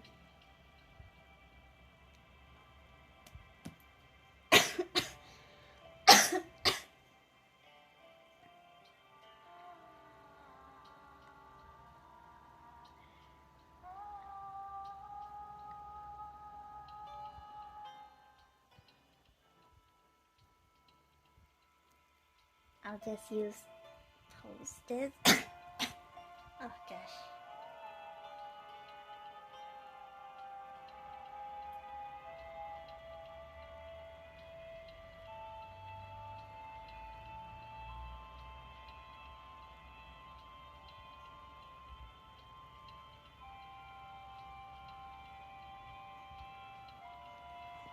I'll use Poe's outfit, but I need to put an outfit for Mr. Poe. Just a suit, lah.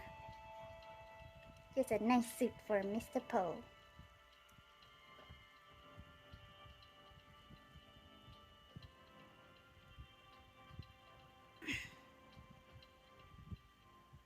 Gosh dang it.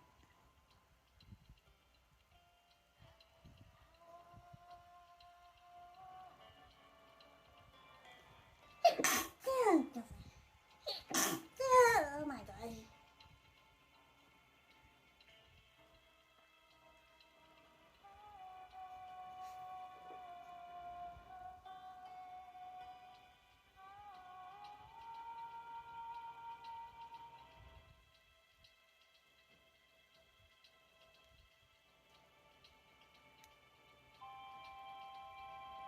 Nice suit.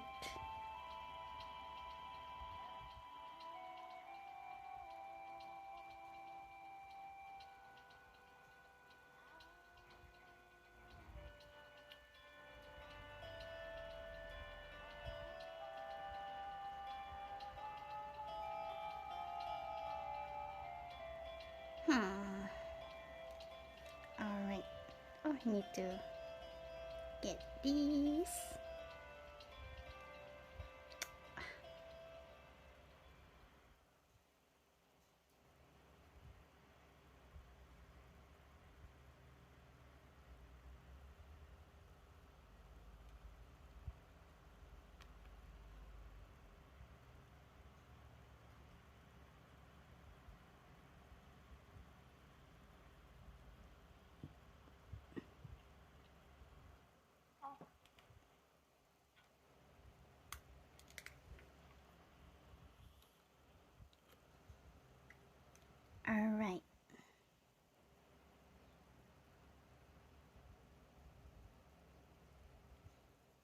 Gonna make a new album.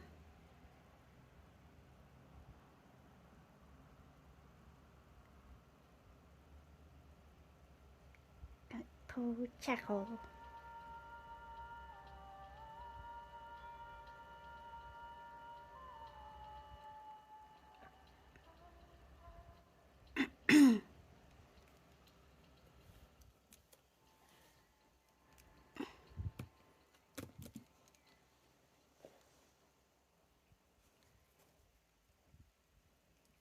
First, I'll just draw it here lah, my planning. I've got my pose.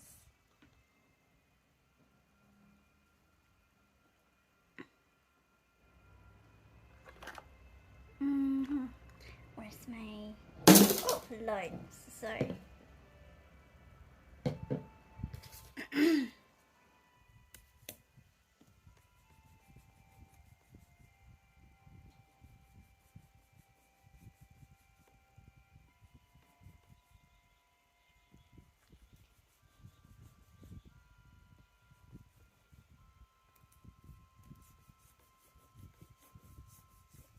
Just want to scale my drawing. How will I draw?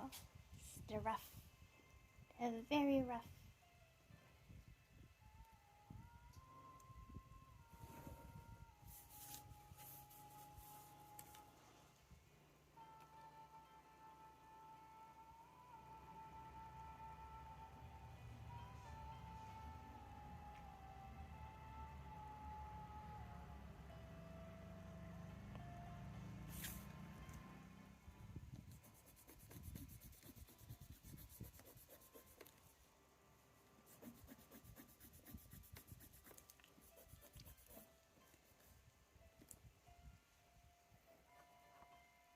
Brushy brush.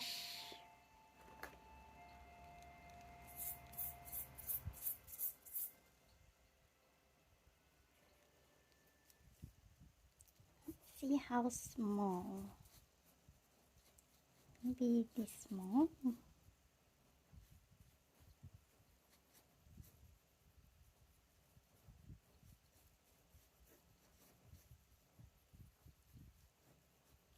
But it'd be hard to charcoal the face if it's small. But you're not that near.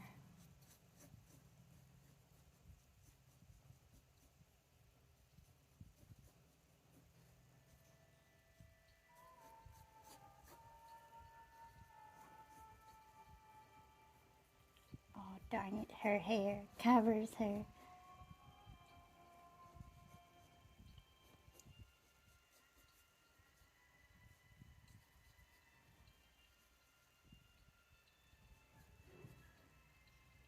Covers her ear.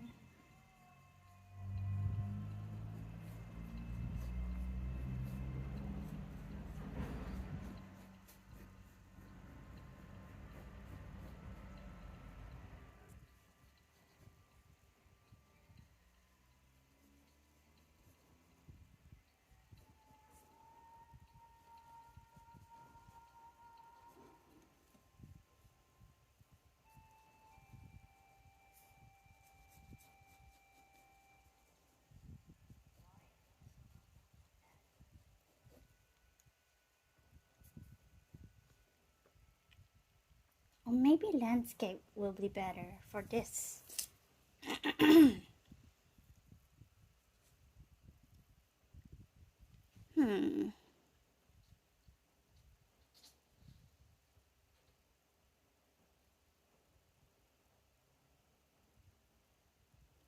I guess landscape is better. Another landscape art.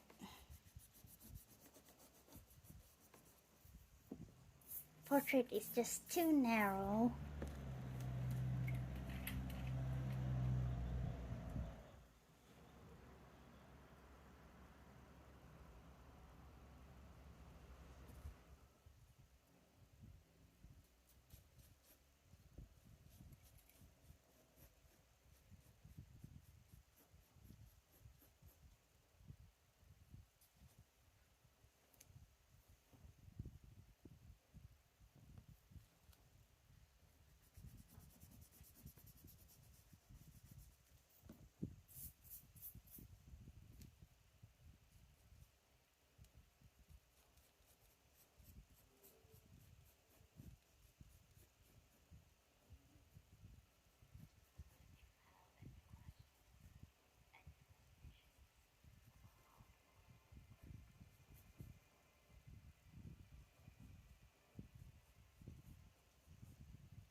to be this side.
Yeah, pretty much like this, the whole page. Mostly they're portraits.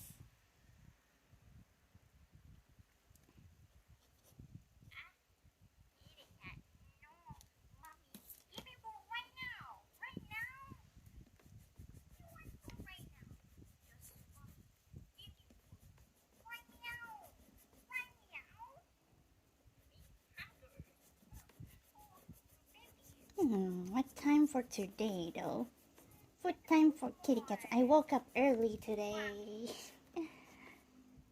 Alright, that's good. I want to wake up very, very early so that I can do stuff early when the internet is good. Maybe at 5. And just do my chores quickly. It's usually the morning chores for me that takes a lot of time, lots of cleaning, lots of exercise for me. This is how I get my exercise, do kitty cat chores.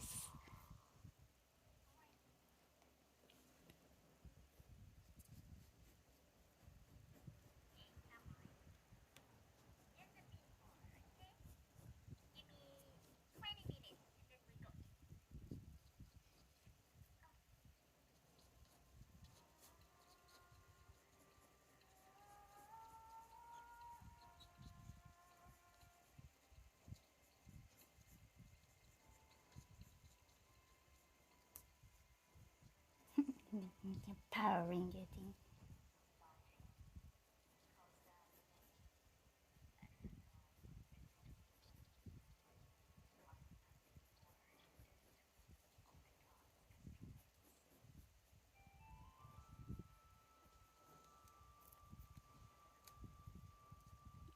just making sockets here so that I can like gauge my own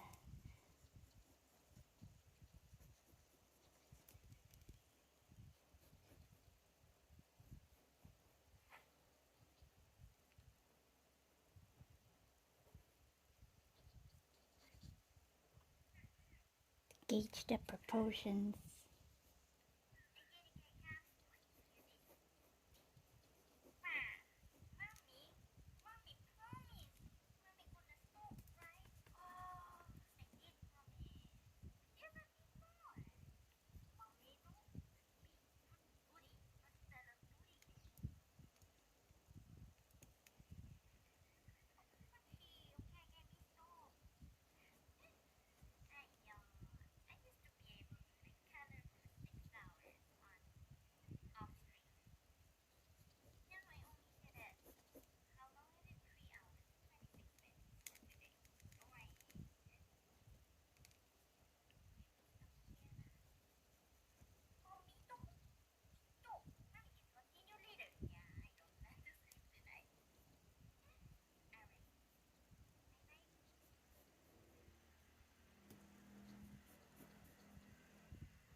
Looking at faces, wait.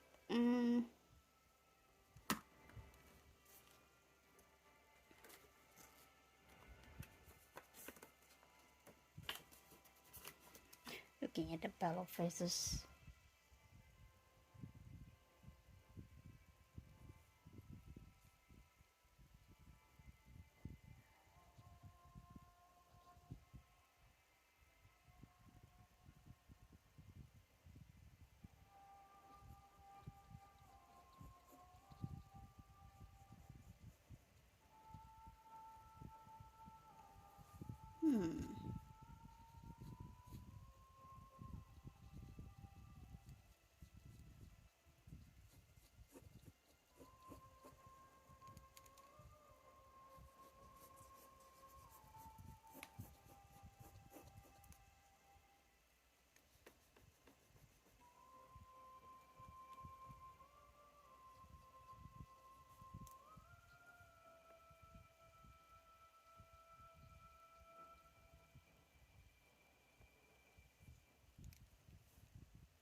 I brush and I accidentally scratch.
Maybe I should like upload like my music, but I put it unlisted, so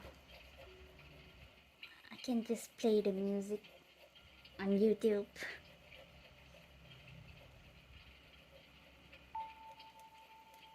Maybe I'll do that.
I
gotta draw glasses.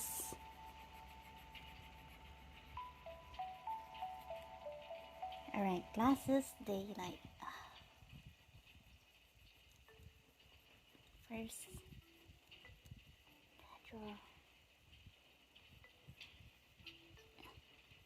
You gotta draw paw features.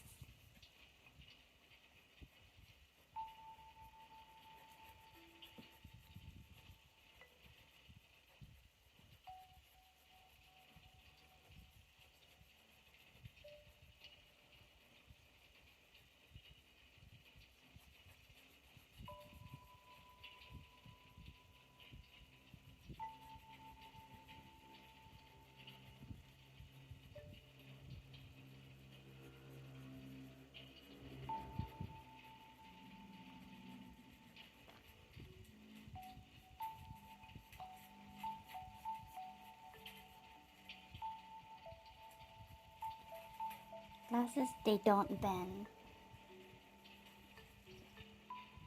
Don't bend, but make it smaller in size for that side.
here.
I don't see much for drawing because I'm just drawing Poe and Mr. Poe, just trying to capture their features.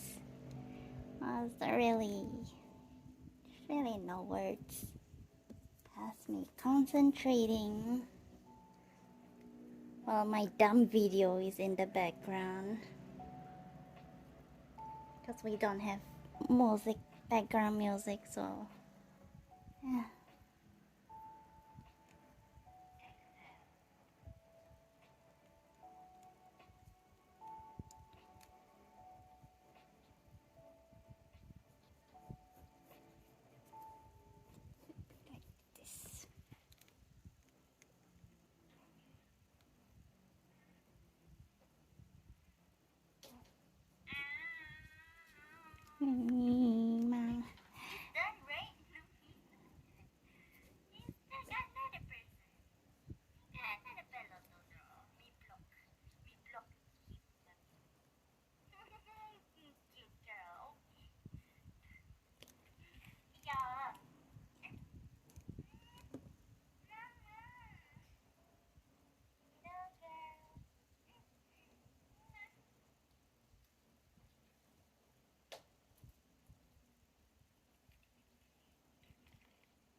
They both have big glasses.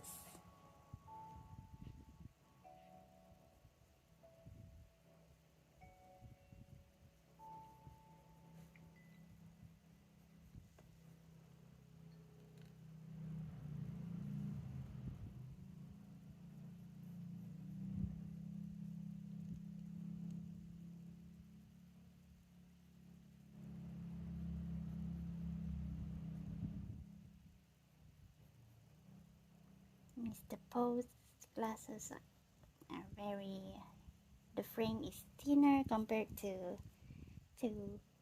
Poe.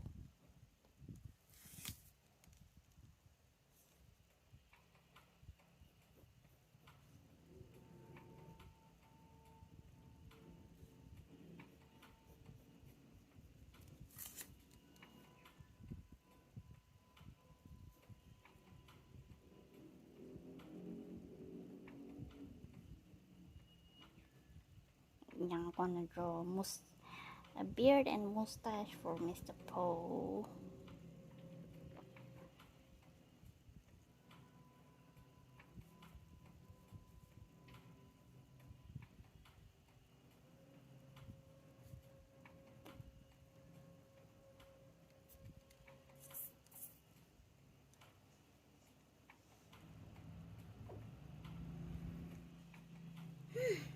Goodness.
You know, the hair, I'm mostly guessing.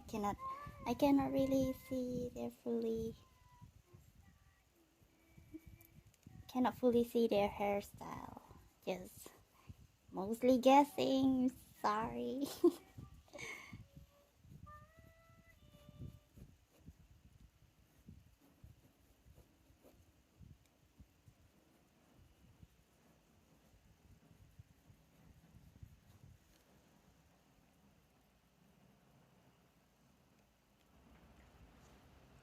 Oh my gosh.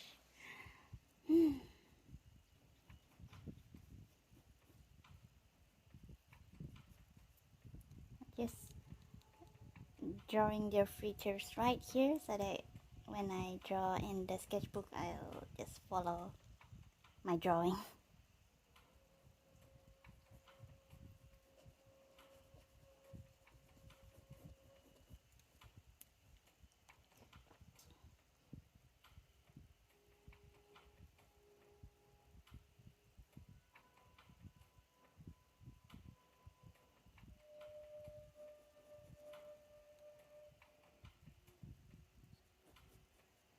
I'll just follow the reference suit.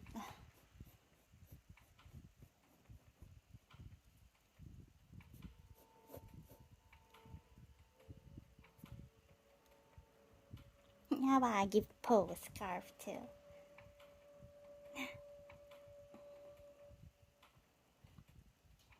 Because a scarf be neat. I want to draw a scarf, just an excuse for me to draw a complicated article of clothing.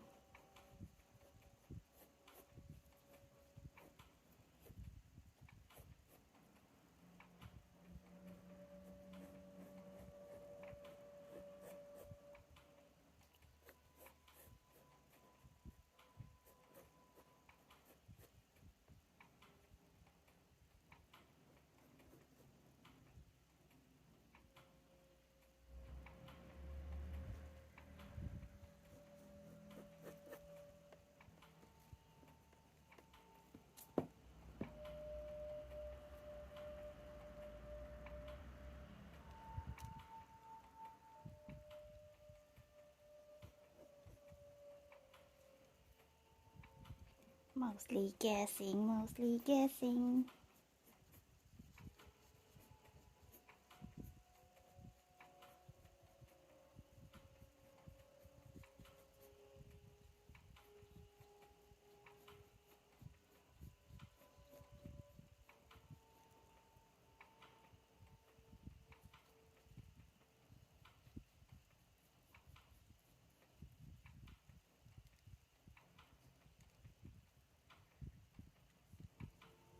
I'll just make Mr. Poe wear suit. I don't know if Mr. Poe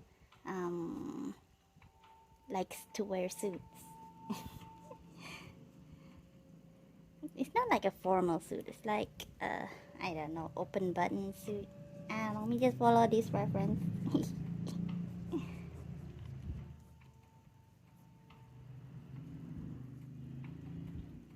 not supposed to be a very complicated study. Just a very neat one, simple one.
Let's make them look smart in this picture. Smart as in fancy? What's the word? We say it smart here, but it doesn't mean like brilliant. It means like, yeah, fancy. Look like dashing, I guess. That's what smart means here. Or maybe it changed the meaning.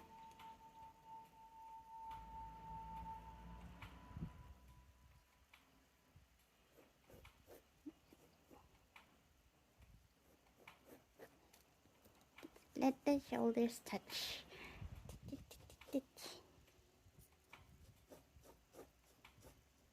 This is the shoulder seam. This is the pocket. Some folding over here, I see. Just stealing this guy's clothes. Put it on Mr. Poe.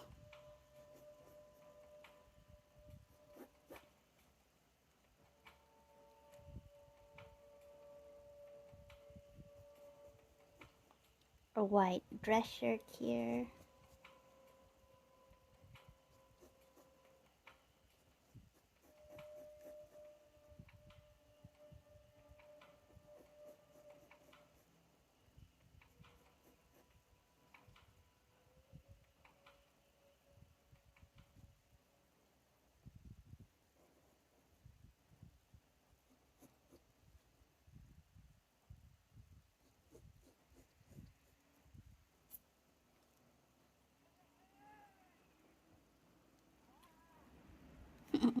Kick it. It's 4. The booty? The booty? What is it? Baby got back. Baby got back. Oh boy.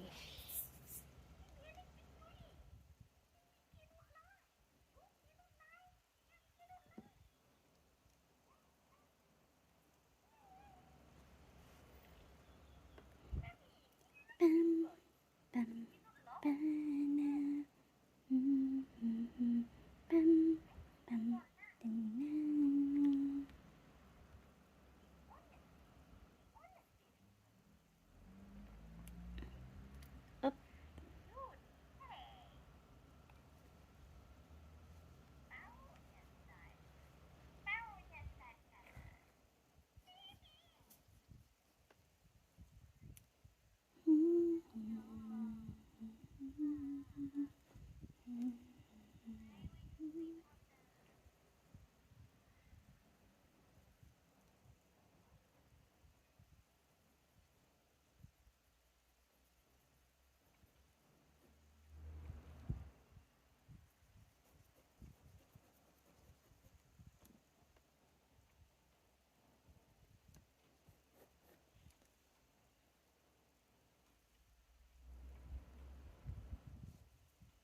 This one is actually higher.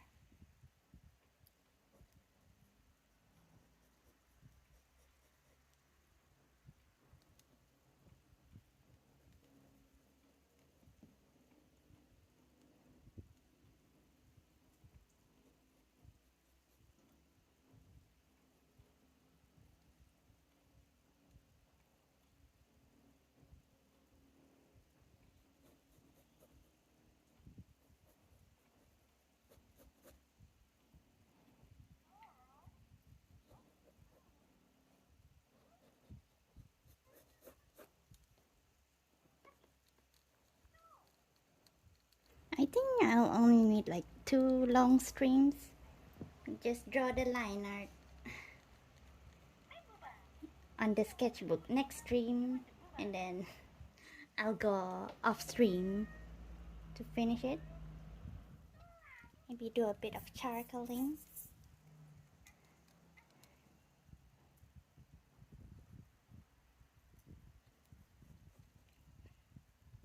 Wait, not next stream. Next stream I'll be doing Nesha.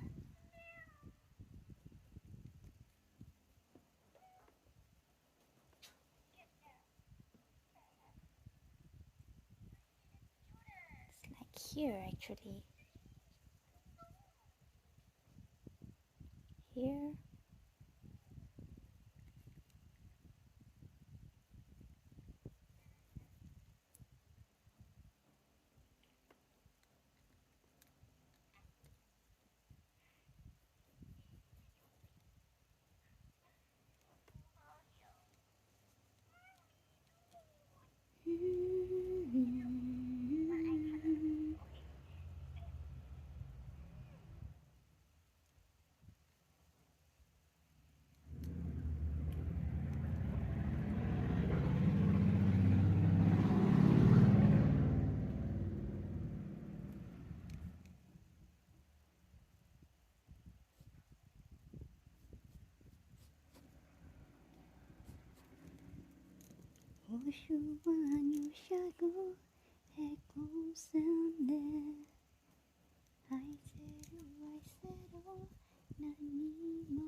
Which one? Here.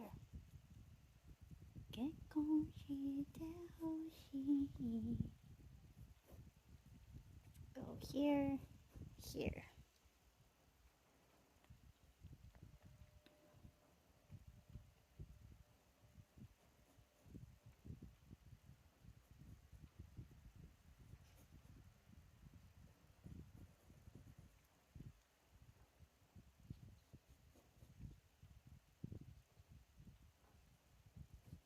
And here like this.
Clean this.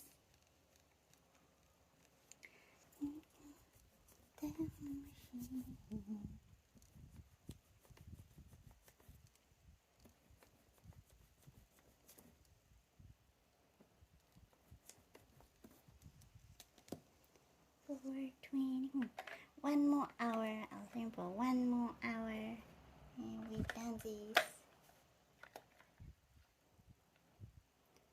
Maybe I'll stream like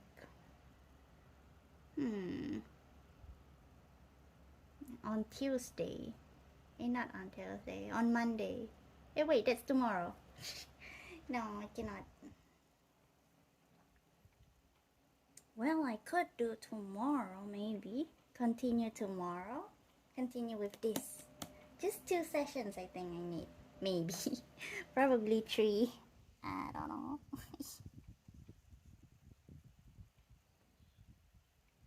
Push the belly out another day. I'm already thinking of not following my schedule. Keep on changing.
My eye can.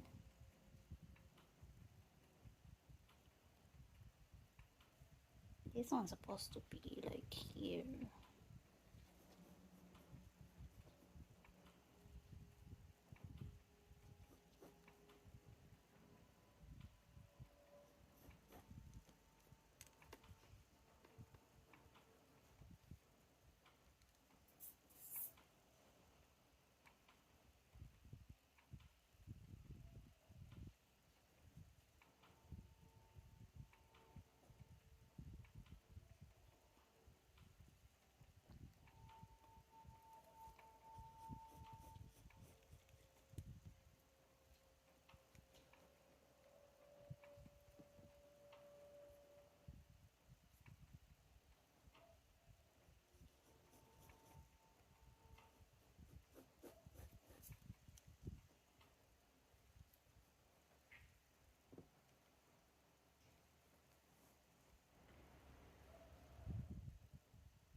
Well, if I'm using the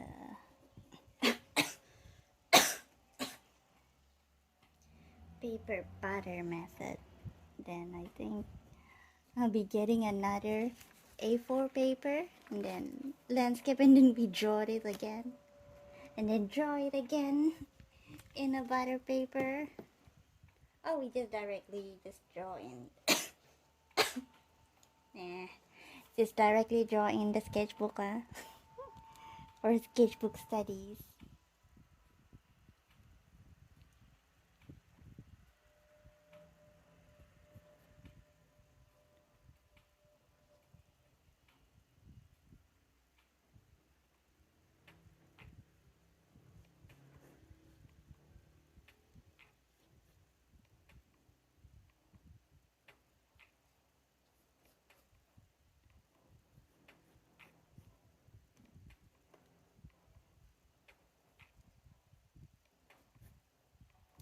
I think this is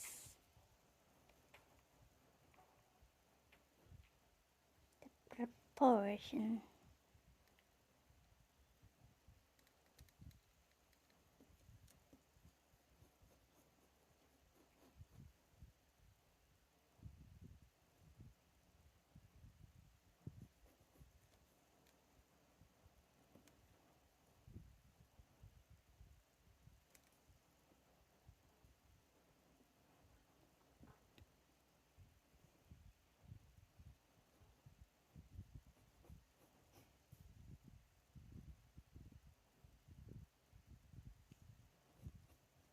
Maybe this one is too big actually.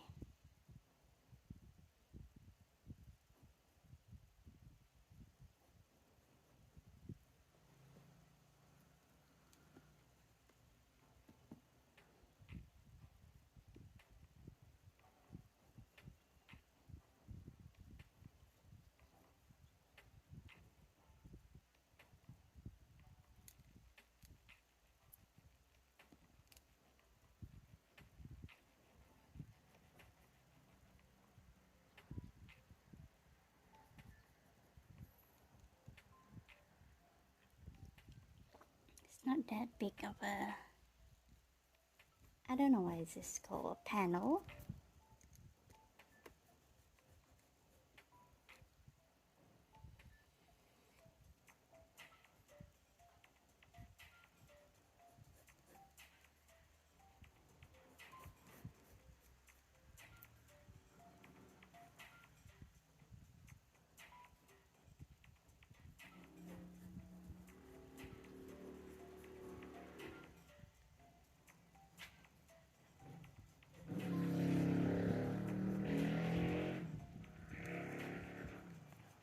Overestimate the shoulder.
don't know if Po has long hair or short hair.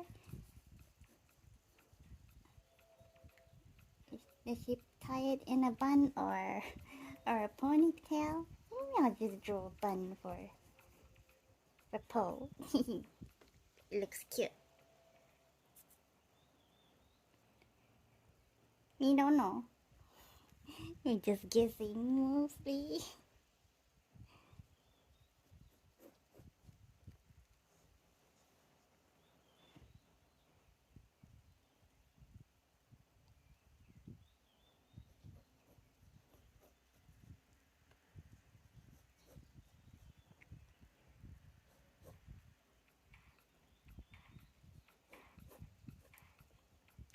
This is a scarf.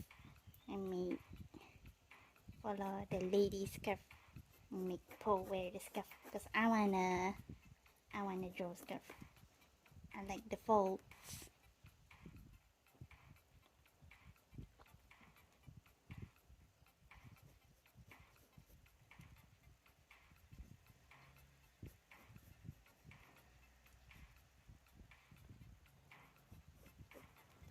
And Po lives in a pretty cold place.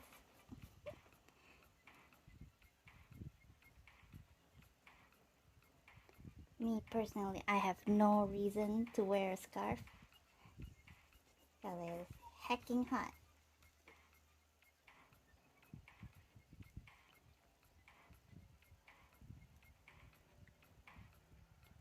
But I'm sure Po has good reason.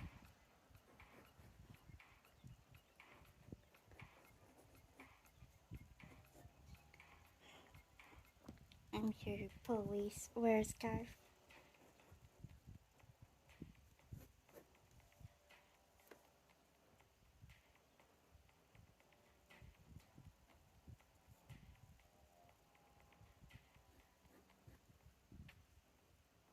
Wonder what color am I gonna color? Oh wait, there's no color. It's gonna be charcoal. Forgot. Good. I don't have to think about the color.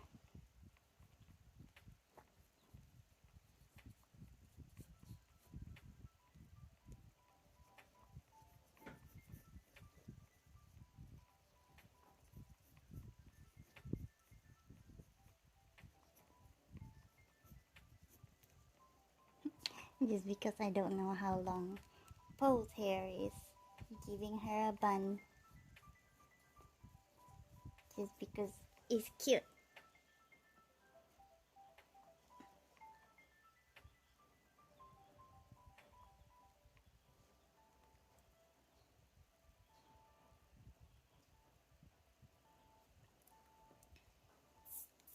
Okay, it's pretty much like this.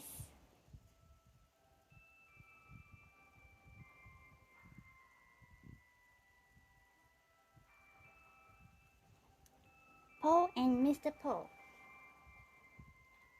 Just do it right now. We draw here or in the small sketchbook. Like if we want to be fast, guess we could draw it in the small sketchbook.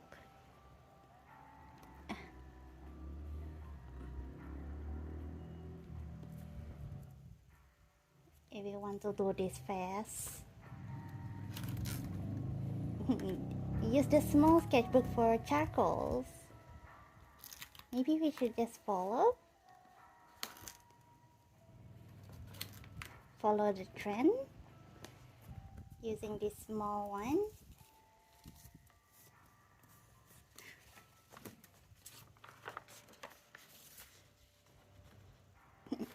If only I can copy, paste, and then enlarge it a bit. Done.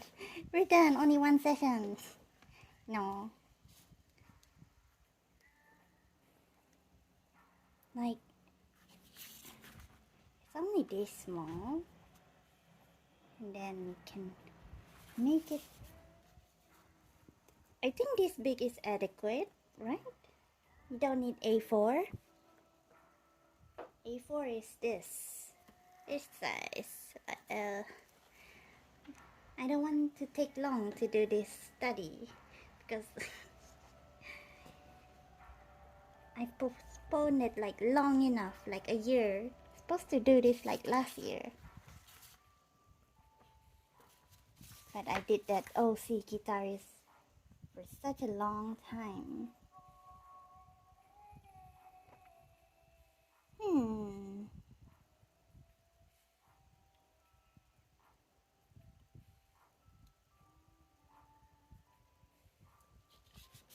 Here's my reference now.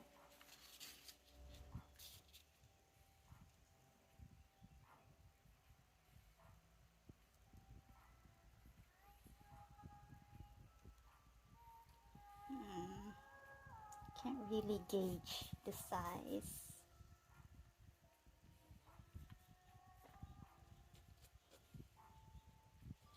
So there will be like 3 sketchbook videos. 1, 2, and 3, and they're all charcoal. After I do polls, I'm gonna do one for Josh, but I haven't asked him what to draw. I've only asked Paul. I wonder what Josh will tell me what to draw. Me no know.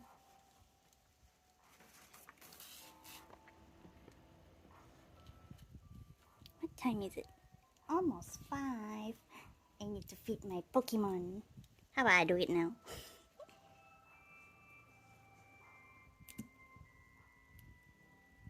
Don't mind me gonna feed lunch.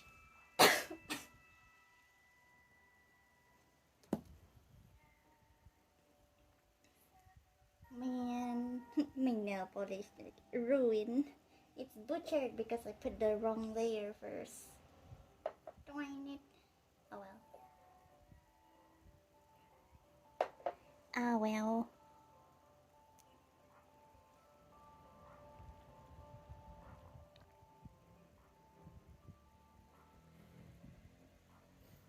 Gonna feed my Pokemon.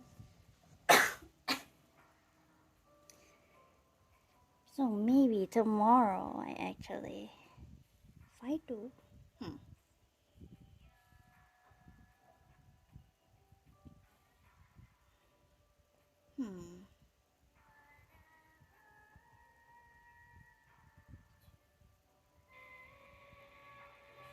Me think. If I do the burial tomorrow, I don't think I'll finish it tomorrow.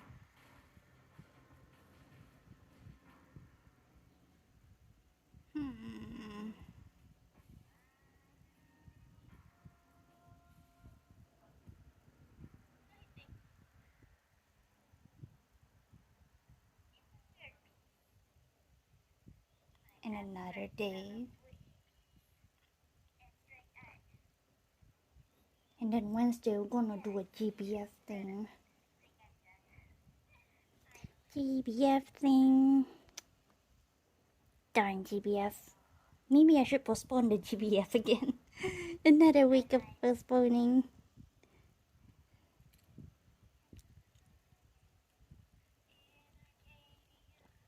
I still like cough occasionally. Who knows?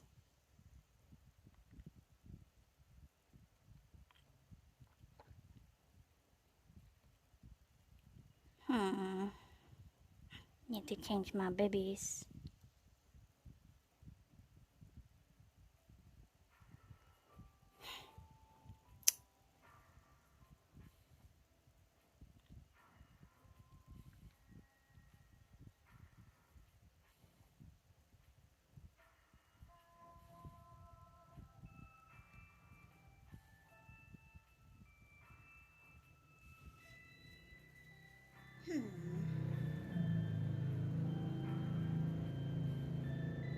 If I finish Belial in 2 days, that means I'm gonna spend time to make the video and do all that all over again.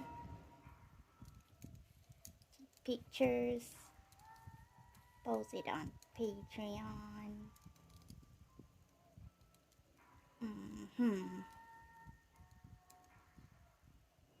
Gosh darn it.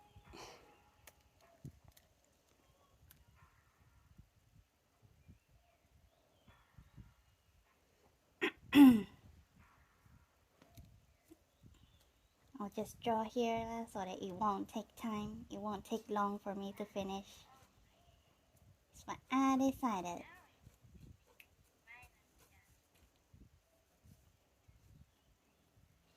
Let's draw this lightly. Make as little scratch as possible.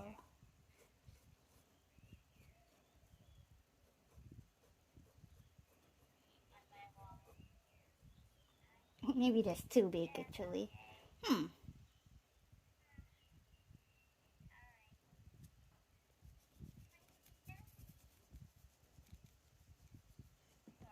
Master, yay, finally. I can get Quaxley.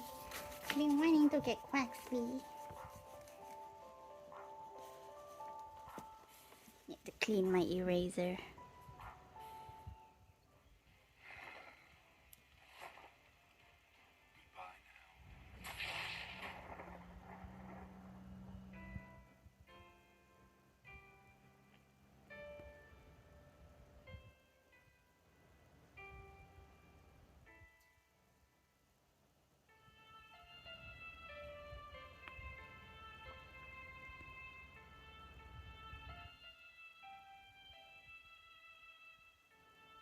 I'll bring...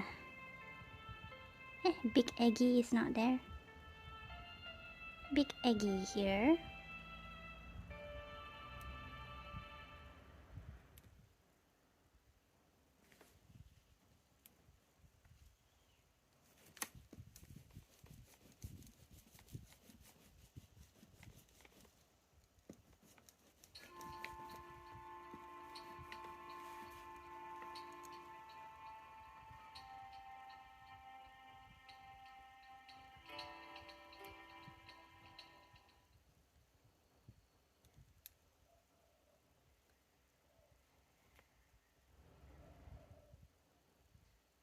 Oh, I need to charge this.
Very lightly draw.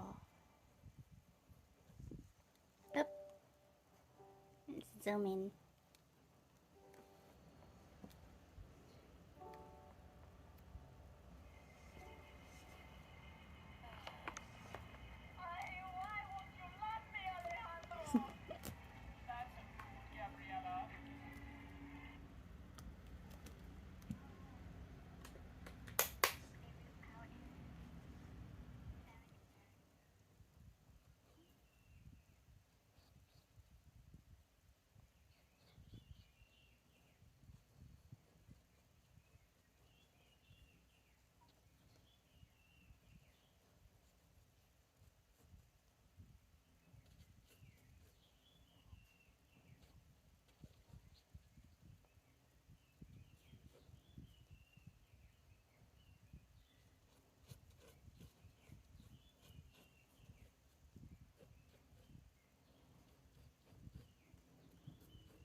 Yeah, this size is okay. Oops.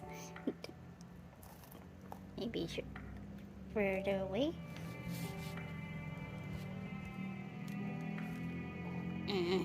So hard. How do I position here?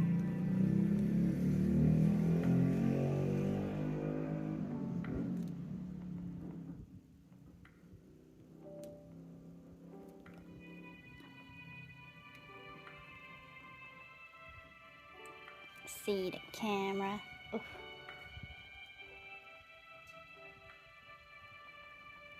Okay. I think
gimmick. Can draw the rest of the clothes here. Up.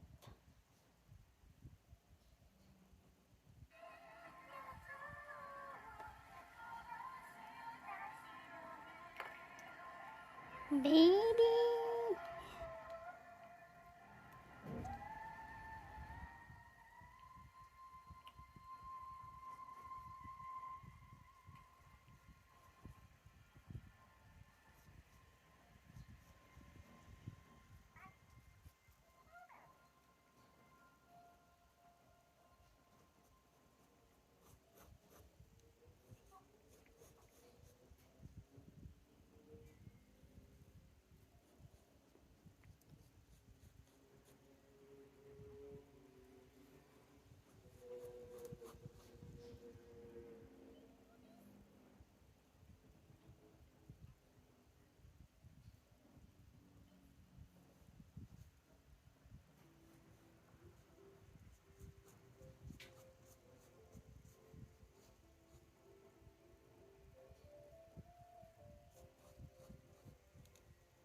Where's my thin Hello Kitty eraser? Where is it?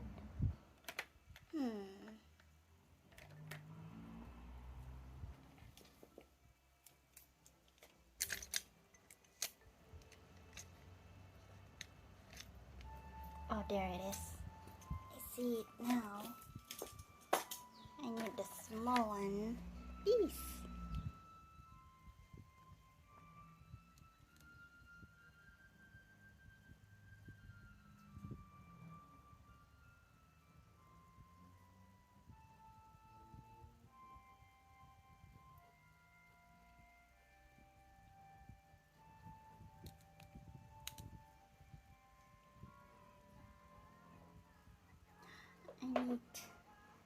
I need a paper to cover my hand over here.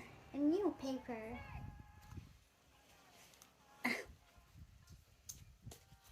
Oh Lord.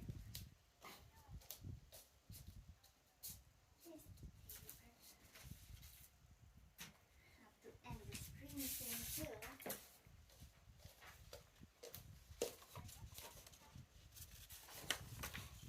My reference paper here.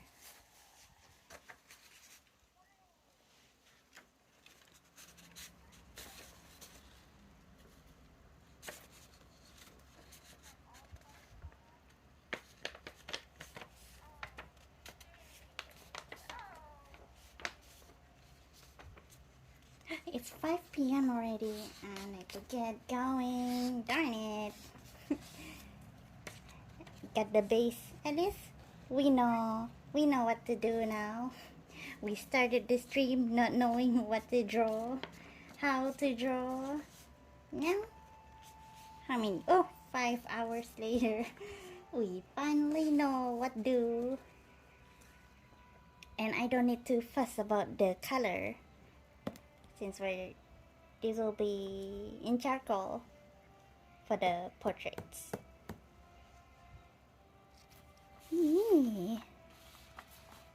Basically gonna put this over here. Tomorrow, after I do Belial, I want to continue. I want to do this, but on as my next sketchbook video. That means I gotta edit, gotta do stuff. Or I guess I'll just focus on this first lah, since I already know what to do. If I focus on this first, then tomorrow I won't do Belial. I'll do this. Tomorrow I'll stream. Changing my schedule. Tomorrow I'll continue drawing this. Continue with this project. Then do this, do the line art, do the charcoaling. And then if I'm at the point where I can do this off stream, I'll do Nessa too if I have the time. This. He still haven't finished the line art.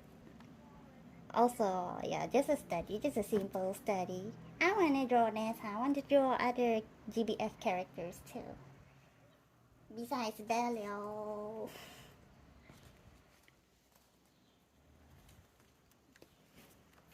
And then I'll do edit 3 sketchbook videos. Oh lord.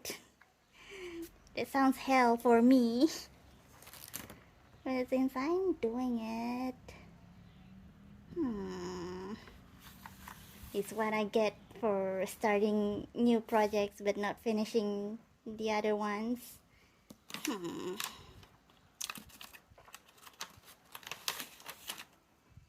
Which means this Friday we won't do an art stream. Shit. Changing this Friday's art stream to tomorrow. Lord. Bertity Lord, help me. Raro says, please help my mommy. Bertity Lord. Yeah, please help me. 3 sketchbook videos. Oh, Lord. At least sketchbook videos are very short compared to MCS videos, and I don't do much editing. Maybe. Oof. I underestimated. Ugh. Maybe this week will be the last week I'll do art. And then next week I don't do art streams. Thinking. Oh, I need to fix the editing too. I need to fix the audio. Fix the audio.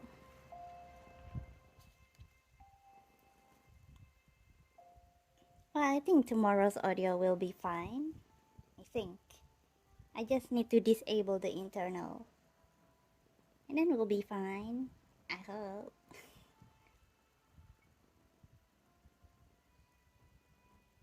We'll see tomorrow. But yeah, I think that's it for today. gotta end early so we can do chores early. Can feed ourselves dinner. Feed the kitty cats too. Let me try to change the scene to our boo-bye scene. If it abruptly ends, then that's it. Thank you for all. But let's try. Last time I cut to the end scene. I cannot sing still.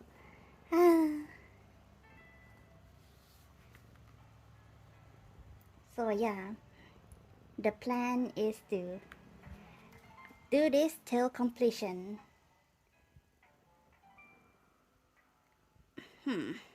Thinking again.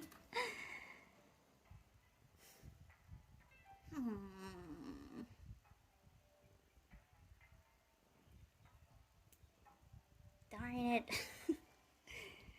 Maybe I'll postpone the GBF then. Okay, tomorrow I'll stream. I'll finish this. I think I'm just gonna need 2 sessions. It's just simple like that. I say as I take 5 hours to draw. Simple. Okay.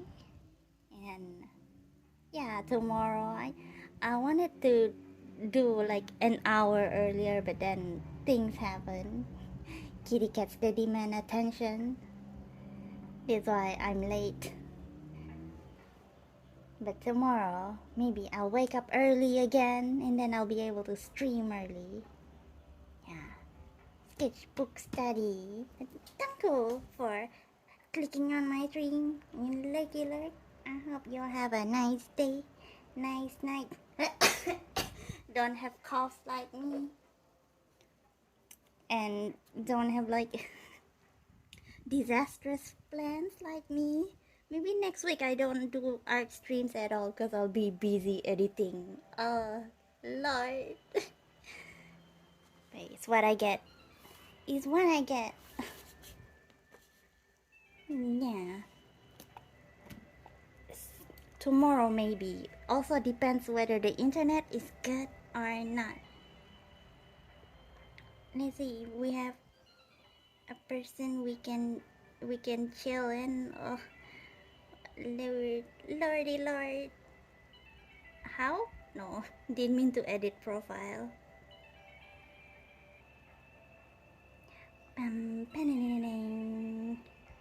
Let's go lurk in someone's stream. No. Who wah who. Who wah who. Who wah who wah who. Oh,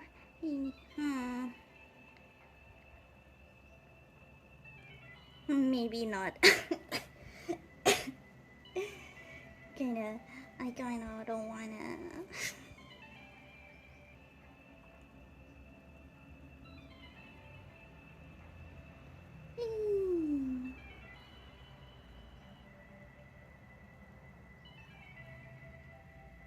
I don't know. I don't want to talk to people. Oh well. Just end here. But thank you. And hope you have lots of Barabuba blessings. See you tomorrow if the internet is good and if my health is good. No migraine, no period. Yeah, let's go eat. Yummy, yummy, yum. Yee! Nom nom.